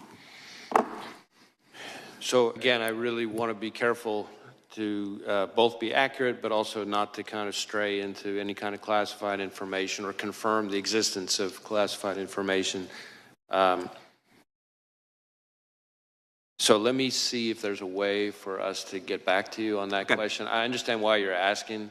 It may be easier to answer than I think, but at the moment in an open hearing, I'm not sure if I can see the right way to do that. Fair enough. We'll expect answers to both those questions, and you can get back with us. That'd be great. Finally, anything else you want to tell us that we didn't ask? I mean, you came today and you told us some things that weren't even prompted by questions, and I just want to make sure if there's anything else you want to tell us regarding July 13th and what you've discovered, now's the time.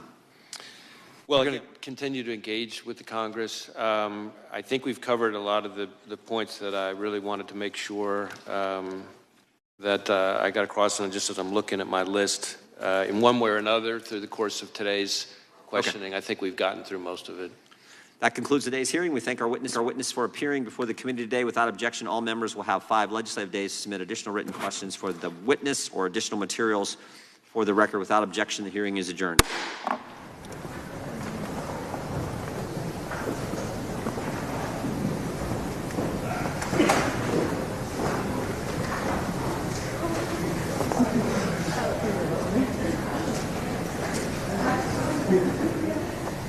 Yes.